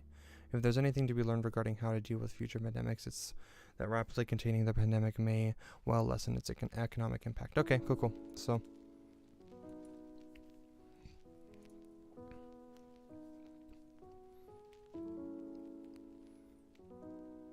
this did have to do with lockdowns, right?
It's not as much to do with lockdowns, but I don't really have a separate section to talk about it with, so we'll just use this.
How do I word this?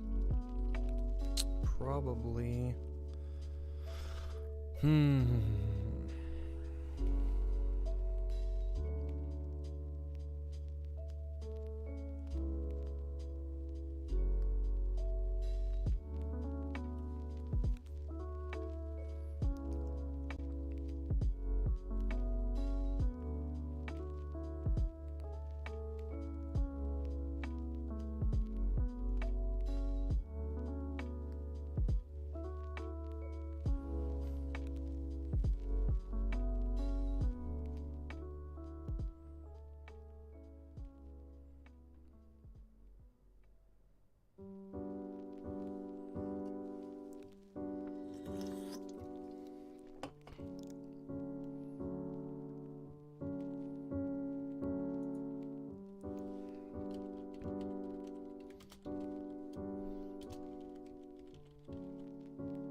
similar points, but yeah.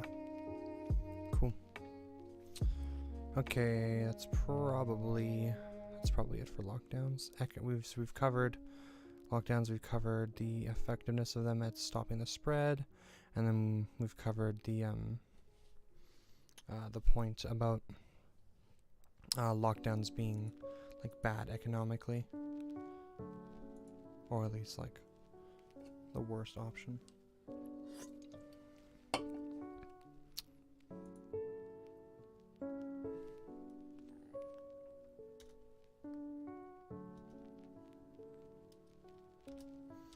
And go to heading. Okay, we've got lockdowns done.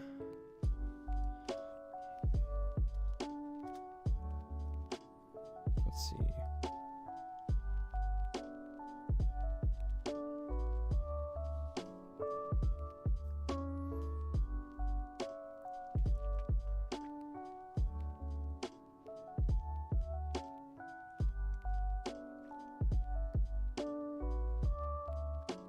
Okay, maybe let's cover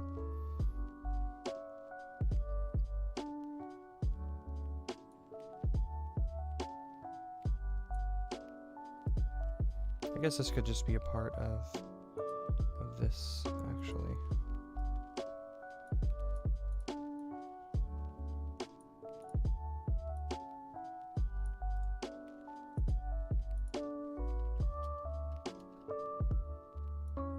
Really.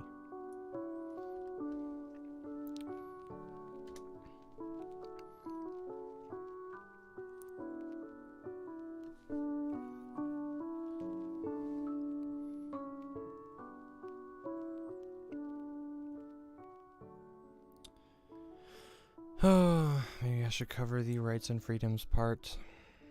This is the fucking most annoying part, because it's like trying to explain to people rights and freedoms ends up being more of a it's less of like a data-driven conversation, and more about at least the best way that I find to tackle this is like consistency. So the way that we understand rights and freedoms individually tends to be like a lot more, how do I put this? It's a lot more nuanced than just rights and freedoms being written on a paper and these being, you know, this is the rule. It's not like hard rules really with rights and freedoms. So it's very, very up to like interpretation, and it's like a balancing act. I've seen like Vosh describe it before in a pretty good way, where essentially for freedoms and such specifically, we want to like, I guess, yeah, the way Vosh describes it is that like maximum freedom seems to be like a good thing, but we would probably have some trade-offs in freedoms in order to like maximize like total freedom. So like how do I put this? So the way that Vosh describes it is you might have a rule in society that says you're not allowed to murder, and that would technically be like a restriction on or you're not allowed to kill somebody or whatever, right? Because murder implies like negativity, but so you're not allowed to kill somebody, and even though that's like a restriction of like what you're allowed to do technically, right? Because now you're not allowed to kill people, it actually like maximizes freedom better, because now you are free from the threat of being murdered, or at least you're more free from the threat of being murdered, as long as like rules like this exist. So it's okay that we restrict some rights and freedoms, right? Like in order to like better society. That's kind of the whole spiel. And rights and freedoms, like I said, they get really nuanced. So going into it here, I remember probably the best way to combat this is going to be including a picture from this website. Now, did I download it already? Let's see.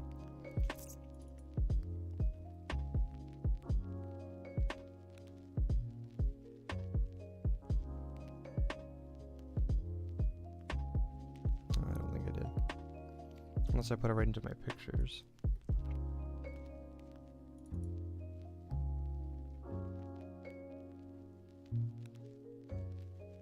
Don't think I did though.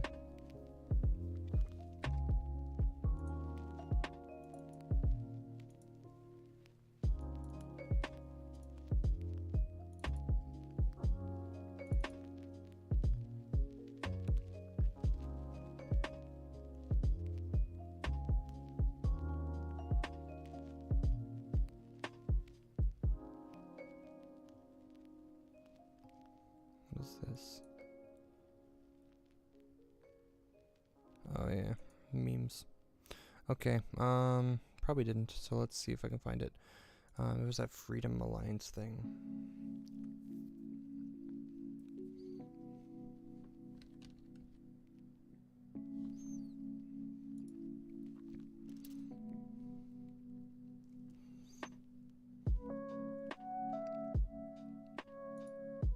So I believe this website had like a whole, like, yeah, here it is. Here it is. There's their whole thing. Okay, we can save this, I think. Save image as... Oh, did I already save it? I did. Okay, cool. It's in the Novus folder.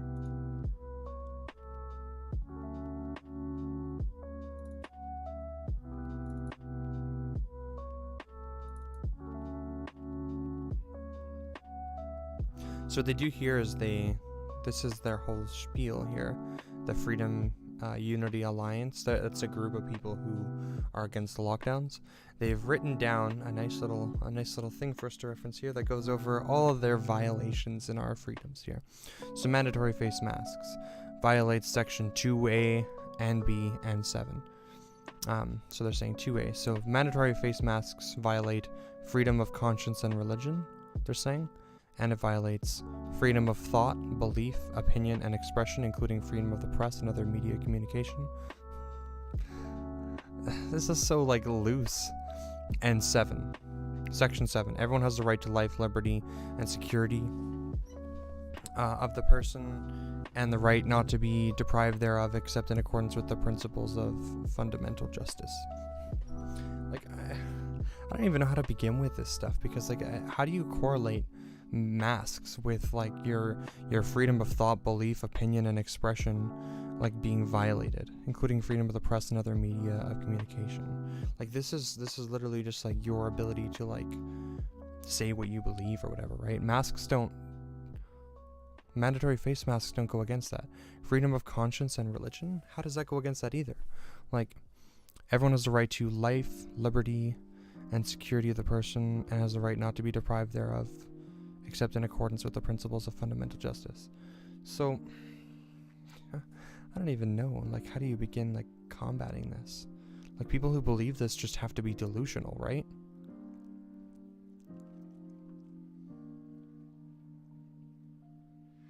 Or they're just, like, not reading it and just signing it blindly. How does that make any sense? Like, liberty? Define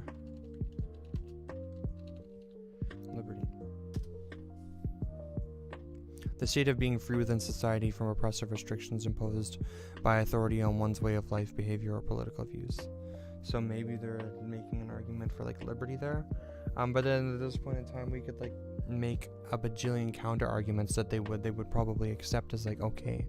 So, like, how do we, for example,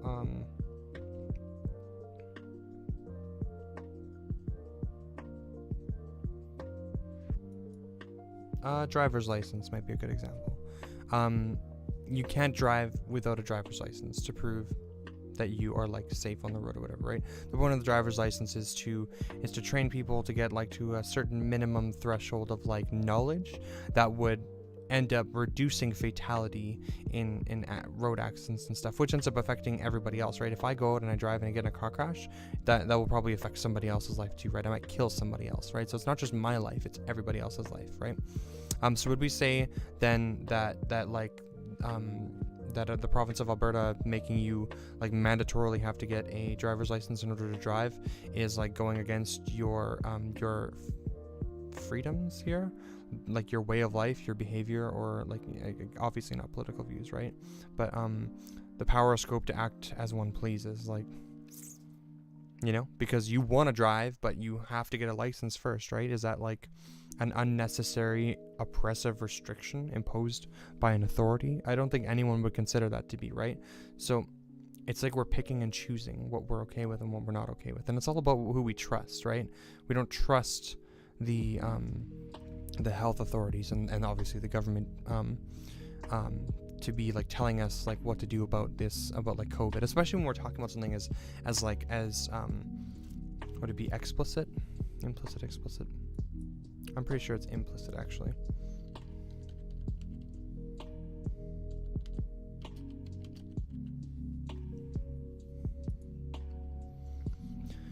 When talking about writing, explicit means something that is stated plainly, while implicit refers to something that is implied and not stated directly either. So implicit would be the word. So something like COVID, where like the deaths and stuff seem to be a little bit more implicit, whereas like so it's a little bit harder to like point that out with the naked eye, right? Like if somebody dies of COVID in the middle of the library, like it's a little bit harder for everybody to determine that they died of COVID-19, right? But if like I crash into somebody else with my car and they get fucking impaled or whatever, like you can pretty obviously go, ooh, this person drive car, hit the other person, they die, now they shish kebab, dead, person A responsible for person B's death. It's much harder to like make these correlations with diseases and stuff, right? To be like, oh, this person, I don't know, wasn't wearing a mask or whatever, spread it to this person, that person died, right? It's just more complicated, right? So it makes it harder for people to believe.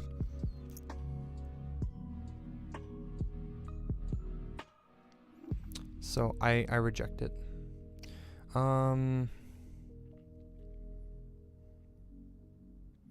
So I'm guessing the most effective way to combat this would just be to go through each section and come up with like things that we don't consider to be like violations of these rights, but clearly would be if we're holding them to the same standards as COVID-19 rules.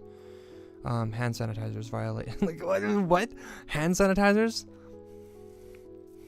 Bro, hand sanitizers are infringing on my rights. What the fuck? What do you mean? Temperature taking? I try so hard not to make fun of these people. I really do. I want to have a serious conversation, but how am I supposed to have a serious conversation with people who are like actually being crybabies about fucking temperature taking and hand sanitizers? Like, I don't even know. Where do I go from here?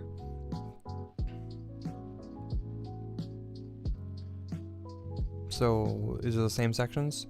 2A, B, and 7? Hand sanitizers. Freedom of conscience and religion. I don't like, how does it? No. Freedom of thought, belief, opinion, and expression, including freedom of the press and other media. Temperature taking. Violates 2A and B.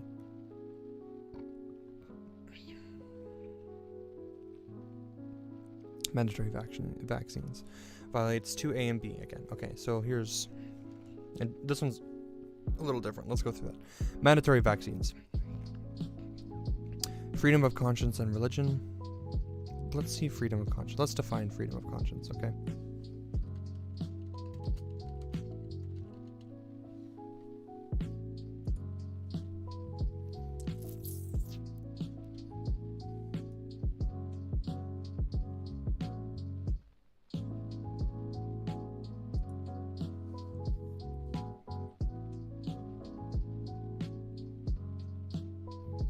Okay, so it's just your ability to like believe in things freely without being forced to believe in other things. Okay. So, how does mandatory vaccines fuck with that, or your freedom to religion, freedom of thought, belief, opinion, and expression, including freedom of the press? You think, how does that? Are they fucked? Closure of all non-essential businesses. Violates section 2A and C. Ooh, C. Freedom of peaceful assembly.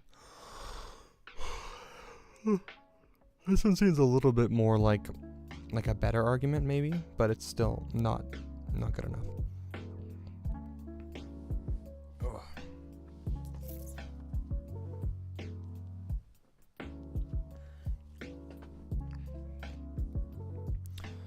Closure of all non-essential businesses, including churches and playgrounds. Cool. Okay, so let's see. Peaceful assembly. So where would be times that we would consider another like assembly to be like not okay?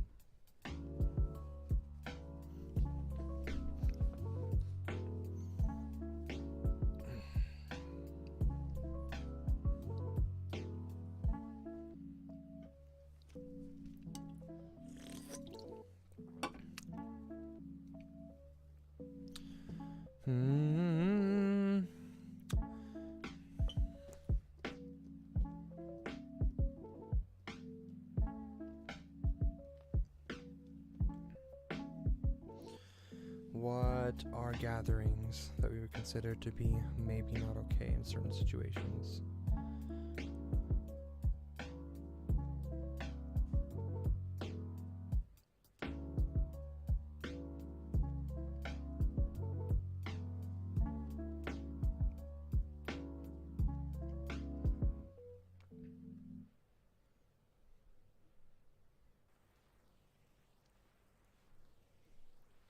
Like there's quite a few like little examples that we could use.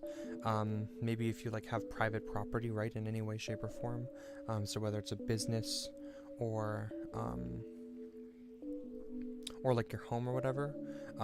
Like essentially private property means that like you can decide who's on it, who's not, to some degree. And so like would we consider, I don't know, like me not allowing any random person into my house to be like a restriction on their like freedoms? Like probably not. I'm trying to think of a better one if I can. Something that's a little bit more realistic, because that's like more of a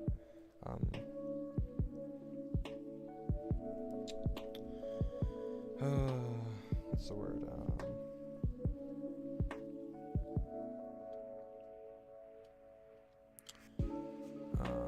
Brain. My brain is actually dead right now.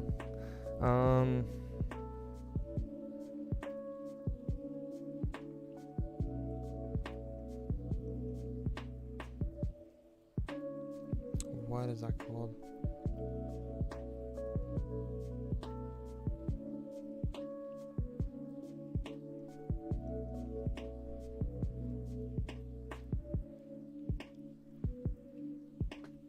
Oh my god, I cannot remember. Give me 1 second. My brain, I must remember the word.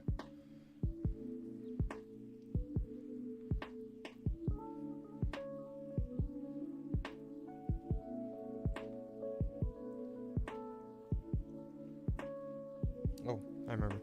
It's hypothetical. There's a little bit more hypothetical of an example, right? Like, because,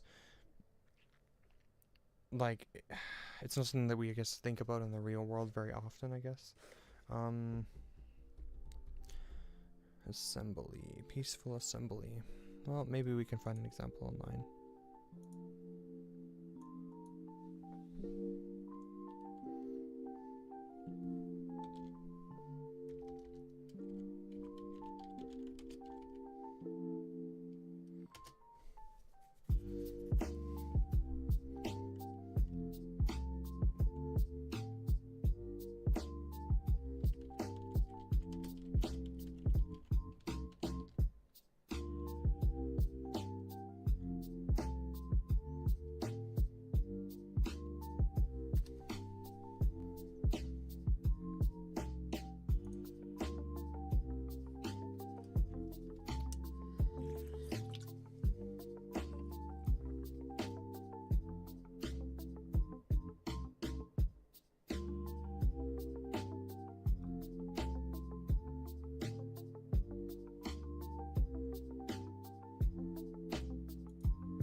So, freedom of assembly in the US appears to have like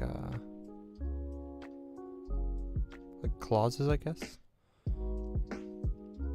which includes does not provide the right to conduct an assembly which there's a clear and present danger of riot, disorder, interference with traffic, public streets, or other immediate threat to public safety or order, which we would include COVID-19 for that, right? Because it's a threat to public safety. I'm curious if the same thing exists for Canada.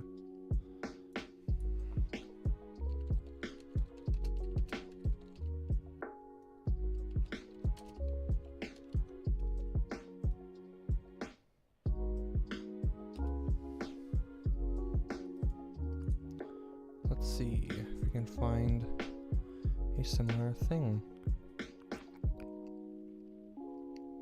Do I have to fucking buy it? Don't make me.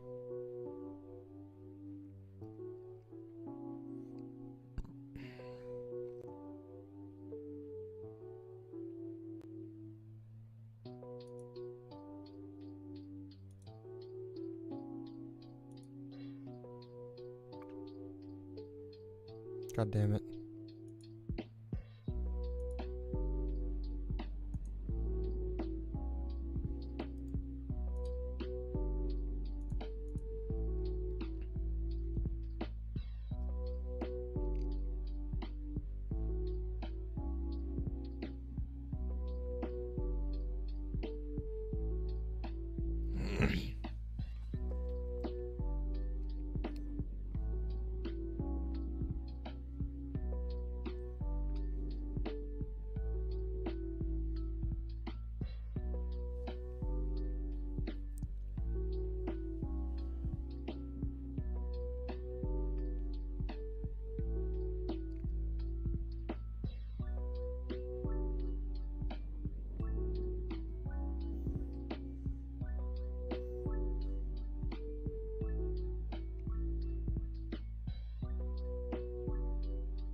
Some jurisprudence has found that legal measures affecting freedom of assembly through the reasonable regulation of public space and associated public health and safety matters do not infringe Section 2C.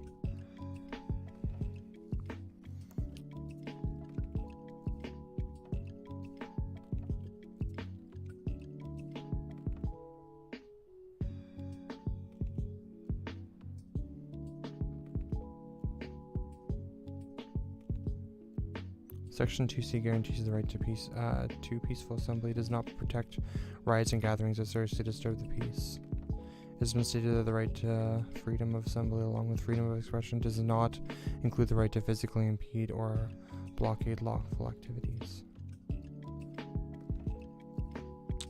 So, I'm not sure. Doesn't really talk about it too much.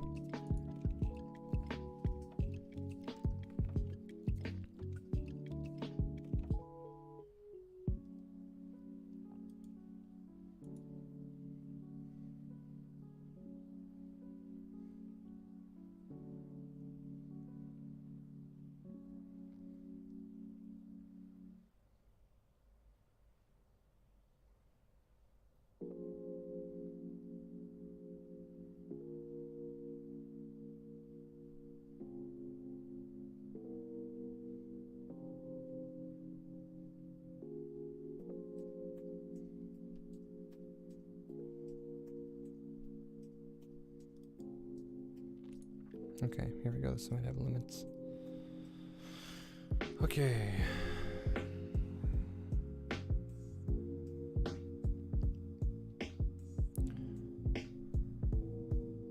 Guaranteeing only peaceful assembly. It negates that breaches of the peace, such as riots, receive no protection. Although drafted as a separate right, Canadian courts have not focused much attention on Section 2C.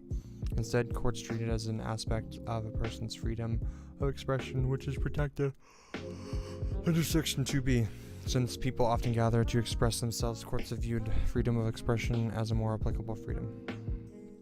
As with other charter freedoms, peaceful assembly has its limits. The freedom is subject to the notwithstanding clause, which in Section 33 of the Charter, the notwithstanding clause lets the government override a decision of a court that allows peaceful assembly. Okay, the notwithstanding clause lets the government override a decision of a court that allows peaceful assembly. For example, picture a group that peacefully assembled to protest student dress codes. Then imagine that the government passed a law prohibiting protests at schools. As such, the assembly is broken up. The protesters go to court and argue that this anti-protest law goes against 2C and the freedom of peaceful assembly. The court agrees and finds the law unconstitutional and of no force. However, because of Section 33, even if the court states that the law violates Section 2C and is unconstitutional, the government can invoke the notwithstanding clause and have the law stand. That's fucked. Finally, like other charter freedoms, the freedom of peaceful assembly is subject to Section 1(6). That section allows the government to justify an action that infringes freedom of peaceful assembly if it passes the Oakes test. Okay, let us return to our hypothetical dress code protesters at court. However, in this scenario, the court looks at the law and finds that while it violates Section 2C, it is justified under Section 1. That is, the government justifies its actions and the court states that the law passes the requirements in the Oakes test. Because the law passes the Oakes test, the court would decide that even though it violates freedom of peaceful assembly, the violation is justified. Okay, so maybe that would be something similar. What's this? Oakes test. The Oakes test was created by the Supreme Court of Canada in 1986. The test interprets Section 1 of the Charter of Rights and Freedom, which states that rights are guaranteed, subject only to such reasonable limits as can be demonstrably justified in a free and democratic society. This means that the government must establish that the benefits of a law outweigh its negative impact, that is, its violation of a charter right. Okay, this seems like pretty much right up the alley that we're looking for. In R versus Oakes, the police caught the accused Oakes with hashish, oil, and cash. They charged him with possession for the purpose of trafficking under the Narcotic Control Act.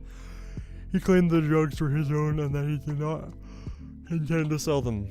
At the time, under Section 8 of the NCA, anyone found with illegal drugs was presumed guilty of trafficking. Oh shit. Okay. Usually the Crown must prove guilt beyond a reasonable doubt, but under the NCA, it was up to the accused to prove that he was not guilty. That's fucked. This is called reverse onus. Oakes challenged the law, arguing that it violated the presumption of innocence guaranteed by Section 11D of the Charter. The Supreme Court found this right had been violated. They then had to consider whether the government could justify this violation using Section 1, the test. With court in R versus Oakes created a two-step balancing test to determine whether government can justify a law which limits a charter right. The government must establish that the law under review has the goal that is both. The government must establish that the law under review has a goal that is both pressing and substantial. The law must be both important and necessary. Governments are usually successful in this first step. The court then conducts a proportionality analysis using 3 subtests. The government must first establish that the provision of the law which limits a charter right is rationally connected to the law's purpose. The government must first establish that the provision of the law which limits a charter right is rationally connected to the law's purpose. If it is arbitrary or serves no logical purpose, then it will not meet the standard. Secondly, a provision must minimally impair the violated charter right. A provision that limits a charter right will be constitutional only if it impairs the charter right as little as possible or within a range of reasonably supportable alternatives. Finally, the court examines the law's proportional effects. Even if the government can satisfy the above steps, The effect of the provision on charter rights may be too high a price to pay for the advantage the provision would provide in advancing the law's purpose. In Oakes itself, the court considered that combating the public health and safety risk created by narcotics was a pressing and substantial goal. However, the court ruled that a reverse onus, where an accused is presumed guilty of drug trafficking unless he proves otherwise, was not rationally connected to this goal. The court found that it would be irrational to presume an intention to traffic in narcotics when an accused only possesses a small amount of drugs. Having failed this first step, the court did not consider steps 2, B, or C, and the law was struck down, that is, declared unconstitutional.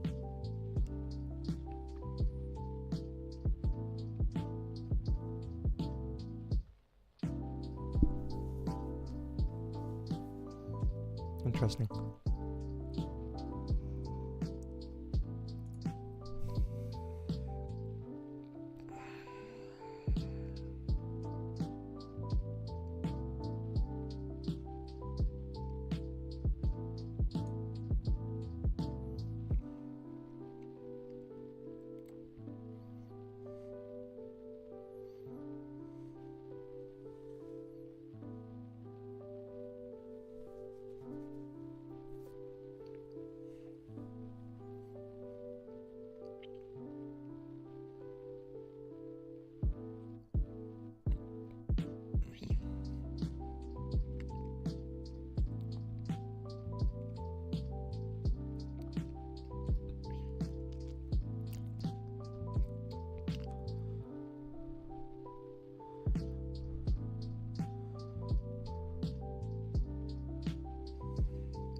Okay.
John Carpe. That's the dude that I watched with 13 Army, who was spewing off literally like almost everything he said was like a straight up lie.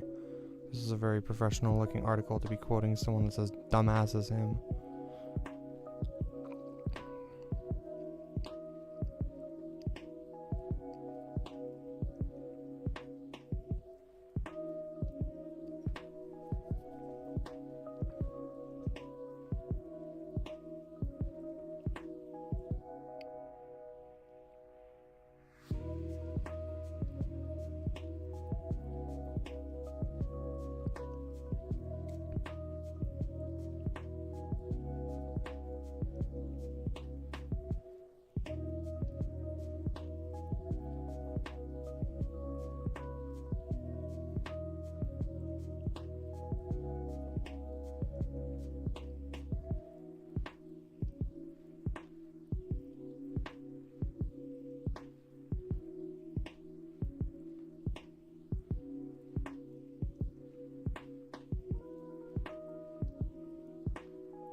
Oh, so what are cases?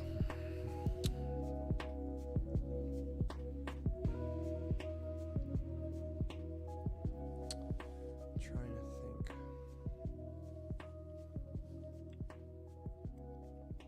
Might be.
Yeah, maybe, like, it's not something that I necessarily agree with, but one might consider the whole, like, homeless argument, I guess, with the freedom of assembly, and that, like, if this is an infringement on, if, like, say the church is not being allowed to gather, whatever, right now is an infringement on our freedom of assembly, then, like, why don't we consider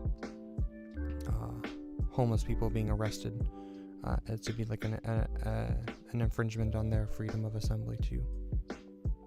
But that one feels a little bit loose.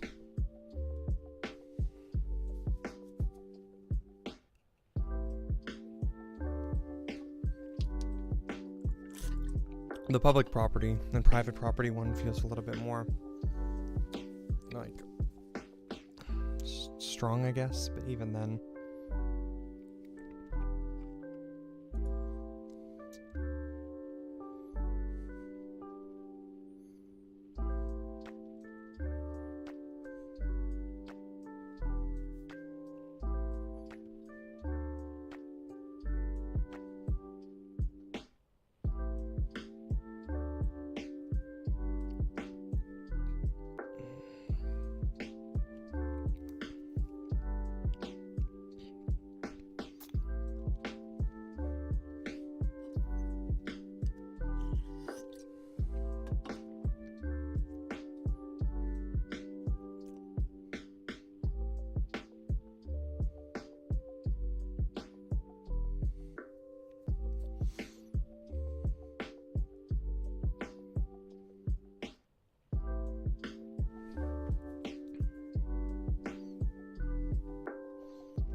So, in order to include this in here, let's see. So we can go.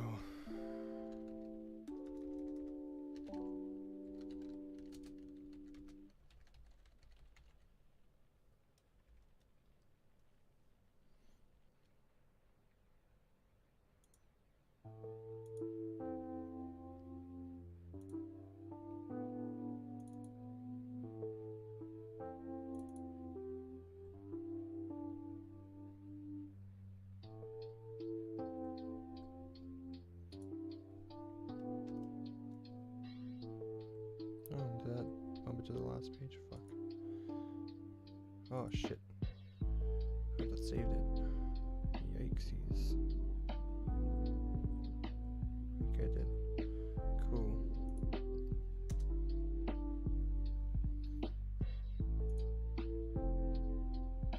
That's odd that just fucking yotes it.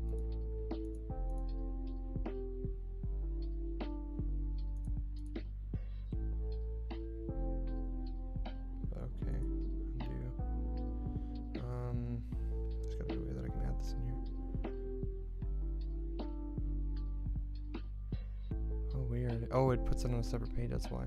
And then if I hit enter, then it sends me up here. Okay, that's why. That makes sense.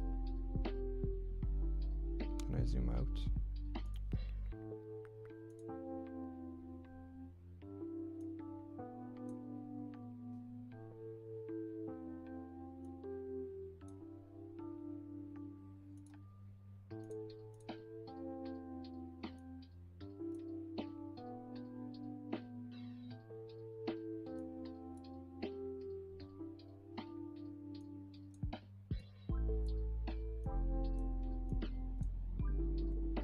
Okay, there we go.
wording this is tricky.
Okay, so a little spiel I just wrote up to try. I'll read through it because I think this is the best example I can give, essentially, as like a catch-all.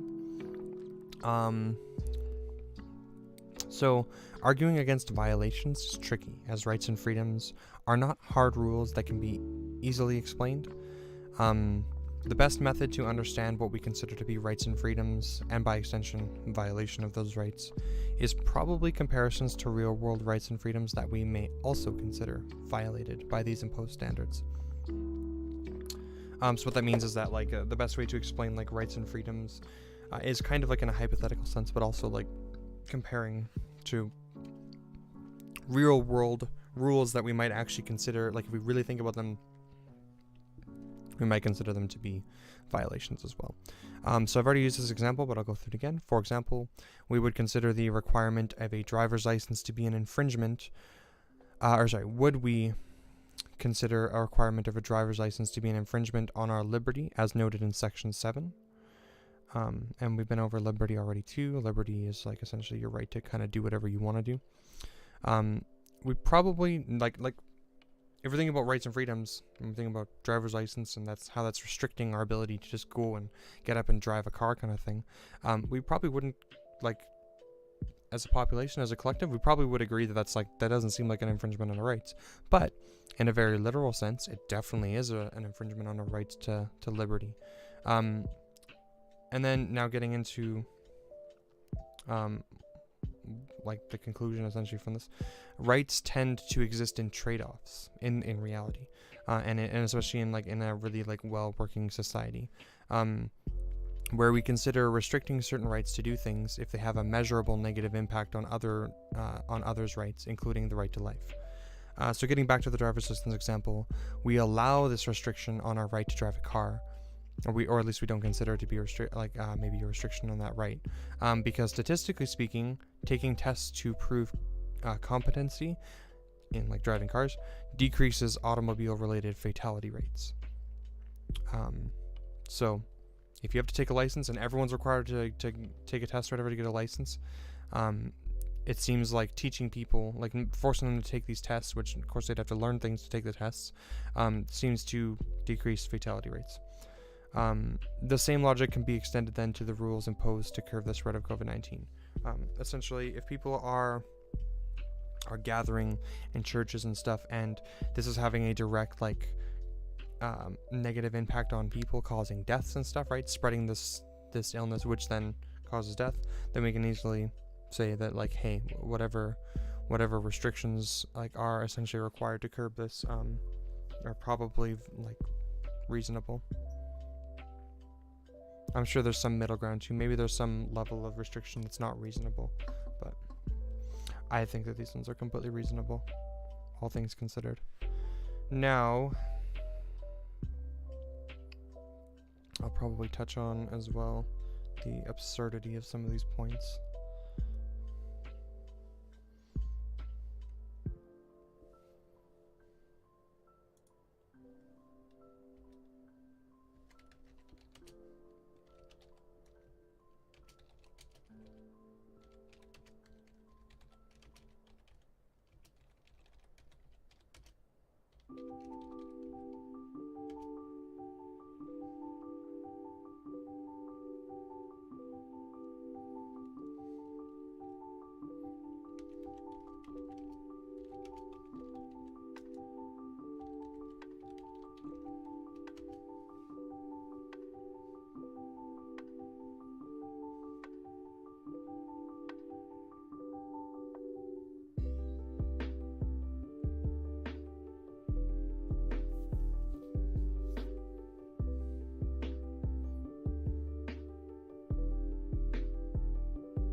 believe the word is post hoc.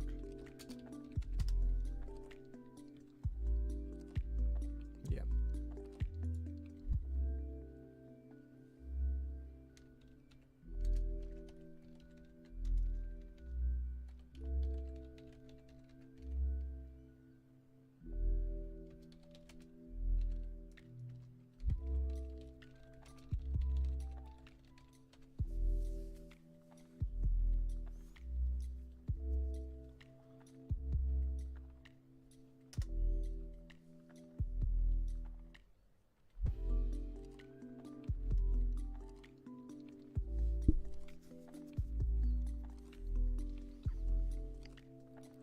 So the shitty thing about the rights and freedoms section is that it's like, it is so like largely like up to interpretation that it's really like hard to use like any kind of data to like back it. It's pretty much just like pointing out inconsistencies, pointing out how things just like rights and freedoms don't tend to like exist within the space that like people think they do, where people think they exist within a vacuum essentially. Now, we're getting close, baby, okay? I swear. Let's see. Rights and freedoms. Okay, I can erase that part. I feel like I've done the initial response like fairly well enough. So she's model.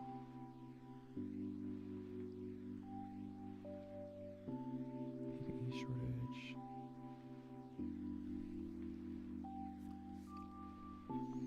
Perhaps we should do... The vaccine part's gonna be fucking... Oh man. There's lots I could get into with vaccines, but...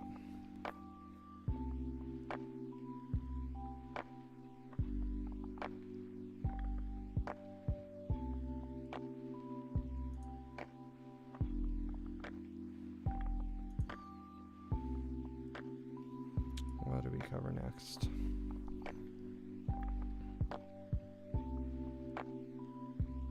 Could do the, well, I kind of want to get all the main points out of the way, but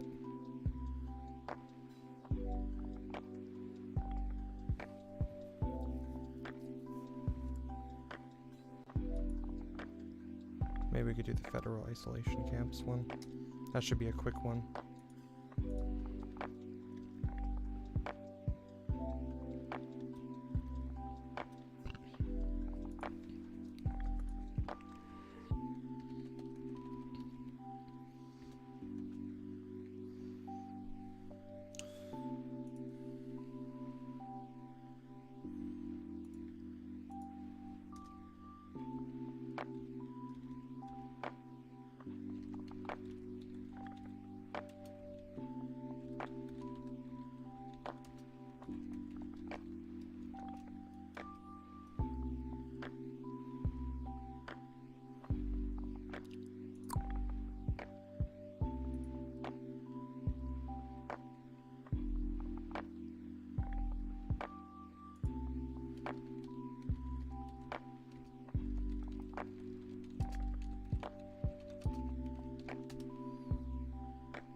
When was this made?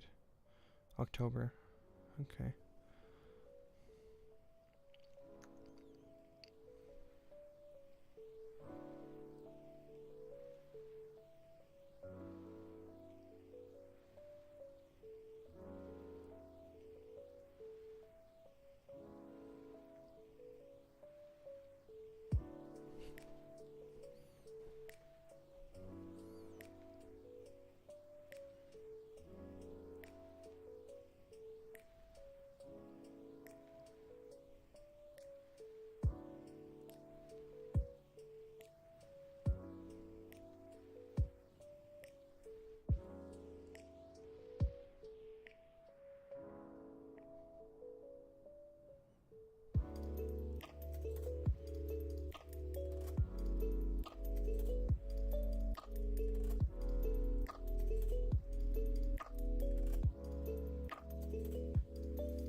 Okay, maybe we should define internment camp.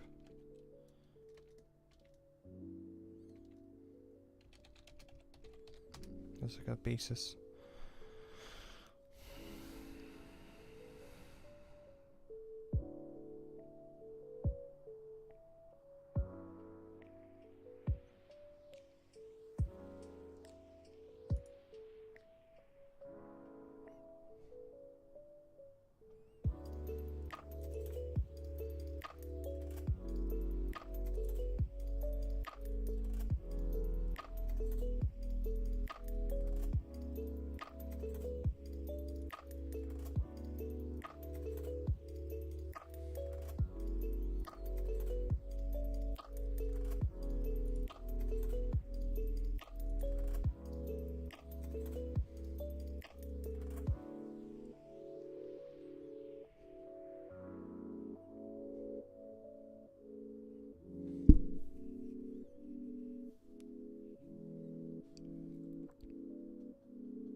It seems to me like the use of the word internment camp tends to be like a rhetorical strategy to invoke like a visceral reaction to the idea of it being compared to like Nazi Germany.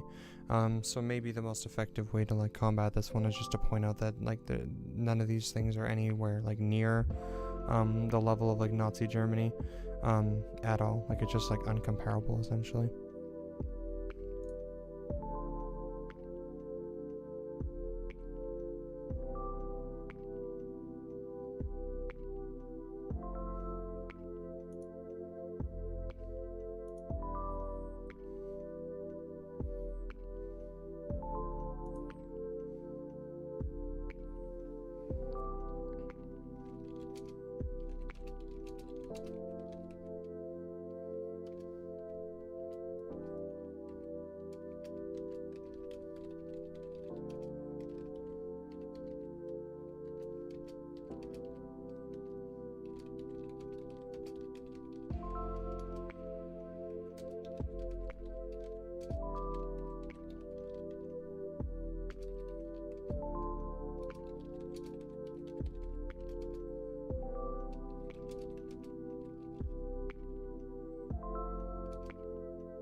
I think I can summarize that pretty well there. The use of the words internment camps is meant to invoke a negative reaction from the reader, and as such seems to be more of a rhetorical strategy rather than an appropriate use of the word. Comparisons to Nazi Germany's concentration camps are implied, but there are a few similarities between temporary quarantine sites and ethnic death camps. Only those who choose to travel outside of Canada and then return are subject to isolation here. The idea of foreign individuals traveling into Canada and possibly bringing COVID-19 with them seems problematic. I think everyone could agree that. And so it's pretty easy to extend the same level of precaution onto returning citizens who are just as likely to bring COVID-19 back. Denying Canadian citizens entry into Canada would be unfathomable, maybe even unreasonable. I don't know. It seems reasonable that there is some level of precautions taken to prevent accidental spread by returning travelers. Pretty straightforward. And the only other point on this one is the Quarantine Act.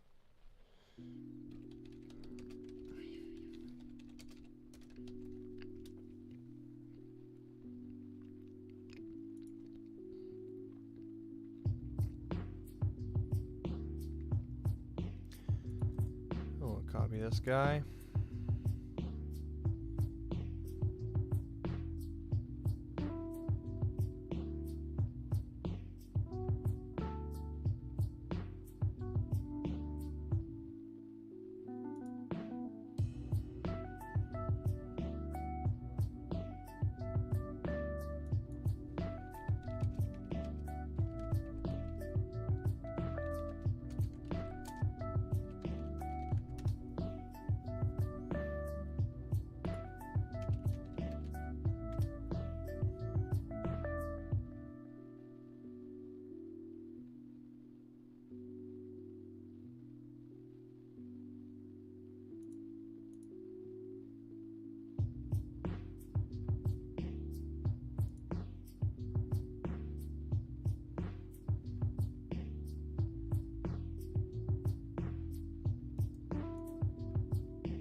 Seems like this has been around forever.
Okay, so that covers that. Now,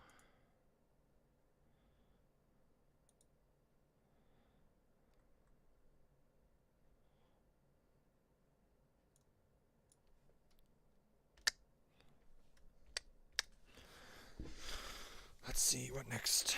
Could do vaccine.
Okay.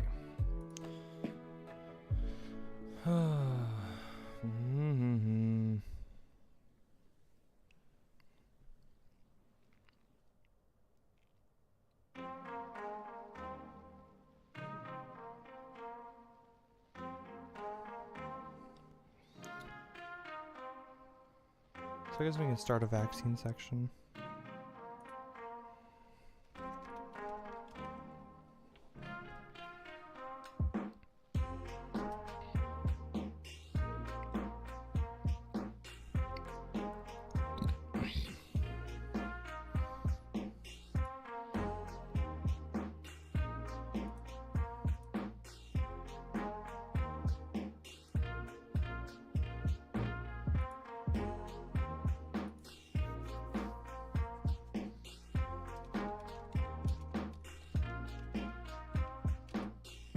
Just remembered something else.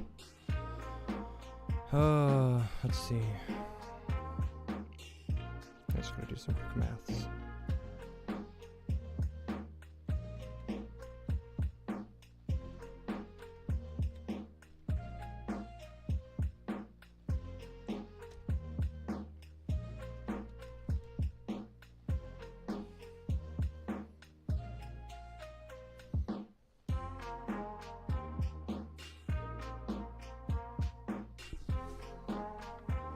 Oh.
Okay, so I've covered the New Zealand thing now.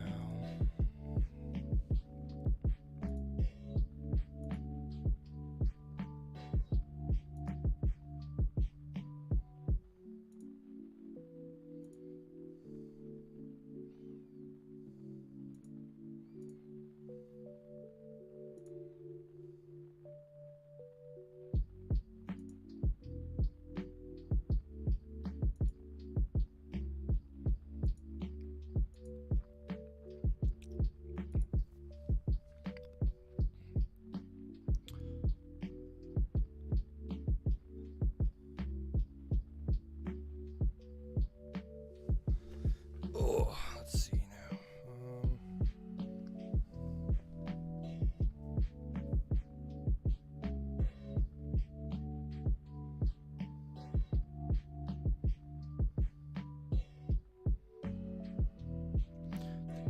This is probably very hyper-specific. I think I'm going to disclude this part. I included a short, statement about masks and their initial,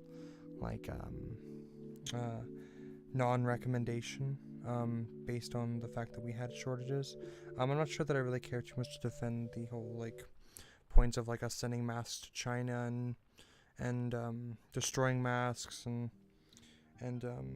supplier issues and stuff. I don't really think that really matters as much. If the government acts in an incompetent way or whatever, and people want to believe that, then so be it. There's reasons for things, and people just aren't going to agree with some things, and that's at that point in time we're getting into really strange arguments that I don't really think actually matter when we're defending the responses by our government and stuff, to enact measures that will save lives and stuff. I guess just seems inconsequential with the more important topics or the more important points of contention when we're talking about COVID-19. So let's get into the vaccine shit.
So, let's see.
Ooh, real world efficacy rates for every COVID-19 vaccine based on age and symptoms. Moderna, Johnson & Johnson, and Pfizer developed 3 highly effective COVID-19 vaccines for record time.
Fuck.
Oh, so I think that covers vaccines for the most part.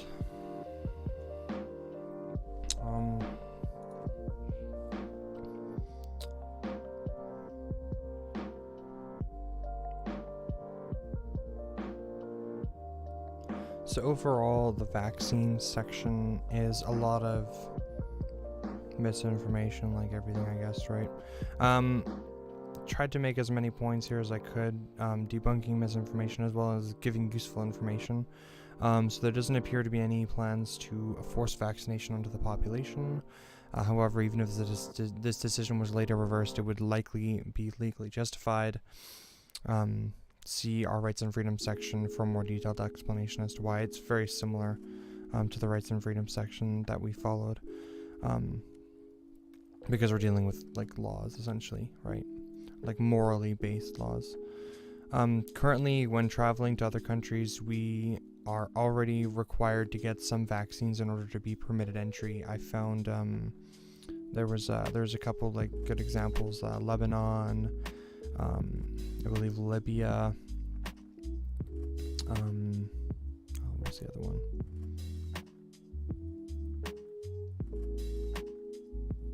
My brain. Anyways, there's some other countries where you are required to get vaccines to travel to them.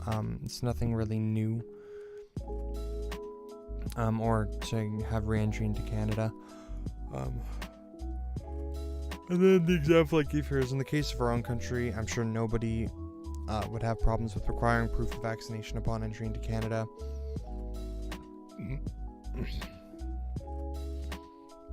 To protect our population from others bringing diseases and viruses with them. So, if we're okay with that, we can extend this logic everywhere else. You know, if we don't want other people coming into Canada and bringing their diseases and stuff here, and we have like a mandatory vaccination before entry, then it would kind of make sense that we could extend that to everywhere else. And so, therefore, if we want to travel, we have to get the vaccine as well, so that we're not spreading it in other countries. Makes sense. It's very straightforward. And then vaccine effectiveness is extremely high, and as follows. The Pfizer BioNTech is overall 94% effective. The Moderna is overall 94.5% effective. The Johnson & Johnson is a little bit less. It's overall 66% effective, but it's 74.4% in the US. Still really great numbers though.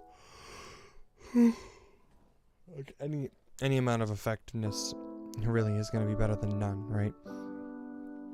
And it reduces the, like, if you can reach that level of herd immunity, then it reduces the need for other things like masks and social distancing and such, right? Only once you get like fully vaccinated to the point where like COVID is like eradicated, though, right? Or like minimalistic. Vaccine development time should be expected. So here's a myth that a lot of people have been having troubles wrapping their heads around. Vaccine development time should be expected to be reduced when compared to other previous vaccines. A lot of people have been having problems with how fast we developed the COVID-19 vaccine. Considering the rapid development in technology between today and when previous vaccines were developed, as well as the collective resources, money, professionals, companies being thrown at developing a vaccine, which is highly unprecedented, the COVID-19 vaccine is also not the first to be developed in under a year. As when the H1N1 virus was spreading in the US, vaccine development started on April 21st, 2009, and was approved for use on September 15th, 2009, same year. The first dose was administered on October 5th, 2009, just 6 months after development began. The amount of time it takes to develop a vaccine has like no bearing on its legitimacy at all. We should only get faster and faster at developing these things, especially it's going to be dependent on how necessary it is, right? Like, how big of a deal is COVID-19? Is it a really big deal? Then everyone's going to jump on it, right?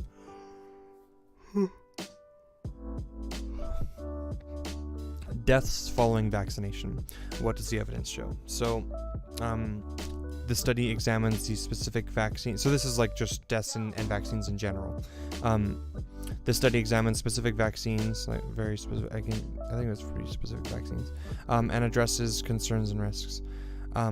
Concludes the overwhelming proven safety associated with vaccines, just in general, they're just like super fucking safe, like almost like undeniably like Most claims against vaccines made are unsubstantiated, loosely associating death or complications with the vaccine. Contradicting evidence exists, casting doubt on the claims. I should probably add a little bit more to here too, because I remember reading numbers before about, I believe that it's like adverse effects for vaccines tends to be like very, very minimalistic. We're talking about like under 1%, I believe. And then deaths from vaccines are like so like non-existent that they're pretty much like near zero essentially. But I'll check that in a second here. Selected adverse events reported after COVID-19 vaccination. So this is COVID specific. Anaphylaxis occurs in approximately 2 to 5 people per million vaccinated. The risk level is therefore between 0.0002 to 0.0005%, which is almost non-existent, like in general. In the event of an adverse reaction, they tend to happen within 30 minutes, so access to medical attention is highly likely, and anaphylaxis is easily treatable. Not a big deal.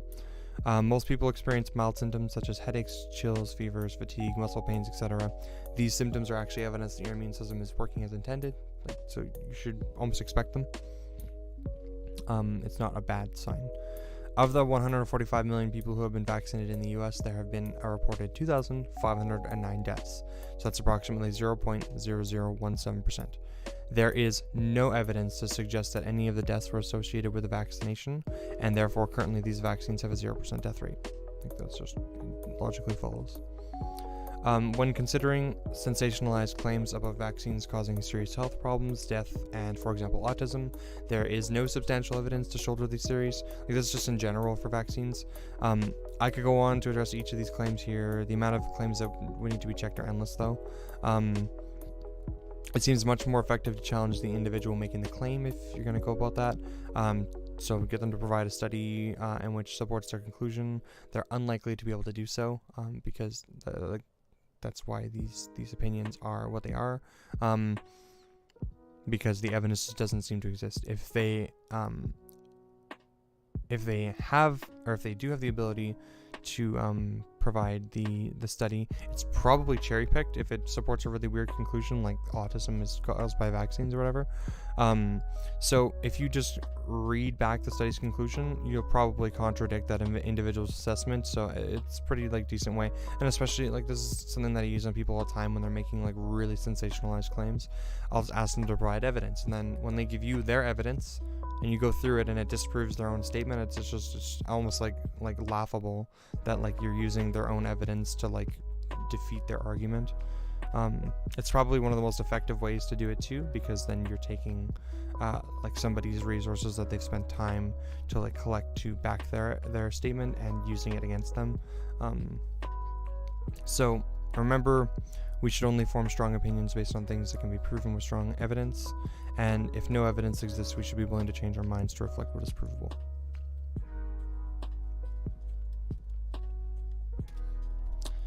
Now, probably I'm going to try and get those numbers for this.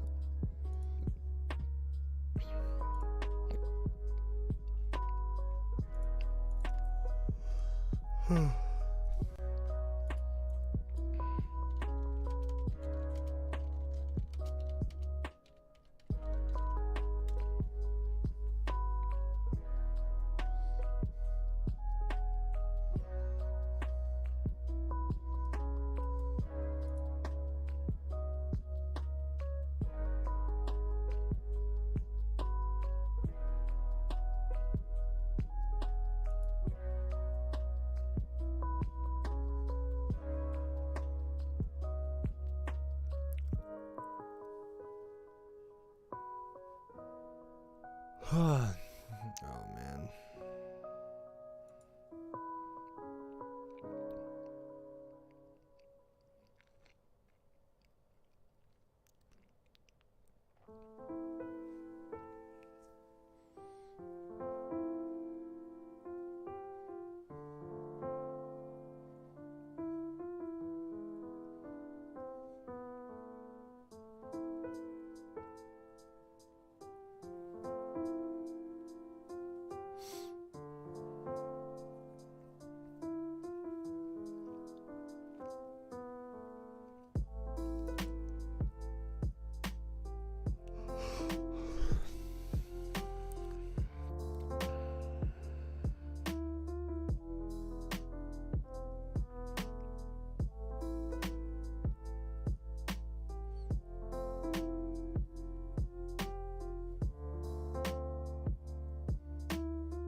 Okay.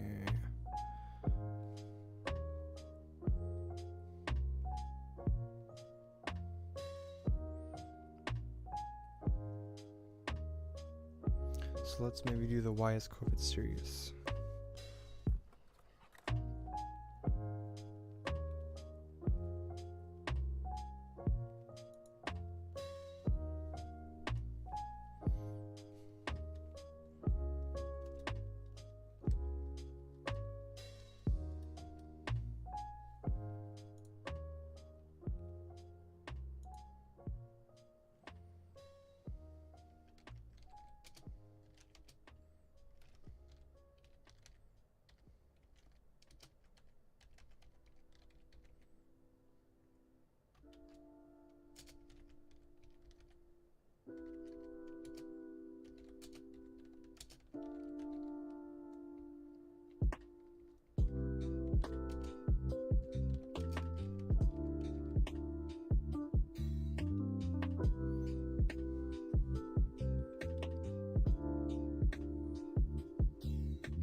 Okay, so let's go through.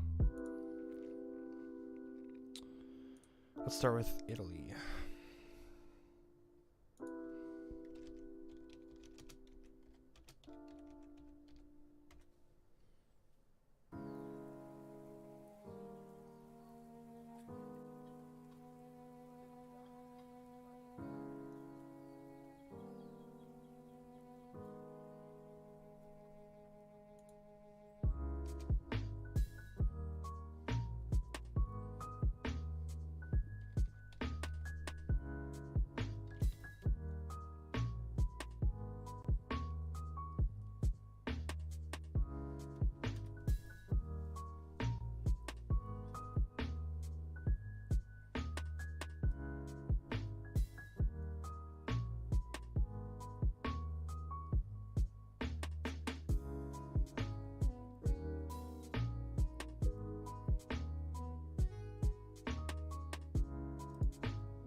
Okay, so there's a couple articles. I remembered Italy having a really bad response initially, and people were literally like, doctors were having to decide who lived and died. So to find the articles confirming it. And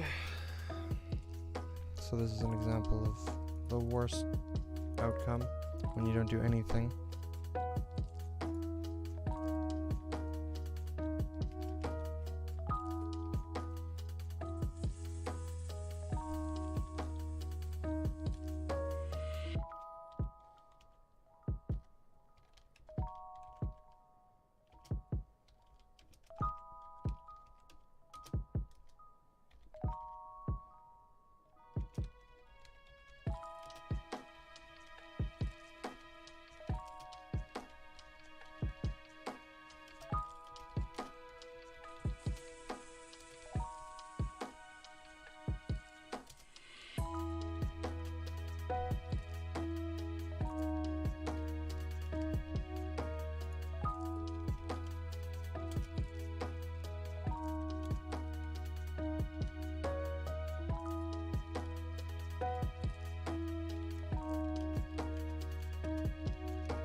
What else?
Oh boy.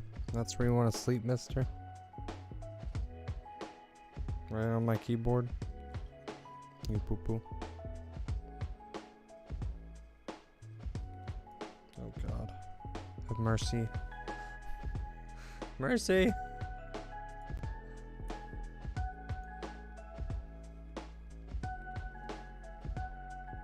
Why you do this to me?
Oh, chill, bro.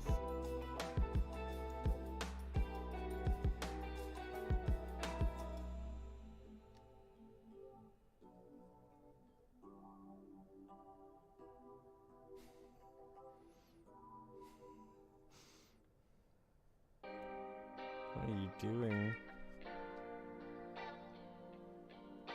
Oh boy. Okay. Well, I think that covers most of the stuff that's like fairly important. I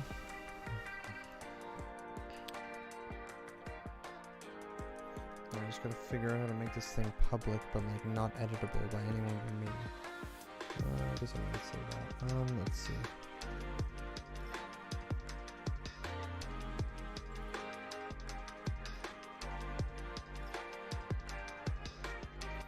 Oh, I linked that to the wrong account. Oops.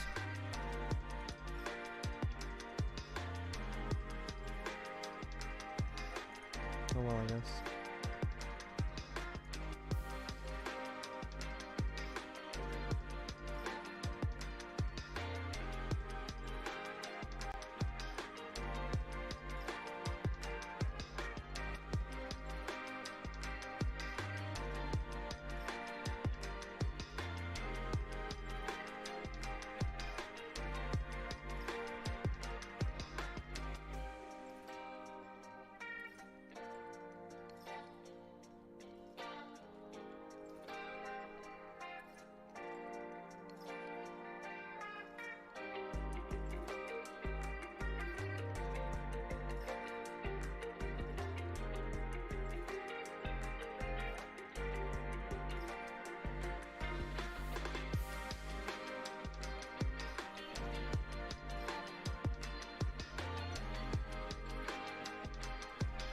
Oh, Jesus.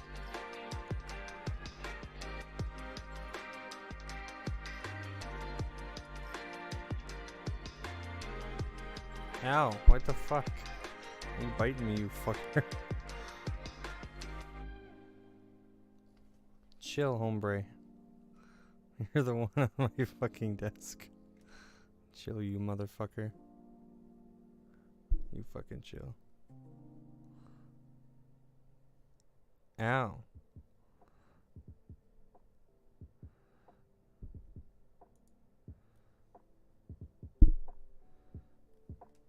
Chill, you fuck. Release me. Little shithead.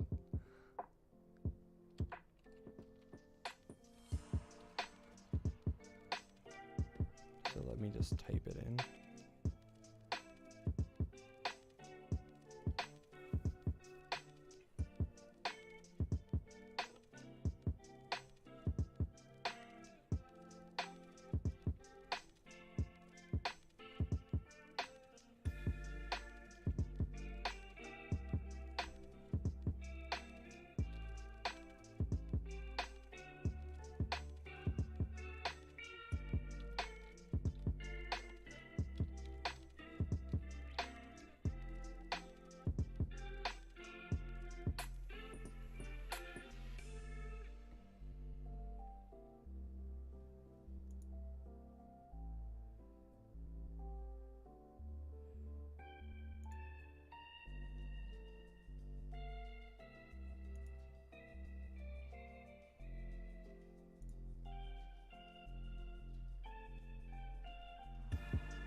Damn it, why does it keep signing me into this one?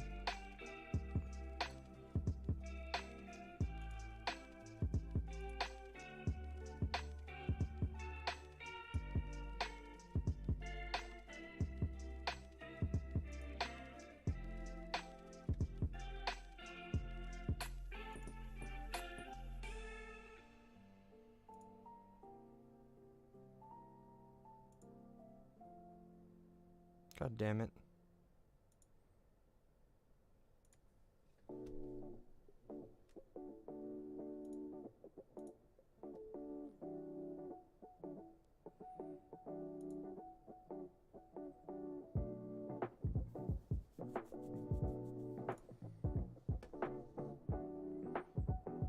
Why won't you let me access my other account?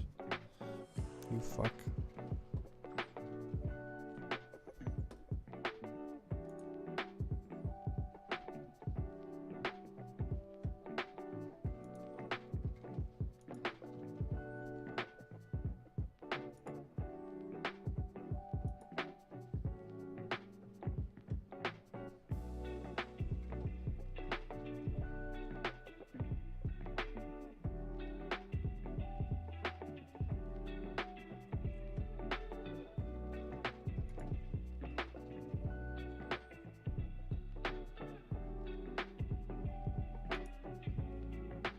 God damn it, you keep switching me back. God damn it.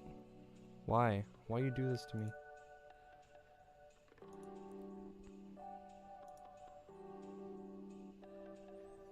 Damn, that's annoying.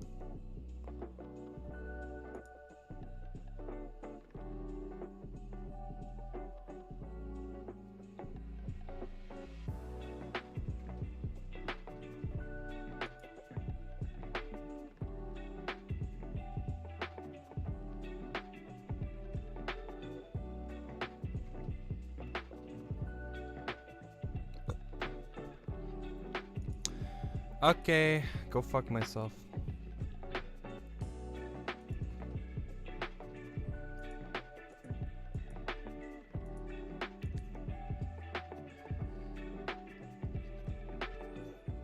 Nope. Okay.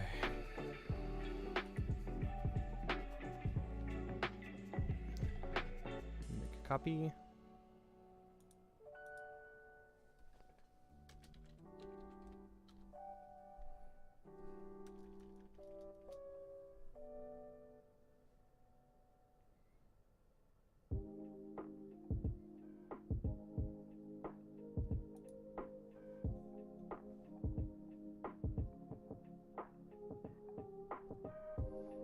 Just in case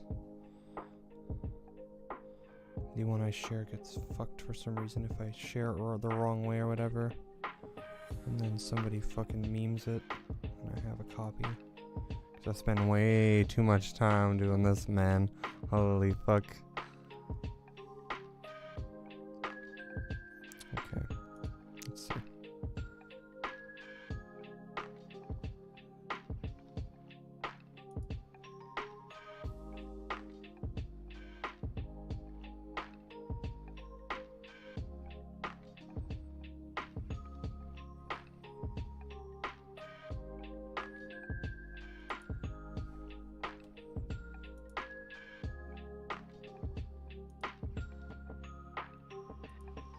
Oh, fuck you, motherfucker.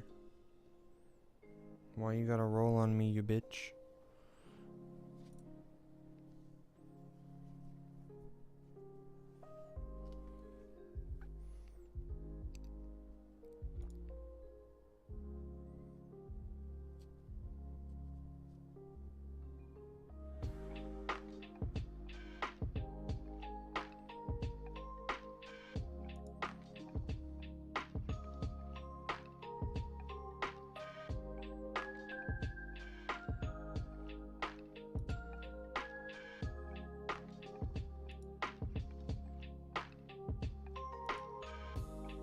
Hmm.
Okay, I think if I just publish it, it should work.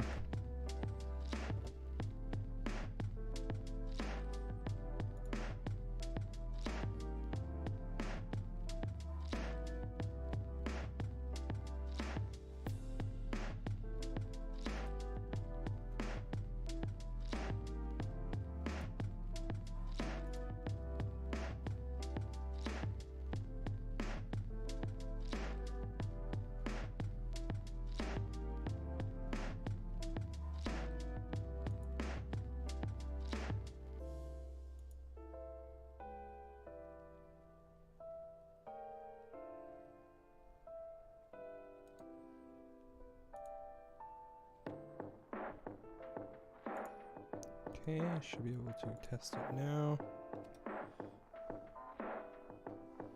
Oh man, does that not...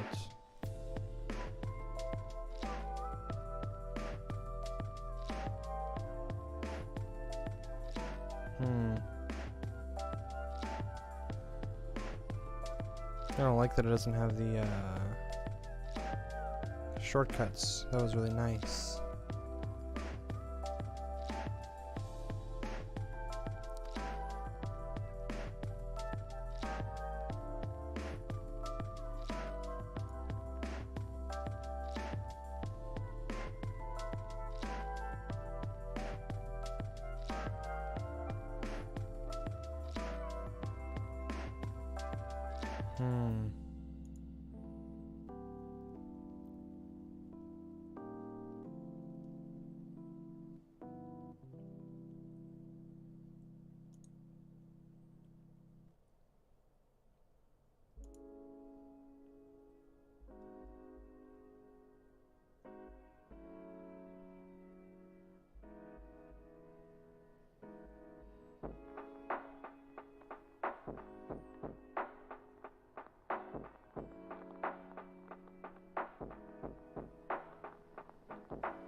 Oh, okay, here we go.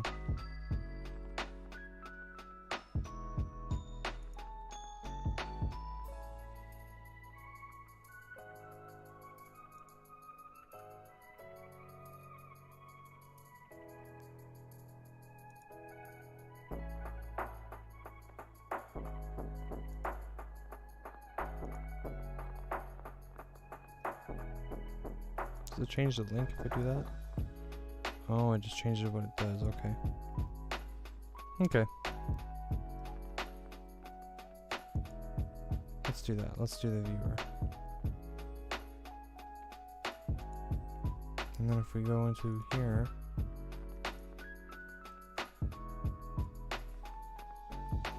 it should give me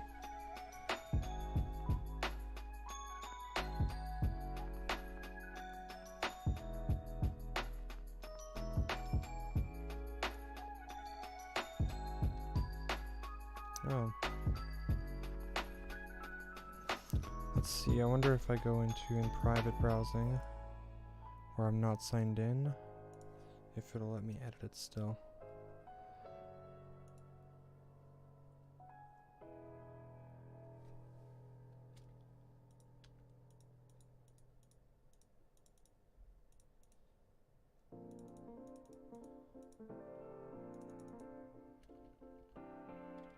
Okay, cool.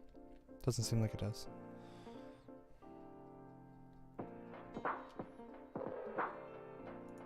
And everything else seems to work good.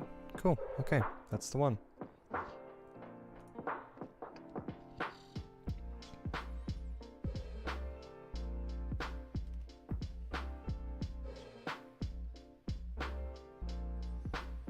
So let's see.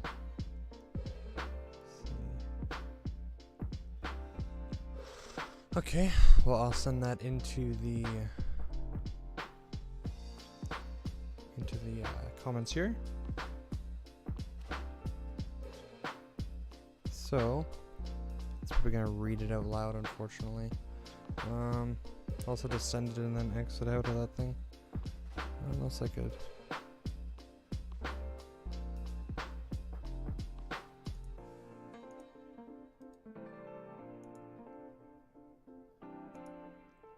Okay, I think if I mute it there, then it should be fine.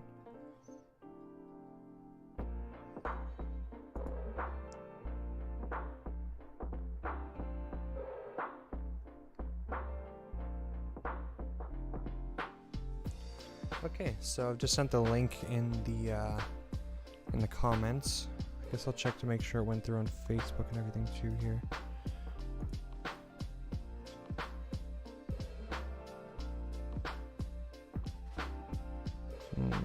Not sure if it did.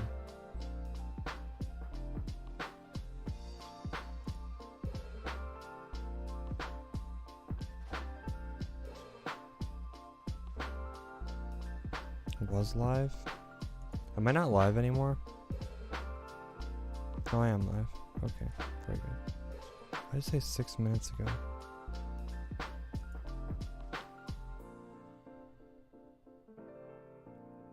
Was live. Am I not live? How long did it have me live for? I wonder.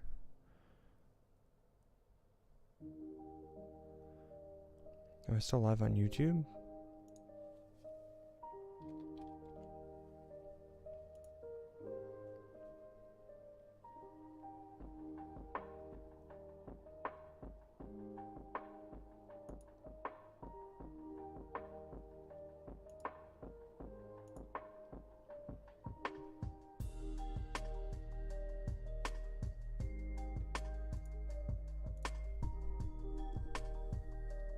Yeah, still live on YouTube.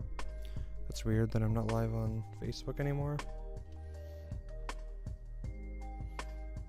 Strange.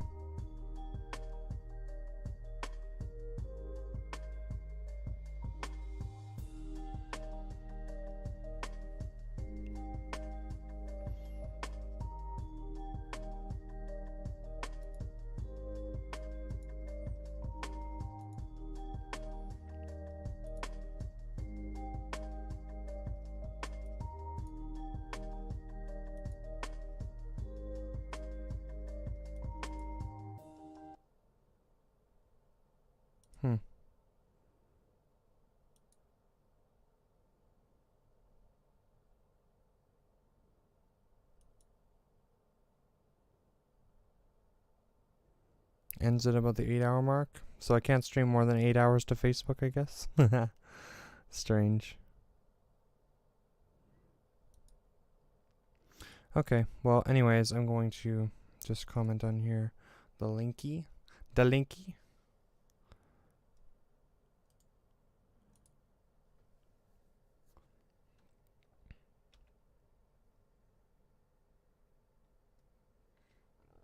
That's weird.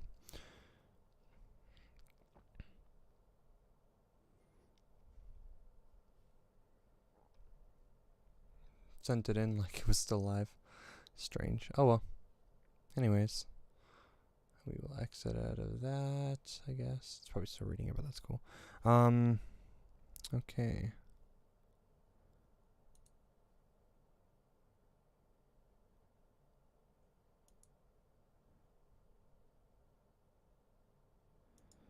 And